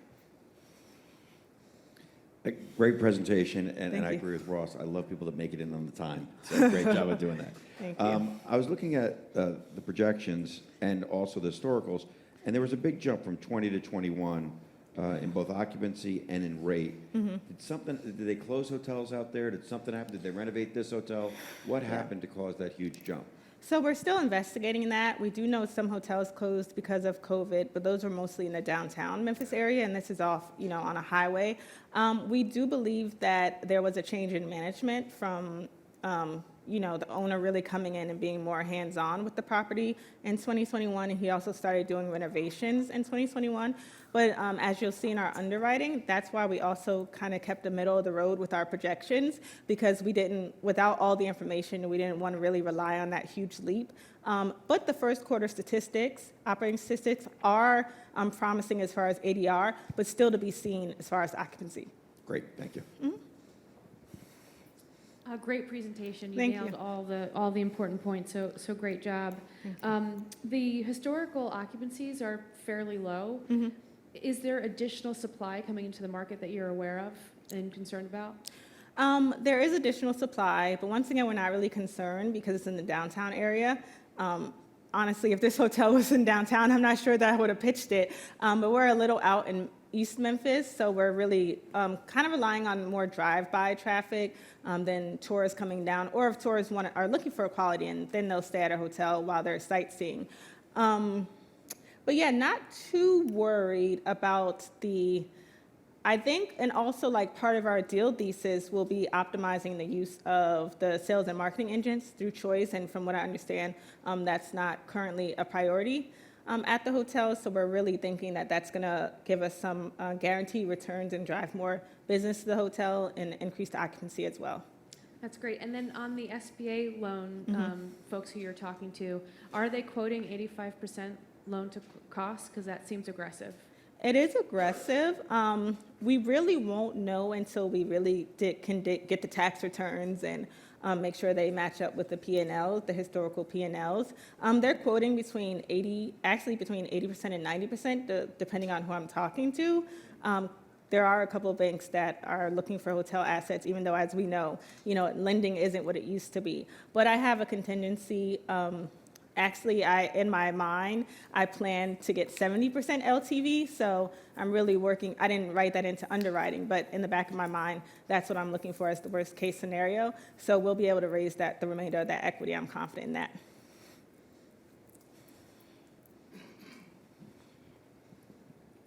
Other questions? Caroline. Sorry, one quick, thank you. It was a great presentation, like everyone said.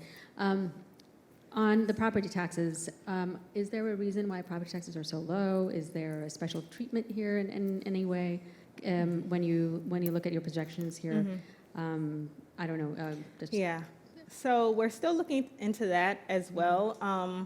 We know that Tennessee is a non-income tax state. That wouldn't really affect property taxes. We also know that Tennessee has kind of done their opportunity zones lately, and there are a few hotels that fall within opportunity zones that didn't before. We're thinking this may be one of them, but again, we're still waiting on some more documentation to be able to confirm that. Okay. Thank you. Yeah, like everybody said, it was a great presentation. Thank Touched you. on everything, nailed it. Timing was spot on. It looked like there might have been a typo on the historicals where maybe it was closer to 58% occupancy, but it still feels like pre-COVID, everything was running closer to 115, 120 index for this property. And during, COVID 2021, maybe hotels shut down, you were closer to 145. Yeah. And you kind of stabilized at a 145 index. Yeah. And that feels challenging. So just, but I feel like with your cash on cash and some of your other returns, you don't necessarily have to be that aggressive in your penetration numbers. I don't know if you have a feel there. No. So my financial model coach said the exact same thing. So I expected this, and we did talk about, being less aggressive with the projections. I felt because of the infrastructure bill especially, and with the demand generators, the universities open back up. There's also another health science school with the University of Tennessee in town that I didn't mention. Workers are going to be, mostly blue-collar workers are going to be coming to the area to work on the infrastructure. We're thinking we may be able to reach that occupancy, but I do agree that it's more aggressive than perhaps we may be able to reach, especially in the first couple of years. So we'll definitely take a look at that. Okay, great. Thank you. Other? How much science is there in the PIP budget? In your PIP budget, did you get bids on it, or are you taking a swag at it? Well, it's Amina Science.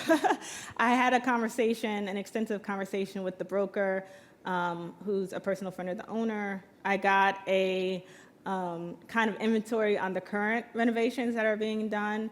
And the hotel's been open since '99. It started as a sleep-in, so there were some changes done when it converted to a Quality Inn. Right now, he's changing all the carpets in the hallways in the rooms, and he's done some other stuff. I was quoted of a PIP of about $200,000, but exactly, you're shaking your head. That's what I did. So I just quoted $150,000 over what I was told, and I'm hoping that we get somewhere in the ballpark. But of course, as we are able to go see the property, which we plan to do next week, because we have submitted an offer, we will have someone come out and look at it as well. Beware the brokers are friends of the owners. Yes. Of course. Darren has a question. Hey, thanks for the pitch, Amina. Did I see it correctly that there's already a Quality Inn in the market in addition There to is. yours? There's a smaller, oh, I'm sorry. Well, that's my question. I'm Yeah. curious, how does that hotel differ from yours and why the differential? Sure. So there's a smaller Quality Inn, actually closer to downtown. It's 55 rooms, and ours is 70 rooms. So that draws more of the crowd that wants to be right downtown. And also in checking with their rates, it seems like their average daily rate is actually a few dollars lower than ours. But yeah, again, ours is, roadside highway. We're really getting some of that drive-through traffic, or people who don't necessarily want to stay in the congestion of the downtown area, want to be a little further out and then come and, do their thing. Thank you. We have time for one more question. Her Lisa? mic's not working. Hello, great presentation, thank you. To add on to that, just had you heard about or researched any new potential supply coming in considering the age of asset you're purchasing?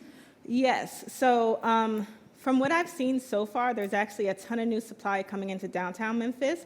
This was put into place before COVID actually, and a lot of the construction continued through COVID. But once again, since we're removed from the downtown area, I'm not too concerned. And from what I understand, the new supply coming into downtown area is more soft branded, maybe to the younger, tourists who want to be right in the middle of all the action, right on Beale Street, etc. So when we think about blue collar workers who are coming to town to work, people who are coming to their corporate headquarters on business, we're not getting too nervous about how that new supply will affect us. Thank you. Any other questions? All right, great job, Amina. Thank you. So proud of you. We'll see you back in a couple minutes. Okay, yep. All right, so we have one more sponsor message, and that is from Choice Hotels. Have you guys got the pattern? We pitch a Choice Hotel, and then we show you a message from them. Success in the hospitality industry with a company that works as hard as you do. For more than 80 years, Choice Hotels has helped business owners, including many female entrepreneurs, open and run hotels around the world. Our franchisee-first focus means that we give you the tools and resources to help you succeed, including dedicated emerging markets resources to help drive female hotel ownership. Partner with Choice Hotels, and let's build the future of hospitality. Amina. Hey. Hey, girl. Hey. You handled that like a Wonder Woman. Thank you. I am wearing Superman blue. You are. Superwoman blue. You are. And like a superhero, you often have powers that are really, really present. I do. That not everyone knows about. Could you tell us where you got your power from today? I can. So as you can see here, I'm actually wearing a pen of me when I was a baby and my mom. My mom passed away in February, so it's actually a small miracle that I'm standing here with you today. I wasn't sure if I'd be able to continue on in the competition, but I felt her presence here, and I'm so glad I did. We're so glad that you did as well. It was powerful. We felt it. Thank you. I'm sure she would be so very proud. Thank you.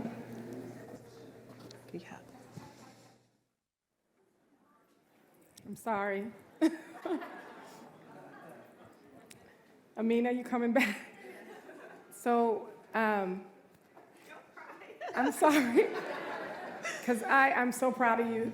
Amina lost her mother during this process, and I know what that feels like, and I'm so glad that you hung in there. I'm glad we were able to support you during the process. So this part, just remember to rate Amina. The QR code is on the screen. It's slido.com, SHaDPitch. She is our final pitch for this evening, or this day. It's been a long day. The final pitch. And so as soon as we leave the stage, you'll be able to go back to slido.com, and the poll will open up for you to vote for your favorite pitch, and we'll be announcing the winner tomorrow. So, and that will be at the luncheon. Everyone's coming to the luncheon. Come to the luncheon. No? Yeah, come to the luncheon. Okay, so let's wrap our arms around Amina. How can we, Beth Azar, go ahead. From one LP to another. I started also being an LP in shopping centers, and now I'm a GP. So you can do it. You can take all of that you learned through those other experiences, and the next time we see you, you'll have 5 hotels. Thank you so much. Congratulations, and go for it. Thank you. Other questions, comments, or resources and support that we can provide Amina? So Amina, I remember when Amina joined my master class, and I remember when you were saying, well, I'm not sure if I'm ready to pitch. But Tracy, I told you 2022 is when Oh, I you would did? get my first hotel. Oh, okay, I told her 2022. See, I lost 2 years, right? Because we started our master class in 2020, Yep, didn't we? yep, Yeah, yep. so we were supposed to have a live master class before SHaDPitch 2020, and that was all erased, so we went online. And we even started the live stream because we had to uninvite everyone to SHaDPitch 2020. So hopefully those out in the stratosphere, Virtual world, yeah. are appreciating The this metaverse. live stream. We hope to have a large number of people tuning in and learning more about She Has a Deal. So 2022. It's my year. Let's do it. Okay. I know there's got to be at least one comment or question or some type of comment for Amina. Sure, Georgine. First a question, where in Oklahoma is the other investment you made? El Reno, Oklahoma. El Reno, okay. Yeah, so Yep, about very 45 familiar. minutes from Oklahoma City. I'm Yep. from Oklahoma, so I went to Oh. Norman for undergrad. Well, it's a great presentation, really Thank you. enjoyed it. What made you pick Memphis, and there's a personal tie there? There is not a personal tie to Memphis. I'm really a market person. I love a good market that I can sell. Memphis has so much history, so much African American history. I just felt like my soul was drawn to the area. And then to look at the statistics, it's like, oh, my soul and the numbers are aligned. Like, this is perfect. That barely ever happens. So that was mainly it. I love that. And then with the lower occupancy or potentially lower occupancy, operational efficiency is going to be key. So I think I love that you're thinking about marketing, and hopefully you're thinking about other good ways to lower your operating costs. Awesome. Thank you so much. All right, so we're going to close this out. I'm going to put my mic down because no one has any questions. All right, Amina, thank you. Thank you. very Thanks, much. everyone. Good luck. All right. So, everyone's still in the room. This is wonderful. It is wonderful to see all of you, the support that you're providing to these women just by being here and listening. But I also need you to go to slido.com, SHaDPitch, to rate the women. And in a few minutes, we'll open up the viewer's choice. And you will have 1 hour in which to vote for your favorite Today's Woman team. Okay? I wanted to just remind you who pitched, because we started early today, 1 o'clock. Okay, so we had Angela Gilzine, and she pitched the Elegna, a Curio boutique resort in Georgia, near the Tyler Perry Studios. I always remember that. We had EJ Lodging, Emily Johnson. She pitched the Holiday Inn in Cape Cod or Hyannis, Massachusetts. Then we had Monica Moss Gransbury. She pitched the Hotel Lorraine in Toledo, Ohio. It was a redevelopment, so an old hotel that was built in the 20s. And then we had First Legacy Investments, and that was Latasha Brown, and she pitched the Lofts brand, a new development. And then we had the team from, I always call them the team from Cornell, Glow Investing, that pitched the 2 hotel portfolio, the Hampton Inns. And then we had Genesis Lafcardi. I always mess Genesis' name. Genesis, help me. Lafcardi. Did I say it right? Lafcardi. And the Genesis House with her wonderful influencers that are already on board, and her property in Sedona. And then we had Donna Rosby with the Honduras Dream Team, and she has the Honduran hotel that She is looking to soft brand with Wyndham Hotels, and that was in Honduras. And she had her nursing friends here with her investor team. And then last, you just heard from Amina, Duke Ventures, and her Quality Inn Hotel in Memphis, Tennessee. So pick your favorite team. There will be a special prize for them after or before we announce the winners tomorrow. But I want to invite all of you to come back tomorrow. Okay, so logistics-wise, we're going to start tomorrow morning at 9:15. The doors are open at 8:45, and we'll see 6 of our finalists from the early career teams, and the names and the schedules on the back of your badge. Okay, and when we finish, we're all going to go over to the Hyatt. Thank you, Hyatt. We're going to the Hyatt Regency Tysons Corner. It's just 5 minutes away. We do have shuttles that will start running at noon. We hope to finish up around 12:30, but you'll go over for our awards luncheon. It starts at 1 o'clock. We'll start with a networking reception, some hors d'oeuvres, and some drinks. And then we'll get ready to eat our meal, and we'll have an opportunity. I will have an opportunity to sit down and have a conversation that I'm calling Power in Numbers with 5 CEOs from our major brand partners. We have Mark Hablamazian with Hyatt. We have Chris Nacetta from Hilton. We have Jeff Bellotti from Wyndham. We have Ellie Malouf from IHG and Patrick Pacious from Choice. Okay, so I am super excited that they've all chosen to spend time with us. They're even coming tomorrow morning to spend time with the women for a special breakfast. All the women participants, all 28 of the women who participated in SHaDPitch. And so we'll be there, and then after I get a chance to sit down with the CEOs and talk about how they're leveraging their relationship with She Has a Deal to advance women into ownership and development in the industry. So, because we believe that when women have the opportunity to own and develop hotels, that our industry is going to experience explosive, innovative growth. We need more feminine energy on the ownership side of the business. So I'm going to talk to these men about how we're going to bring in more feminine energy, okay? So you don't want to miss it, because when we finish, we're going to introduce all the women. And let's give the women, all the women in Shad, a round of applause.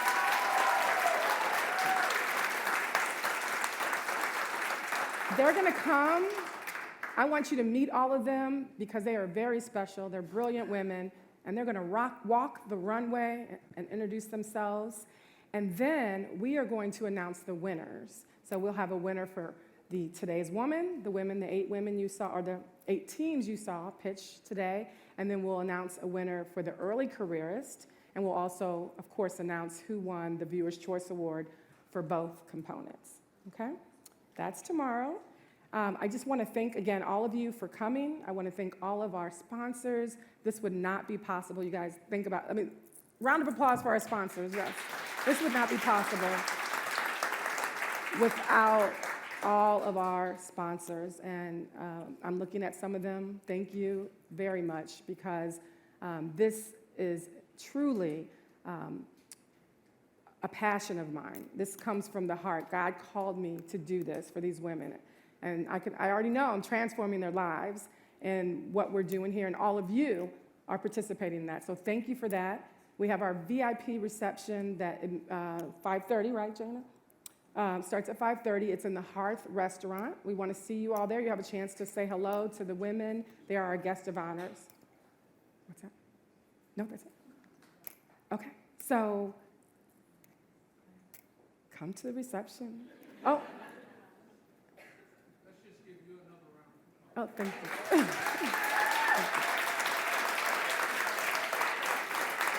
Thank you, thank you. Is that it? Do we have a bathroom? Okay, thank you. You know, there's one group I forgot to thank. We had, I went to some women in the industry that I admire and respect, and I asked them to be coaches to each one of today's women. Are any of our coaches in the room tonight? Melinda's there. Andrea's there, yes. So Who's that? Oh, Taylene. Taylene is over there. Who else do we have in the room? I can't see. Oh, and Christy Patterson. So these women, like I said, I love and respect these women in the industry, and thank you so much for spending your time. I know you're all very busy, but spending time with these women and going through their models with them, giving them recommendations, introducing them to a number of different people in the industry that help to formulate their pitches and will definitely help them succeed on their journey to hotel ownership. So everyone be safe, and we'll see you tomorrow morning right here, 9:15. You don't want to miss it. Thank you for being such an engaged audience here in the room and virtually, and for extending your support to these women pitching today. Voting closes in an hour, so don't forget, cast your Viewer's Choice Award. Vote for your favorite pitch competition, favorite pitch presentation, favorite pitch group. We'll announce winners at the awards luncheon tomorrow. We hope you've enjoyed the program and that all of you have been able to glean some key takeaways from your experience with SHaDPitch 2022. And perhaps some of you will want to become hotel investors, owners, or developers and participate in next year's pitch competition. If you'd like to learn more about SHAD's upcoming program and initiatives, you can visit our website at SheHasADeal.com. Follow us on social media at SheHasADeal using hashtags SHaDPitch 2022 and hashtag SHADPower in numbers to share what moved you most during today's event. There's so much more to come during SHaDPitch 2022 and beyond. SHaDPitch 2023 will take place at the new Marriott headquarters in Bethesda, Maryland on April 27th and 28th. We look forward to seeing you for tomorrow's early career pitch competition and at the awards luncheon. Until then, enjoy your evening.